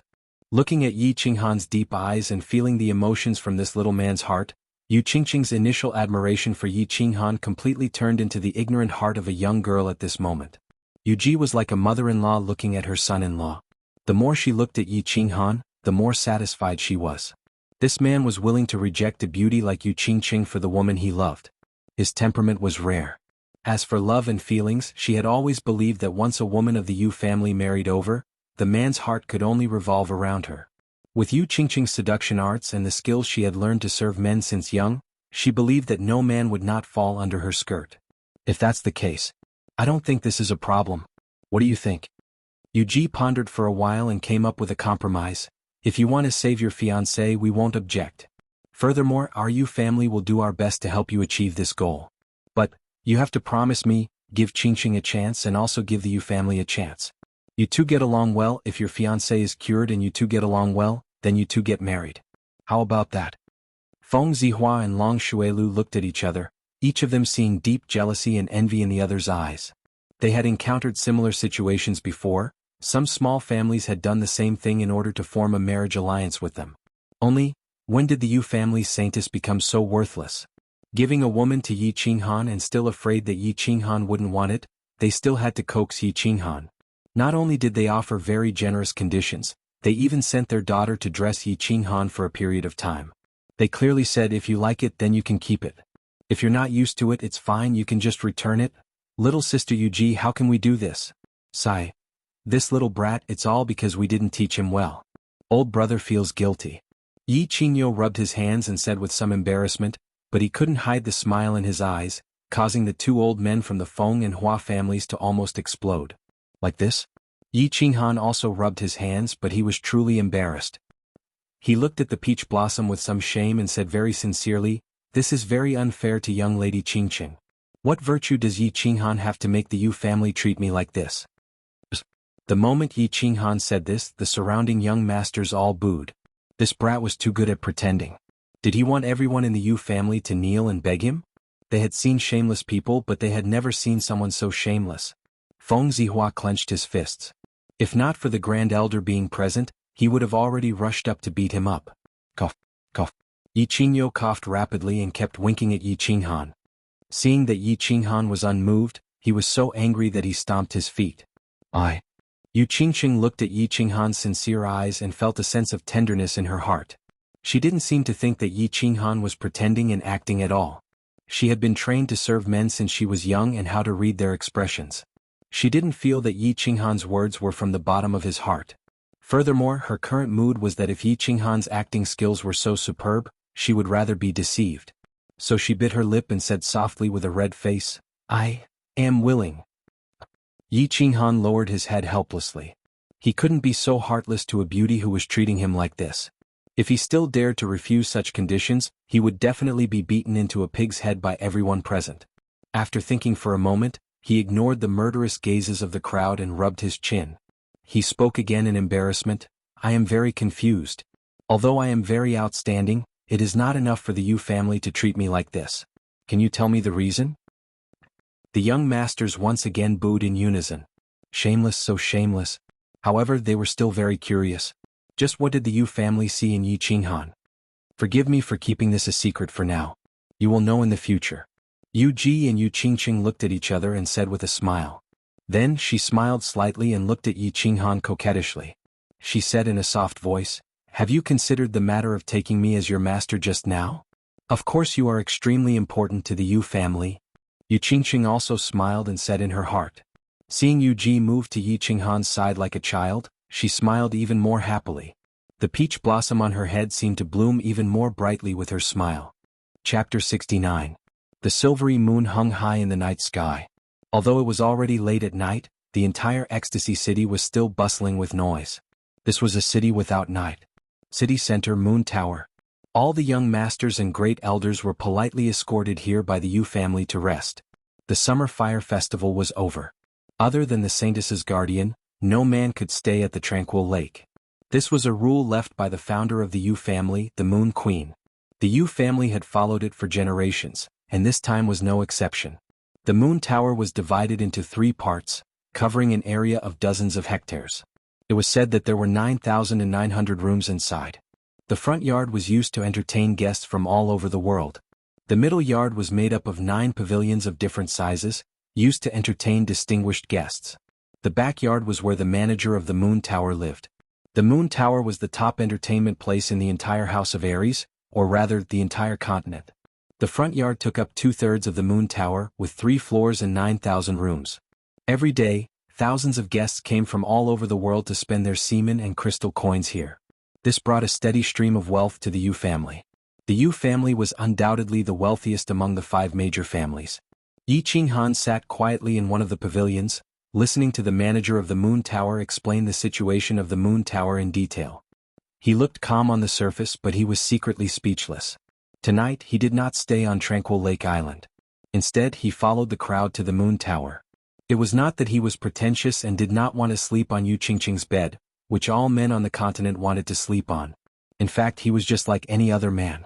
He could not resist the temptation of the poisonous peach blossom. In Barbarian City, he went to the bed of that coquettish lady boss without any hesitation. However, he felt that Yi Qingyu had been sleeping in the Yi family's back mountain for him. Now that he had gone to someone else's bed after leaving the Yi family, he would definitely not forgive himself. Moreover, the peach blossom was indeed poisonous. He was afraid that he would never come down from that bed. Therefore he left in a hurry and went to the Moon Tower. The Yu family treated him very well. The pavilion was only opened when the Yu family received their most respected guests. The decorations inside were the best in the continent. Yi Qinghan secretly glanced at them. Even the chamber pot behind the screen was carved out of jade. Yunyang had accompanied him all the way here, and had even introduced the situation of the Yu clan to him along the way. Presumably, the higher-ups of the Yu clan had already given him a position as a guest elder. "Young master, let's rest here tonight. If you need anything you can just call the maids outside. They will satisfy all your requests." Yunyang's expression was respectful, and her attitude was very respectful. She knew how much her family valued the youth in front of her, so when it came to etiquette she could not be picky at all. "Alright, sorry for troubling you, Yunyang. Go and do your work." Yi Qinghan smiled and nodded, indicating that he was satisfied with her service. Yunyang bowed again and retreated. The room returned to silence. Yi Qinghan scratched his head and sat on the tea table. He poured 2 cups of tea and said to the person behind the screen, "Elder Azurox, since you're here, come and have a cup of tea." A tall figure walked out from behind the screen. As he walked over, he constantly complimented the decorations in the room. His mouth made clicking sounds as he sat in front of Yi Qinghan without any trace of politeness. He picked up the cup of tea and took a sip. His face was full of enjoyment as he said, "Good tea, good tea. Only the Yu clan can afford to drink this dragon saliva tea. I, Old Ox, have only drunk it a few times in my life. I didn't expect the Yu clan to treat you like ordinary tea. You're really lucky, brat. Old man, will you die if you don't brag? With your status you think you can't even drink this lousy tea?" Yi Qinghan rolled his eyes. He had always held a grudge against the old fogies of the Yi clan. He had originally planned to go to Dragon City to participate in the Elite Academy tournament, but he didn't expect that these old fogies would arrange for him to participate in the Tranquil Lake selection without his consent. Of course he had some resentment. Now that he was sitting alone with Yi Qinghan, he naturally expressed the resentment hidden in the bottom of his heart. "This time I arranged for you to come to the Tranquil Lake without your consent. It was my fault, but I also did it for the good of your sister. With the support of the Yu clan, the chances of waking up your sister will increase by quite a bit, and it will also be of great help to your future development." Yi Qinghan rubbed his hands and laughed mischievously. "You're so sure that I'll be chosen?" Yi Qinghan snorted coldly. He lowered his head and drank his tea, glancing sideways at Yi Qinghan. Yi Qinghan laughed mischievously. He was in an extremely good mood, and his wrinkled old face was flushed red. "At first I thought that you only had a 1/3 chance, but then Tu Chenjun came and I thought that you had no chance at all. But who would have thought that you, brat, would have such a trick up your sleeve? Not bad, not bad. Little Han, well done. You have to know that being able to obtain the position of guest elder of the Yu clan would be extremely beneficial to your future growth. If that idiot father of yours had chosen the Holy Maiden, that brat wouldn't have died on the God-slaying mountain. If my father had chosen Yu Yener, I wouldn't be here now." Yi Qinghan rolled his eyes again. He lowered his head and pondered for a while, then suddenly raised his head and asked, "Why did the Yu clan choose me? Don't say that my sword dance was very coquettish or anything of the sort. I want to know the real reason." Seeing Yi Qinghan's serious expression, Yi Qinghan stopped laughing and thought seriously for a while. He frowned slightly and said, "I don't know the specific reason, but do you remember that when you were performing that sword dance you, brat, were actually able to draw upon the spirit chi of heaven and earth? Do you remember that sudden gust of wind? At that time I was completely silent and didn't know anything that happened outside.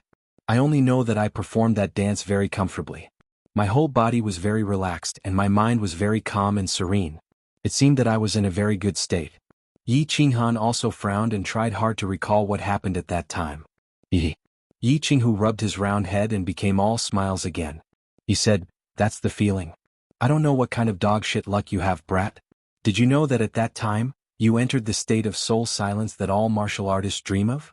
A martial artist's first layer of cultivation is physical cultivation, which includes the tempering of battle chi and the internal body. The second layer is soul cultivation. Of course, with your current strength your soul is too weak. Basically, your soul can improve along with your battle chi. However, once you enter the Emperor realm, your soul must cultivate alone, and soul cultivation is extremely difficult.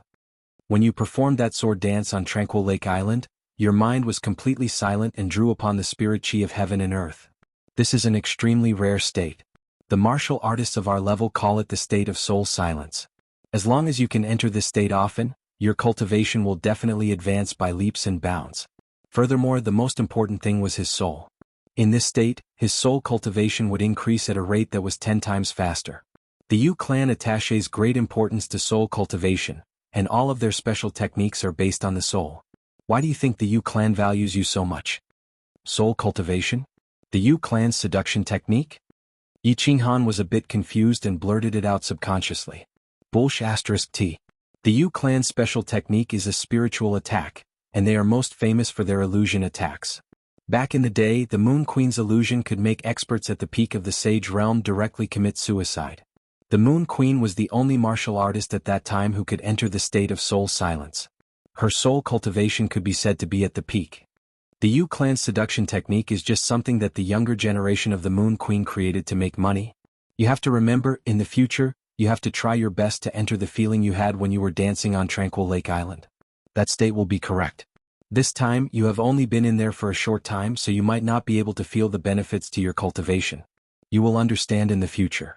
Remember, you have to try more and try to find a way to control this state. You have to be able to control the state of soul silence. With the help of the Yu clan, you will be the second Moon Queen or even surpass her. Yi Qinghan stood up and said cautiously. His eyes did not seem to hide the admiration and love he had for Yi Qinghan. Tranquil Lake Island, North Court. In an elegant room, Yu Qingqing looked respectfully at a white figure in front of her. Her eyes were filled with respect and adoration. The white figure's back was facing Yu Qingqing, leaving behind a curvy back and a head full of black hair. Qingqing, I want you to choose Yi Qinghan. You won't blame me, right? The white figure did not turn around. He only spoke lightly. His voice was cold, but it was very pleasant to the ears. Clan leader, of course Qingqing won't blame you. Actually, among so many young masters, only Yi Qinghan has a special characteristic that can attract Qingqing. Qingqing is very satisfied with this ending. Yu Qingqing lowered her head and pondered for a moment. Suddenly she raised her hand.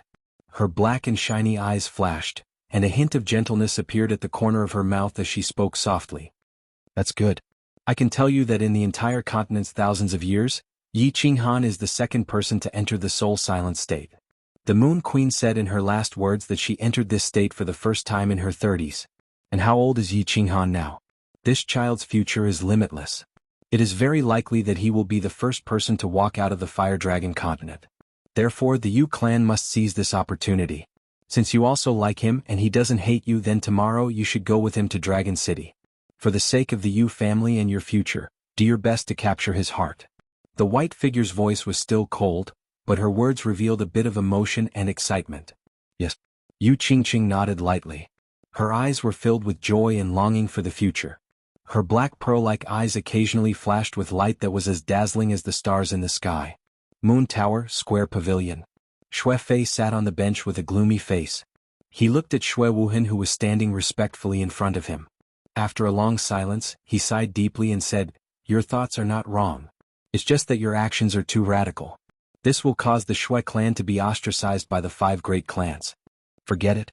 Since things have already reached this point, I can't say whether it's a blessing or a curse. Since you want to walk the path of Tu Qianjun, then keep walking. I hope you're right." Wu Hen is right. To walk out of the well that is the Fire Dragon continent, there is no other way but to borrow the power of the Divine City. As for the 5 great clans, as long as I can reach that step, the 5 great clans can be destroyed at any time. Second Grandpa, you must believe me. Xue Wuhan said lightly, but the arrogance and insolence in his words were unmistakable. Forget it, let's not talk about this anymore. Xue Fei sighed as he stared at the stubborn Xue Wuhan. Suddenly, a vicious glint flashed across his eyes as he scanned his surroundings. His lips trembled as he spoke in a low voice. "Yi Qinghan, since you've already formed a grudge with this person, then you must protect yourself in the sect battle and think of a way to secretly eliminate him." Yes. Xue Wuhan's eyes flashed with a trace of ruthlessness, and he nodded heavily. Chapter 70. The next day before dawn, a row of luxurious carriages appeared in front of the Moon Tower. The pedestrians who had woken up early were shocked to see such a long line of carriages.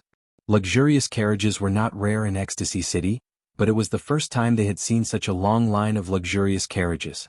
However, when they saw the flags of the 5 major families fluttering on the carriages, they thought of the upcoming Elite Mansion battle and suddenly realized that it was not so strange. 30th night, 17th night, and the Grim Reaper squad were in a good mood. They had stayed in the Moon Tower of Ecstasy City for a few days and enjoyed the warm hospitality of the Yu family, which ordinary guests could not enjoy. Anyone would be in a good mood. Most importantly, the top-notch hospitality was paid for by the Yu family.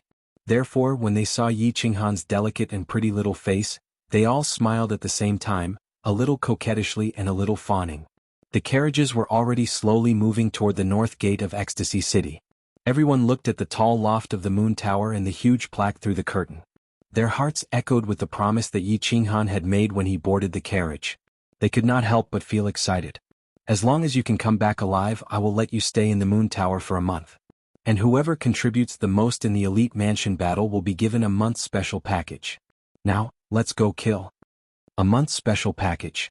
30th Night and 17th Night thought of Yi Qinghan's words and could not help but feel excited. Special package.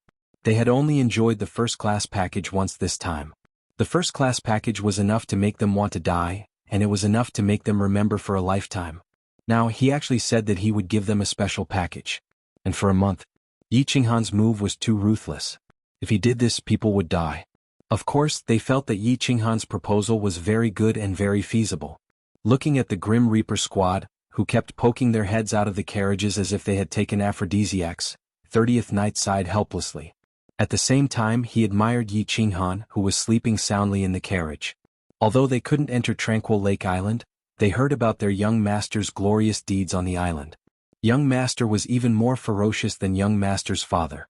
Although young master's father, Yi Dao, had also rejected the previous generation's saintess and left in a huff, the Yu clan did not do anything. And now, the young master had also rejected the saintess of the modern era. However, the Yu clan was still trying their best to coax him. They were almost crying and grabbing the young master's trousers to ask him to accept this saintess, Yu Qingqing. Why did he say that? Wasn't the 5 Yu family carriages hanging behind the caravan a very good proof? The Ecstasy City was not far from the Dragon City, only 5 to 6 days' journey. The carriages of the 5 clans and Long Shuelio's carriage were traveling on the broad road silently. Perhaps those young masters were too tired last night, or for some other reason, they had been sitting in their carriages silently for the first day. They didn't come out, even eating and defecating in their carriages. On the second day, the young masters began to come out to get some fresh air while eating. Wuxia, Fengzi and Long Shuelu had rested for a day and a night. It was as if they had completely forgotten the unhappiness of the night of the Summer Fire Festival. They were all chatting and laughing around a simple dining table, drinking the fine wine brought from the carriages, eating barbecued meat and casually chatting about some topics. At this time, Fengzi raised her eyebrows and looked into the distance. A figure was walking over and she said with a smile, "Young Master Han seems to be very busy. He doesn't even have time to eat." The person walking over was Dongfang Dao. Dongfang Dao and the other 4 had been following Yi Qinghan ever since they left Tranquil Lake Island. Yi Qinghan had asked Yi Qingyo and was reassured to let the 5 follow him. However, he wasn't as close as he was with Yi Shisan for the time being. Dongfang Dao and the others didn't mind and just silently sat in the carriage behind Yi Qinghan. Today they were out for a meal. Fengzi wanted to invite Yi Qinghan out for a drink, so she asked Dongfang Dao to invite them. "Young Master Feng, Young Master Hua, Young Master Long. My young master said that he's going into seclusion for a few days, so he's very sorry that he can't accompany you for a drink. He said that he wants me to apologize on his behalf. After this cultivation, he'll punish himself with a jar of wine as an apology." Dongfang Dao seemed to have changed from the status of a young master to a servant. In just one day he had completely accepted his status as a subordinate of Yi Qinghan, and his tone and etiquette were completely that of a servant. "Dongfang Dao, you're a talent. Are you willing to be a subordinate of the Yi family?" Fengzi waved her hand, indicating that she didn't mind this matter. Instead, she looked curiously at Dongfang Dao. He had only found out from the information sent over by his clan today that Dongfang Dao and the other 4 in their clans had always kept a low profile. However, the shocking thing was that all 5 of them were at the 3rd level of the general realm. At this age, with this level of strength, they were all characters who could dominate a region. And looking at Dongfang Dao's expression today, it seemed that he was very willing to be Yi Qinghan's servant. "That's right. Brother Dongfang, with the strength of the 5 of you, you are all dazzling geniuses no matter where you go. If the 5 of you follow me, I will serve you as an elder brother and a state scholar. Why should I follow Yi Qinghan as a servant? Moreover, it seems like Yi Qinghan doesn't like it?" Long Shuelu also said in confusion. He chuckled and tried to poach someone from the wall. "Thank you for your favor, young Master Feng, but young Master Long, I don't want to hear such words ever again." The fathers of Dongfang Dao and the other 4 were all saved by Master Yi Dao, and they have already sworn to serve Master's family for generations. Moreover, even if you want to be a servant, you have to look at whose servant you are, right? And the 5 of us feel that it is our fortune to be able to be young Master Yi Qinghan's servants. Dong Fengdao's expression was still calm, but when he heard the word servant from Long Shuelio's mouth, a blade-like sword light appeared in his eyes. He cupped his hands and left calmly after speaking. He walked to the side and silently ate with Nangong and the others. Long Shuelu was choked by Dong Fengdao's words. He rubbed his nose embarrassedly and picked up his wine to drink. Brother Shuelu, if it were me, I wouldn't have said what you just said. You probably haven't seen the information on what Yi Qinghan has done in the Yi family. Yi Qinghan is very fierce. The reason why Dong Fengdao and the other 4 are so loyal to him is probably because of Yi Qinghan's performance. Seeing Long Shuelio's embarrassment, Feng Zi smiled faintly and twisted his neck as he spoke. This kid is indeed fierce. Brother Shuelu, let me give you a piece of advice. You can't befriend him and it's best not to offend him. Hua Hua hadn't said anything at first, but when he saw Long Shuelio's confused expression, he advised him seriously. Long Shuelu frowned. He was the nephew of House Master Long, but he wasn't like Feng Zi and the others. He didn't have a direct intelligence system, so he was very confused. How fierce. Feng Zi drank a mouthful of wine, looked left and right, then came over and said in a low voice, this kid was still in the elite realm a few months ago. He couldn't even summon a beast and was considered trash by the Yi family. Then in these few months his strength increased by leaps and bounds. First, he killed 5 of Shui Wuhan's subordinates with the strength of a level 1 commander in the barbarian city. One of them was a general realm expert. After returning to the Yi family, he killed a few general realm Yi family core disciples and destroyed Yi Qinghuang's Dantian. In the end, he was surrounded by the elders of the Yi family, but they didn't kill him. Instead, he killed an emperor realm Yi Rong, which caused Yi Tianlong and the other 2 elders to come out of their seclusion. However, I don't know why Yi Tianlong didn't punish Yi Qinghan even though he killed so many people. Instead, he imprisoned Yi Jian in the back mountain and chased Yi Qinghuang out of the Yi family's castle. Now look at Yi Qingyou. It's obvious that the Yi family treats him like a treasure. Don't you think he's fierce? Pfft. Long Shuelu was slowly drinking wine at first, but when he heard that Yi Qinghan killed an emperor realm Yi Rong, he spat out the wine in his mouth. His face was full of shock and disbelief. After listening to Feng Zi, he shook his head and said, that's impossible. How old is he?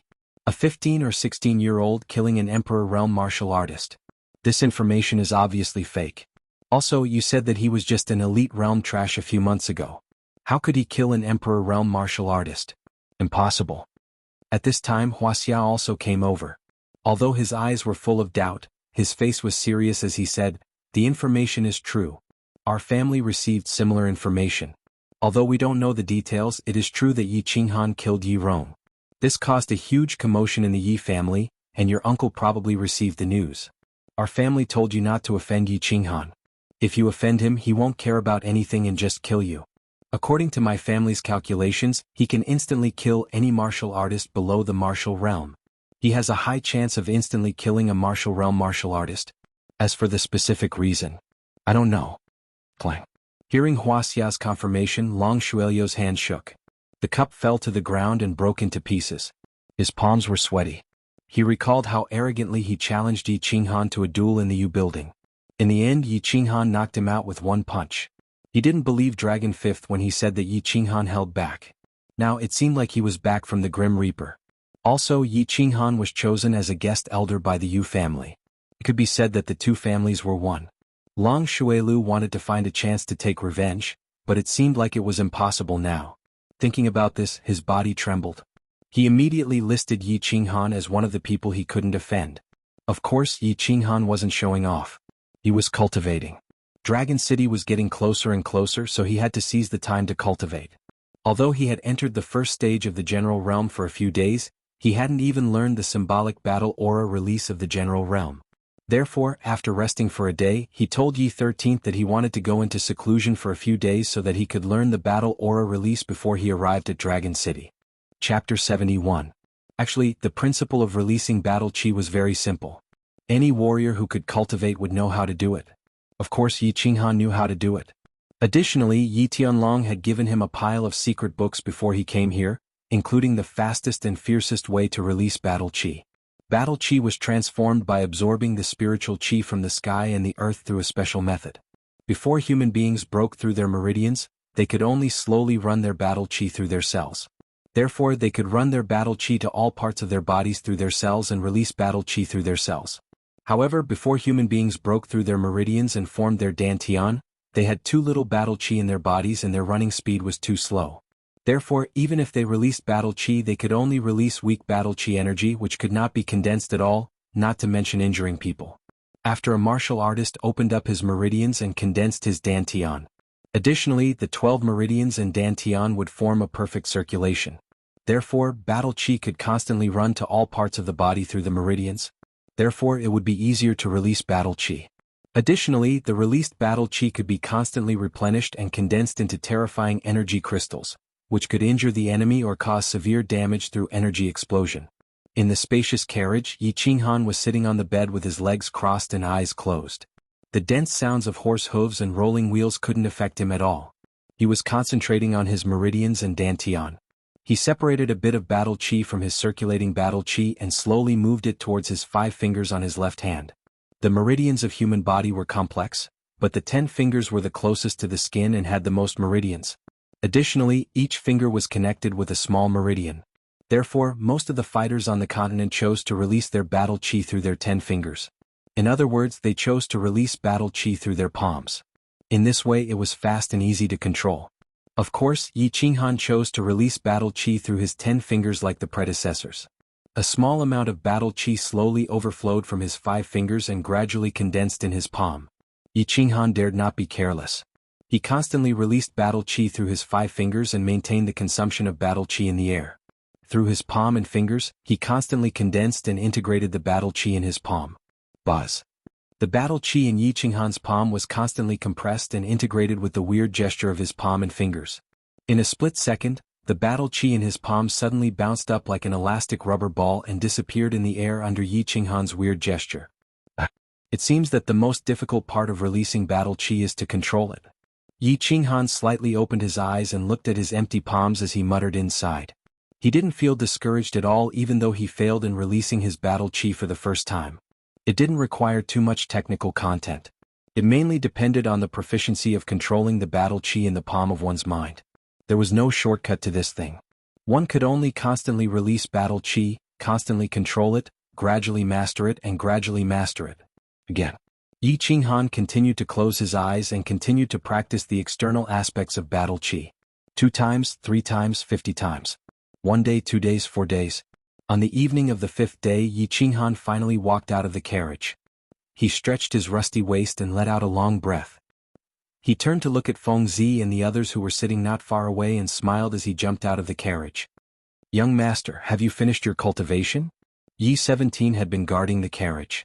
When he saw Yi Qinghan walk out of the carriage, he greeted him with a smile. "Yes, let's go. Accompany me for a drink."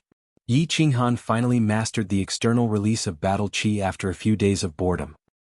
He was in a good mood as he waved his hand and walked towards the fire cart in the distance. "Young Master Han. Sit here.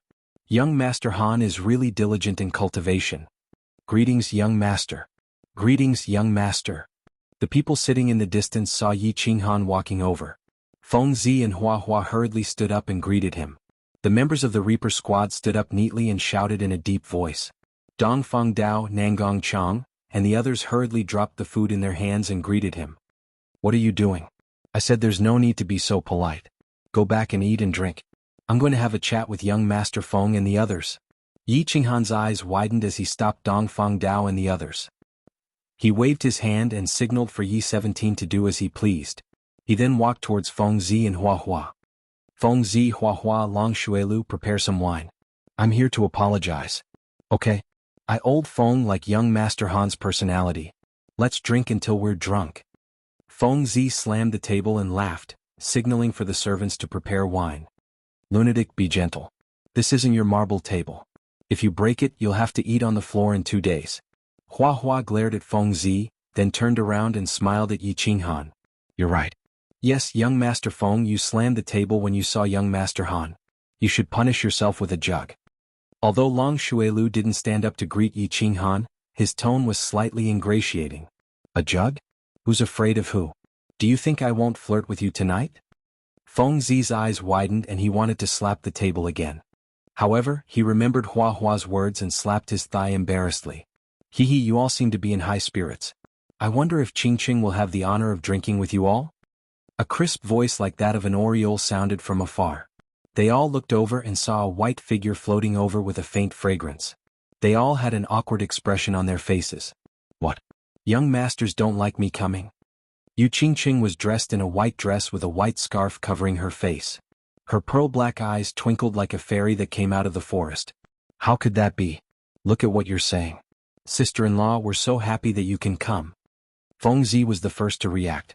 He quickly pulled out a stool from the side and patted it, gesturing for Yu Qingqing to sit down. Ah! A row of black lines appeared on Yi Qinghan's face.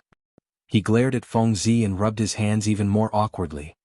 He forced a smile at Yu Qingqing and said, Miss Qingqing, have a seat. Yes, sister-in-law, please sit. Hua Hua and Long Xuelu also reacted. They suppressed their disappointment and said with a smile.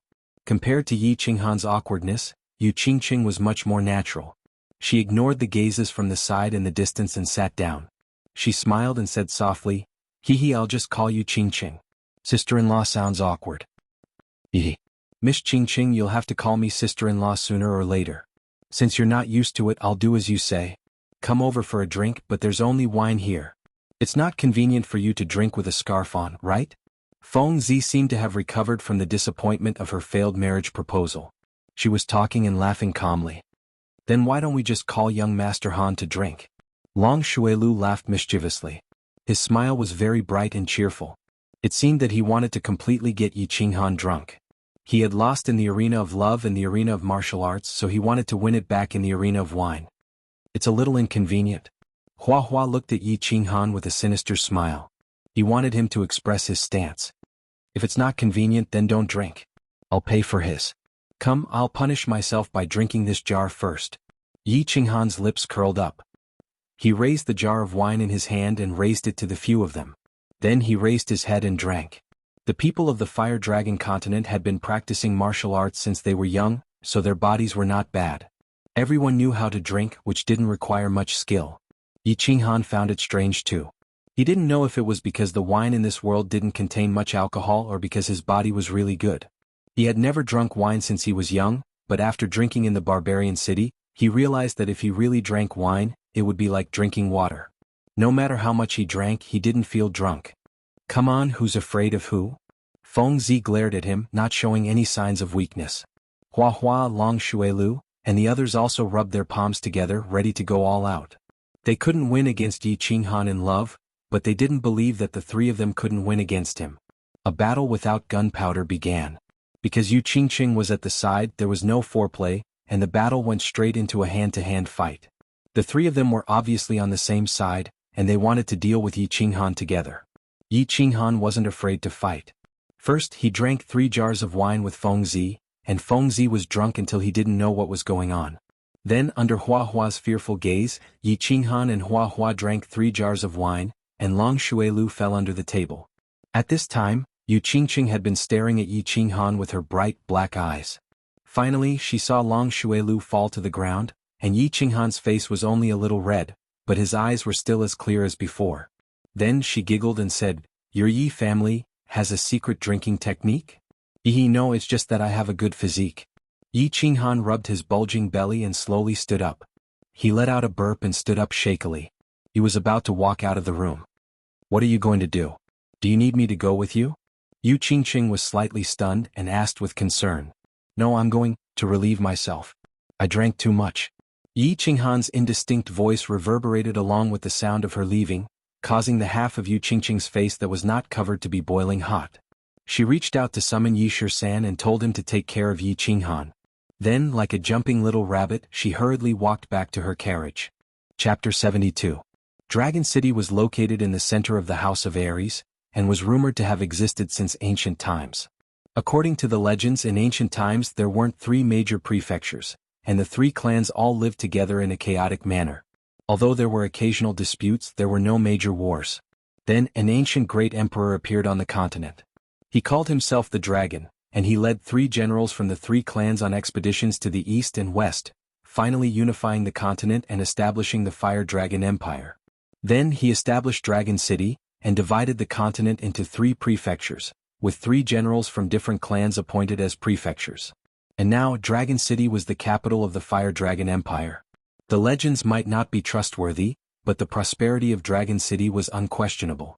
The city walls were more than 20 meters tall and more than 10 meters wide, and wrapped around the entire Dragon City like a dumpling. There was a moat dozens of meters wide, and the water inside was turbulent and unfathomable. This city wall is too majestic. This was the first time Yi Qinghan had come to Dragon City. Through the curtain of the carriage, he looked at the tall, green and towering walls. It was as if he was seeing the great wall of his world for the first time, and he was deeply shocked. The carriages entered Dragon City without any obstruction. The prestige of the 5 great clans wasn't challenged in this aspect. Even the rows of prefectural soldiers at the city gates wore respectful and envious gazes. They stood to the side respectfully and watched the carriages advance. After the carriages entered Dragon City, they parted ways at an intersection. Each clan had a manor in Dragon City.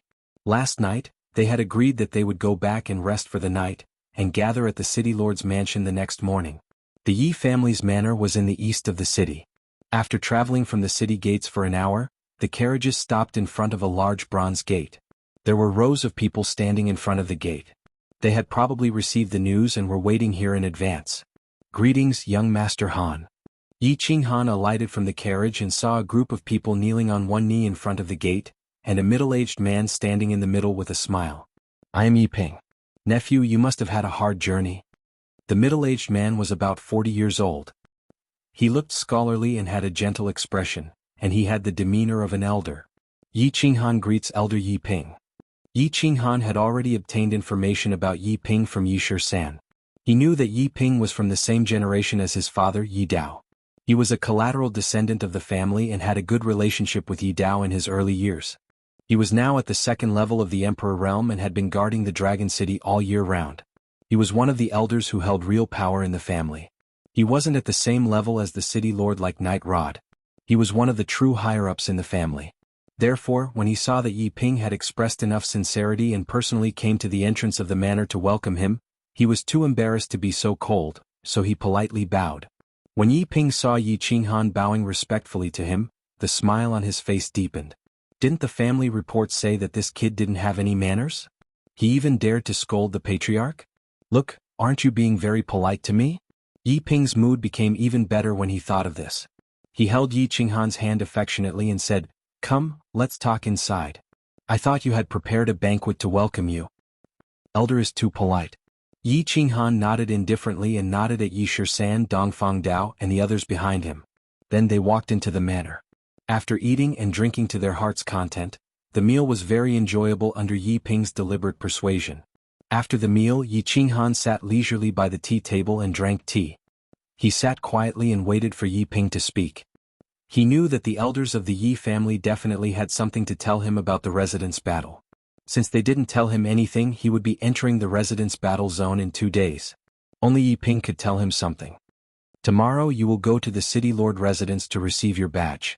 The day after tomorrow, you will be directly transported from the city lord residence to the residence battle island. Before that, the family sent me a message asking me to explain to you the situation of the residence battle and the things you need to pay attention to." Yi Ping saw that Yi Qinghan was sitting quietly, so he didn't beat around the bush and went straight to the point. He had only participated in the residence battle once, and it was a chaotic residence battle where warriors of all levels could enter. However, the number of people who had participated in the residence battle was very high. Therefore, the information in this area was relatively complete. After receiving the message from the family, he specially went to the city lord residence and looked through a lot of information about the residence battle. At this moment, seeing that Yi Qinghan was very interested in listening, he was also gratified. He paused and continued to speak. "First of all, let me introduce the venue to you. The residence battle island is actually made up of 4 islands. There is a big island in the center and 3 small islands on 3 sides of the big island. You will be transported to the small island belonging to the House of Aries. This place is absolutely safe. It is where the camp of the House of Aries is located. As for the island in the center, we call it Netherworld Island. Netherworld Island is very large, about 1/10 the size of the House of Aries. The terrain inside is intricate. I will give you a detailed map later. Netherworld Island is the battlefield of the Residence Battle. You can kill wantonly here. Except for the children of the Yi family, you can't trust anyone here, including people from other families. Historically, people from the House of Aries often plotted against people from the House of Aries. As long as the deed is done secretly, the family can't do anything if there is no evidence. The Residence Battle is held once a year, and each prefecture has 100,000 people. The House of Aries has 50 elite teams like the one you are leading, and a total of 10,000 people. The rest of the 90,000 people are low-level warriors and ordinary soldiers, and the elites of the other two prefectures are also about 10,000 people. In the past, the rules of the Residence Battle have been that the elite teams will fight and hunt each other at the beginning. The final battle of all the legions will be held in the last month. The final battle is the most chaotic, so the family recommends that you don't participate. Therefore, your mission is to enter Netherworld Island in the first 11 months, hunt the elites of the other two prefectures, collect badges and earn points. I understand. How are the points calculated? Yi Qinghan blinked his eyes, nodded seriously and asked. To explain the points, I first have to tell you about the difference in strength between the Monster Clan and the Barbarian Clan. Like the human race, the two clans are divided into 9 ranks. Monster Soldier, Great Monster Soldier, Monster Warrior, Great Monster Warrior, Monster General, Monster Commander, Monster Emperor, Monster Saint. There are also Barbarian Soldier, Great Monster Soldier, Great Monster Warrior, Barbarian General, Barbarian Commander, Barbarian Emperor, Barbarian Saint, and Barbarian Emperor. Of course, there will be no Monster Emperor or Barbarian Emperor in the 3 clans below the age of 30. At least on the surface, according to the family's information, there are no such geniuses in the 2 prefectures. After all, your father Yi Dao reached the Emperor realm at the age of 28. There is only one in the entire Fire Dragon continent every few hundred years, so you don't have to worry about this. The family's request for you is that you try not to participate in battles in the first half of the year and focus on training. When your strength reaches the martial realm and you can protect yourself from the Barbarian Emperor and Monster Emperor, you can participate in battles in large numbers. Yi 13th and Yi 17th will tell you the details. The points are easy to calculate. Using the Monster Clan as an example, Monster Soldiers and Great Monster Soldiers are considered ordinary soldiers. They only have 1 point, Monster Warrior is 2 points, Great Monster Warrior is 5 points, Monster General is 10 points, Monster Commander is 30 points, and Monster Emperor is 100 points. After listening to Yi Ping's explanation, Yi Qinghan lowered his head and calculated silently. After a long time, he suddenly raised his head and said with a serious expression, "According to you, I have to kill at least 100 Monster Emperors, 300 Monster Commanders, or 1,000 Monster Generals to get 10,000 points to exchange for spirit pills?" Theoretically, yes. Yi Ping nodded and sighed. However, the elite teams from the 3 prefectures that enter Nether Island are basically led by Marquises or Monster Emperors or Barbarian Emperors. The Marquises and Monster Emperors and Barbarian Emperors are basically there to restrain them. If a Marquis wants to kill a martial artist of a lower realm than him, the opponent's powerhouse will definitely restrain him and then summon their companions. Therefore, it is usually the martial artists of the same realm in the team who attack each other. On the surface, you are a general realm martial artist, but your strength is probably enough to kill a level 1 martial realm martial artist, right? Therefore, you have a great advantage in the prefecture battle. This is why the family sent you to participate in the prefecture battle. You don't understand the specifics and it's hard to explain the situation. I'm just giving you a suggestion. Try to listen to Yi 13th and Yi 17th's opinions in the prefecture battle. The task was difficult. Yi Qinghan sighed deeply. The number 1 treasure of the prefecture battle, the spirit pills, was indeed not so easy to exchange for. Although the Monster God and Barbarian God prefectures had 200,000 elites, the points added up would probably be more than 1 million. However, in a chaotic battle like the prefecture battle, it would be quite difficult to obtain 10,000 points while preserving one's life. At least, Yi Qinghan felt that the difficulty was as high as the mountain in the Divine City, seemingly insurmountable. Late at night, Yi Ping explained many things to Yi Qinghan, and Yi Qinghan listened attentively. After all, this was related to his life and whether he could save his sister. The prefecture battle seemed to be easy to obtain points, but in fact it was extremely difficult. It was basically exchanging points with people's lives. After Yi Ping finished explaining the things that the family had ordered, he arranged for someone to bring Yi Qinghan to rest. After watching Yi Qinghan's figure disappear into the vast night, Yi Ping entered through the side door of the hall and came to a quiet room. The room was a study. A green figure was sitting quietly inside, drinking tea and reading a book. "Greetings, Grand Supreme Elder." Yi Ping bowed respectfully. The green figure raised his head and looked over with a pair of bulging eyes. "Are you done explaining?" "I've explained everything according to Grand Supreme Elder's instructions," Yi Ping said softly. After a while he asked with a puzzled expression, "Grand Supreme Elder, there are some questions that Yi Ping doesn't understand. Why did you send Yi Qinghan to the prefecture battle? You have to know that it's impossible for him to obtain so many points. Moreover, the prefecture battle is so dangerous. If anything happens, the family can't afford to lose." Yi Qingyo heard Yi Ping's question and revealed an expression that he knew he would ask. After a moment of silence, he sighed and said, "Both the patriarch and I know this. In fact, we don't expect him to obtain 10,000 points. The family has also arranged a few secret teams and experts to secretly obtain points. Moreover, this kid has been chosen by the Yu family's Saintess. After a discussion with Yu Ji, the Yu family has also sent 3 super elite teams to help him obtain the spirit pills. As for why we sent Yi Qinghan to the prefecture battle, I get angry just thinking about it. Isn't it all because of that idiot Yi Jian? If he hadn't caused so much trouble, would the situation be so troublesome now? You don't know how much Yi Qinghan resisted the family after that incident. It could even be said that he completely disliked the family. The patriarch and I had no choice but to use him to save his sister, to slowly ease the gap between him and the family. As for the danger, the patriarch said that martial artists who don't experience life and death battles will never become strong. Moreover, 13, 17, and the Death God team will follow him. As long as they don't act rashly, it shouldn't be a big problem. Moreover, the family has other arrangements, so you don't have to worry too much. Since Grand Supreme Elder and the family have arrangements, Yi Ping is naturally assured. I hope that this kid will have a smooth journey in the prefecture battle. I hope so. Later, let 13 and 17 come in.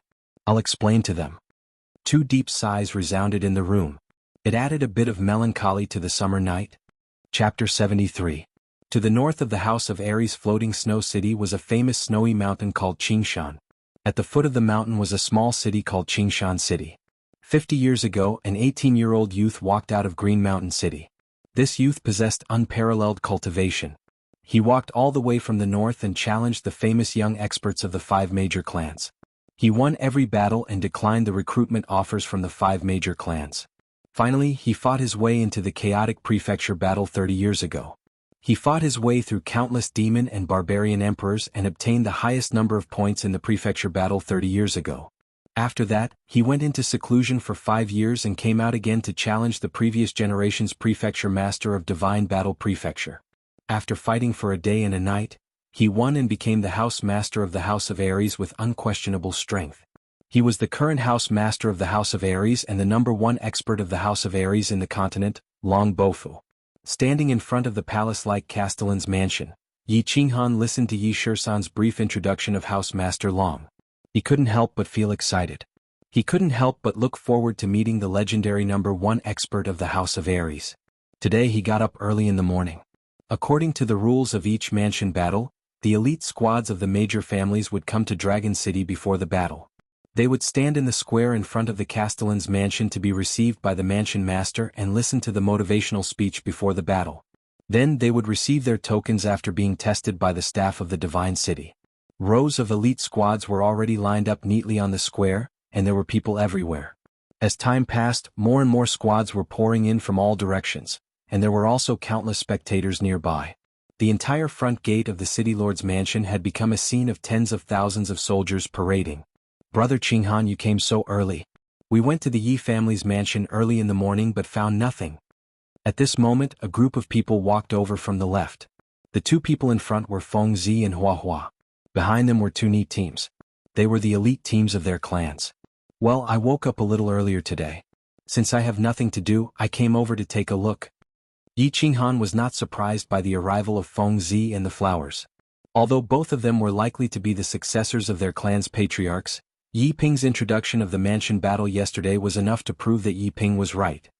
He knew that as long as he didn't leave War God Island, where the House of Aries was, his safety was guaranteed. Even if he left War God Island, as long as he didn't go deeper into Nether Island, he wouldn't be in too much danger. Therefore, it wasn't strange for the 2 precious young masters to participate in the mansion battle. "Let's wait together." You guys can line up with the Yi family brothers. Feng Zi waved his hand behind him, signaling his clan's team to stand together with Yi Qinghan's Reaper team. Flora nodded and waved his hand behind him.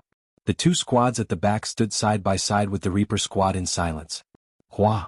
Suddenly, there was a low cry from the side of the crowd, which caused a commotion among the crowd. Yi Qinghan and the rest were attracted by it too. They lifted their heads and looked over, only to see the crowd parting to form a path. A group of women in purple with their faces covered walked over in an orderly manner. Before they even arrived, a faint fragrance had already greeted them. Brother Han, your wife is here. Feng Zi chuckled and straightened his muscular body.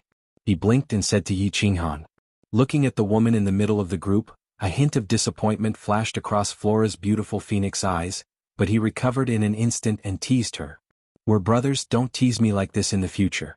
You know, I resisted this marriage before but it didn't work. Yi Qinghan shrugged and said helplessly. Damn you, show off all you want. Flora and Feng Zi raised their middle fingers and cursed softly. What are you guys chatting about? Just then Yu Qingqing walked over and blinked her bright eyes as she spoke. Her expression was natural, as if the few people in front of her were good friends for many years. She did not look awkward at all. Nothing much. Greetings, Miss Qingqing. Also, it's time for Master Long to appear, right? Feng Zi laughed and changed the topic. Isn't he here? Yu Qingqing smiled. She did not expose Feng Zi's lie, but turned to look at the city lord's mansion and said. When they heard that, they subconsciously turned to look at the city lord's mansion. Just then, the main gate of the city lord's mansion slowly opened, and the noisy square shut their mouths at the same time when they saw the city lord's mansion slowly open. They looked at the small figure slowly walking out of the main gate of the city lord's mansion with passionate eyes. He's Dragon Man? Yi Qinghan looked at the small and monotonous figure in front of him and thought to himself. He had heard of Dragon Man's name since he was young, and he had always fantasized about his handsome appearance. Even if he was not 7 feet tall and had 3 heads and 6 arms, he should at least be tall and mighty with a domineering aura. However, it was difficult for the figure in front of him, who looked like an old man sweeping the streets, to match the image in his mind. Master Long. Master Long. Yi Qinghan thought this way, but it did not mean that others would think the same way. They followed Dragon Man and walked out.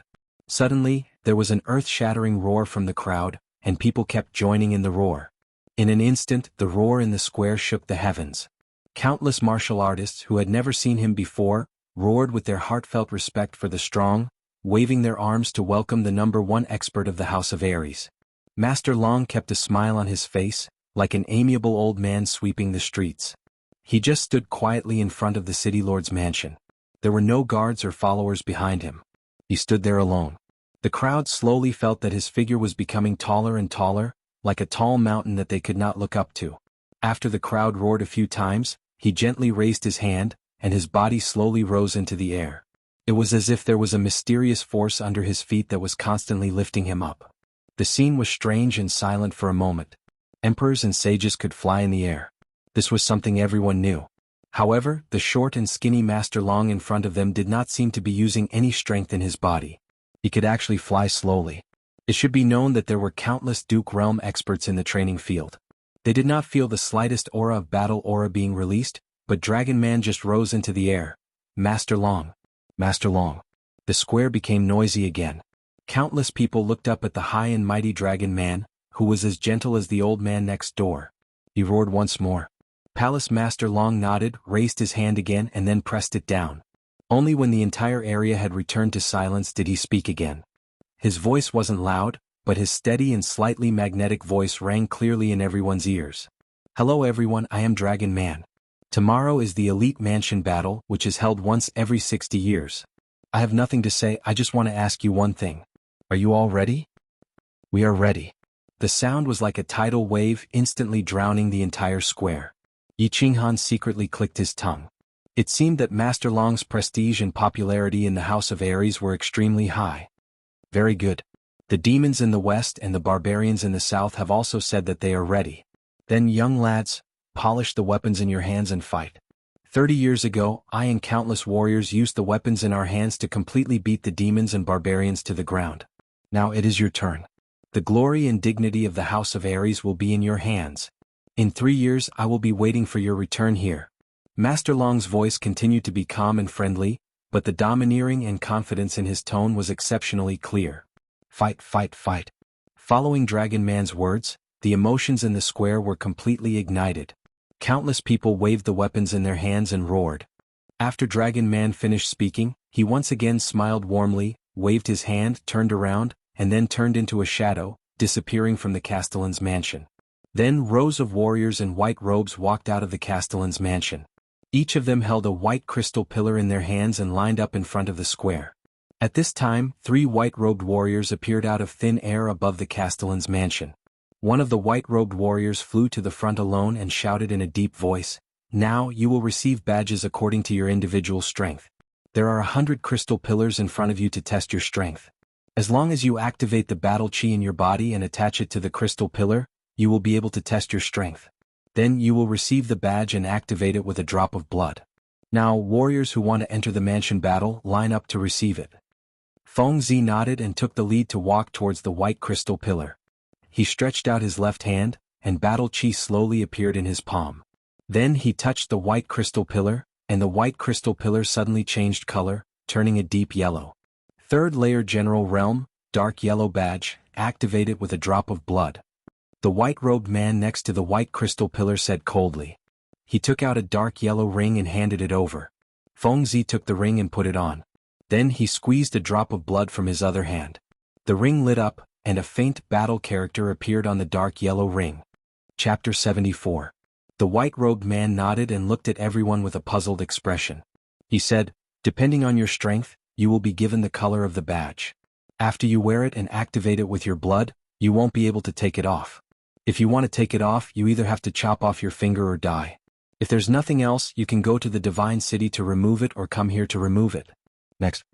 After everyone went to collect their rings, Yi Qinghan watched for a while and understood the rules of the badge. He also understood why Elder Yi Ping said he could hide his strength last night. The white crystal pillar could only measure the level of battle aura. Badges of different colors were given according to the level of battle aura. Ordinary soldiers could only receive white rings, elite martial artists received red rings, commander-level martial artists received orange rings, general-level martial artists received yellow rings, martial artists received green rings, and Duke martial artists received cyan rings. The color of each martial artist's ring was different according to their strength. For example, first-level general martial artists received light yellow rings, second-level general martial artists received light yellow rings, and third-level general martial artists received dark yellow rings. On the surface, Yi Qinghan was a first-level general martial artist, so he would definitely receive a light yellow ring when collecting his badge. However, with his overall strength he would definitely receive a dark green ring. That was why Yi Ping said he could hide his strength and kill people of a higher level. Of course, the 5 great clans were actually hiding their strength. On the surface, Feng Zi was a third-level general martial artist, but with his imperial sword technique, his combat strength was probably at the martial level. Not to mention Hua Xia, a third-level general martial artist could easily assassinate a first-level general martial artist after he stealthily activated. Presumably, there were also a few people in the Demon God's estate and the River Barbarian God's estate who could hide their strength. Therefore, it was impossible to deduce a martial artist's true strength just by looking at the surface of the ring. The process went quickly. 4 hours later, everyone had collected their badges and rings.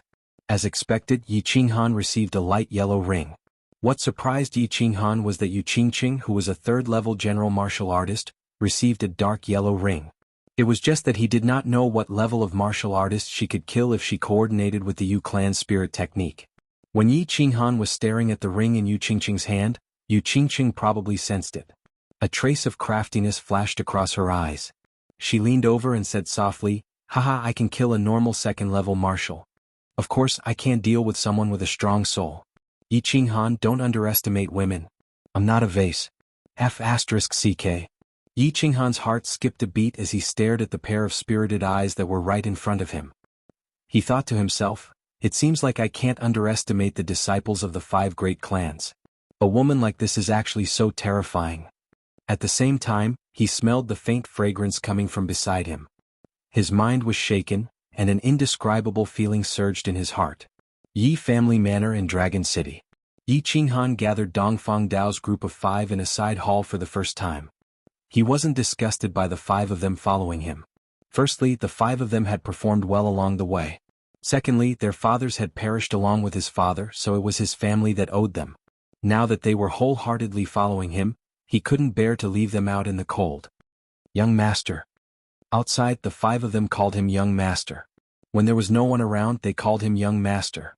Yi Qinghan did not really like this title, but he could not dissuade them and could only accept it. We'll be entering the prefecture battle island tomorrow. I can't give you anything. Moreover, I'm sure you know why I'm entering the prefecture battle. You also know how dangerous this prefecture battle is. If you withdraw now, I won't blame you. Moreover, I will have the Yi family provide you with a good place to settle down. Yi Qinghan said sincerely. After all this time, people would definitely die. The 5 of them were still so young. It was not worthwhile to follow him to death for a promise made by their fathers. The 5 of them looked at each other and saw the determination in each other's eyes. Dong Fangdao stood up and said, "If it wasn't for Master, our family would have been destroyed. Our family's genealogy clearly states that we will serve Master Yi Dao and his descendants as our masters for the rest of our lives." Yi Qinghan pondered for a moment, then helplessly nodded. He took out a booklet from his bosom and handed it over, saying, "In that case, I won't say anything more. These are the 5 king-level secret skills I asked the Yi family. They are also very suitable for you to cultivate. You will mainly focus on cultivation in this prefecture battle. I will put you in the Reaper squad. In the future, you don't need to protect me. After all, with Yi Shisan and Yi 17 by my side, my safety is guaranteed. You will be safer with the Reaper squad." Yes. The 5 of them looked ashamed. Indeed, at their age, they were considered geniuses in the House of Aries with their cultivation at the 3rd level of the general realm. However, compared to a freak like Yi Qinghan, they were nothing. If they followed Yi Qinghan, who knew who would be the one to protect? They took the secret skills with their names written on it and thought that Yi Qinghan treated them well. After all, there were not many king-level secret skills in the Yi family. The 5 of them secretly planned to redouble their cultivation in the future. Otherwise, if their strength couldn't keep up with Yi Qinghan's footsteps, there would be no value in their existence as the dripping blood guards. After the 5 of them said their goodbyes, Yi Qinghan took out a wooden box from the side. In fact, the 5 king-level secret skills and this wooden box were passed down from the family. Elder Yi Ping had just specially sent it over. The secret skills given to the 5 of them were all king-level. It seemed that the treasures in the wooden box given to him by the Yi family would definitely not be inferior. The box had no lock, only a simple switch. When it was gently opened, there were 3 things in the box: a cyan dagger, a set of black soft armor, and a booklet. Yi Qinghan's eyes narrowed slightly. He estimated that these things must be extraordinary. After all, it was the first time that the Yi family, one of the 5 major families, made a move, so it would definitely not be shabby. He reached out and picked up the dagger. The cyan dagger was about a foot long and was very heavy. It was at least twice as heavy as the dagger he used before. However, this weight was insignificant for him, who was at the 1st level of the general realm. He stabbed a few times in the air and felt that it was very smooth. He took out the original dagger from his boots with satisfaction and then inserted the new dagger into the booklet. The black soft armor was very light and soft. He didn't know what material it was made of. Yi Qinghan pondered for a moment. He picked up the dagger he used before and gently scratched it. There was no trace at all. Therefore he increased his strength. He used 30% of his strength and scratched it heavily. However, it only left a faint white mark. When he touched it with his hand, it disappeared. This soft armor was a treasure. In the next moment, Yi Qinghan determined that this soft armor must be extraordinary. Therefore he simply took out the cyan dagger and slashed at the old dagger he used before. Crack! The original dagger broke with a sound. Yi Qinghan smiled in satisfaction. It seemed that the gifts from the Yi family were quite good. This soft armor and dagger seemed to be treasures of the highest grade. Treasures were divided into 4 grades: human, spirit, treasure, and saint. Obviously, these 2 treasures were at least spirit tools and most likely treasured tools. As for saint tools, the Yi family only had 2. One was with Yi Tianlong, and the other was with Yi Qinghan. Presumably, before Yi Tianlong died, the saint tool would not be passed down to him. Finally, he picked up the remaining booklet and flipped it open. There was actually a small note inside. After reading it, Yi Qinghan's expression showed that he had expected it. The note introduced the grades and functions of the dagger and soft armor. The dagger was called the Blue Dragon Dagger, a low-grade saint tool. It might not be able to cut through iron like mud, but it was definitely a killing weapon. The soft armor was called the Black Tortoise Armor, a low-grade saint tool. It could block the stab of a low-grade saint tool. In theory, it could block a full-force attack from a level 3 martial. A saint tool. Although the two treasures were low level, not to mention the dagger, the soft armor was definitely priceless. It was definitely a peerless treasure that could save one's life. Only now did he know that saint tools were divided into upper and lower grades. Didn't he know that saint tools were not divided into lower and lower grades? If they were divided, what grade would his bronze ring be?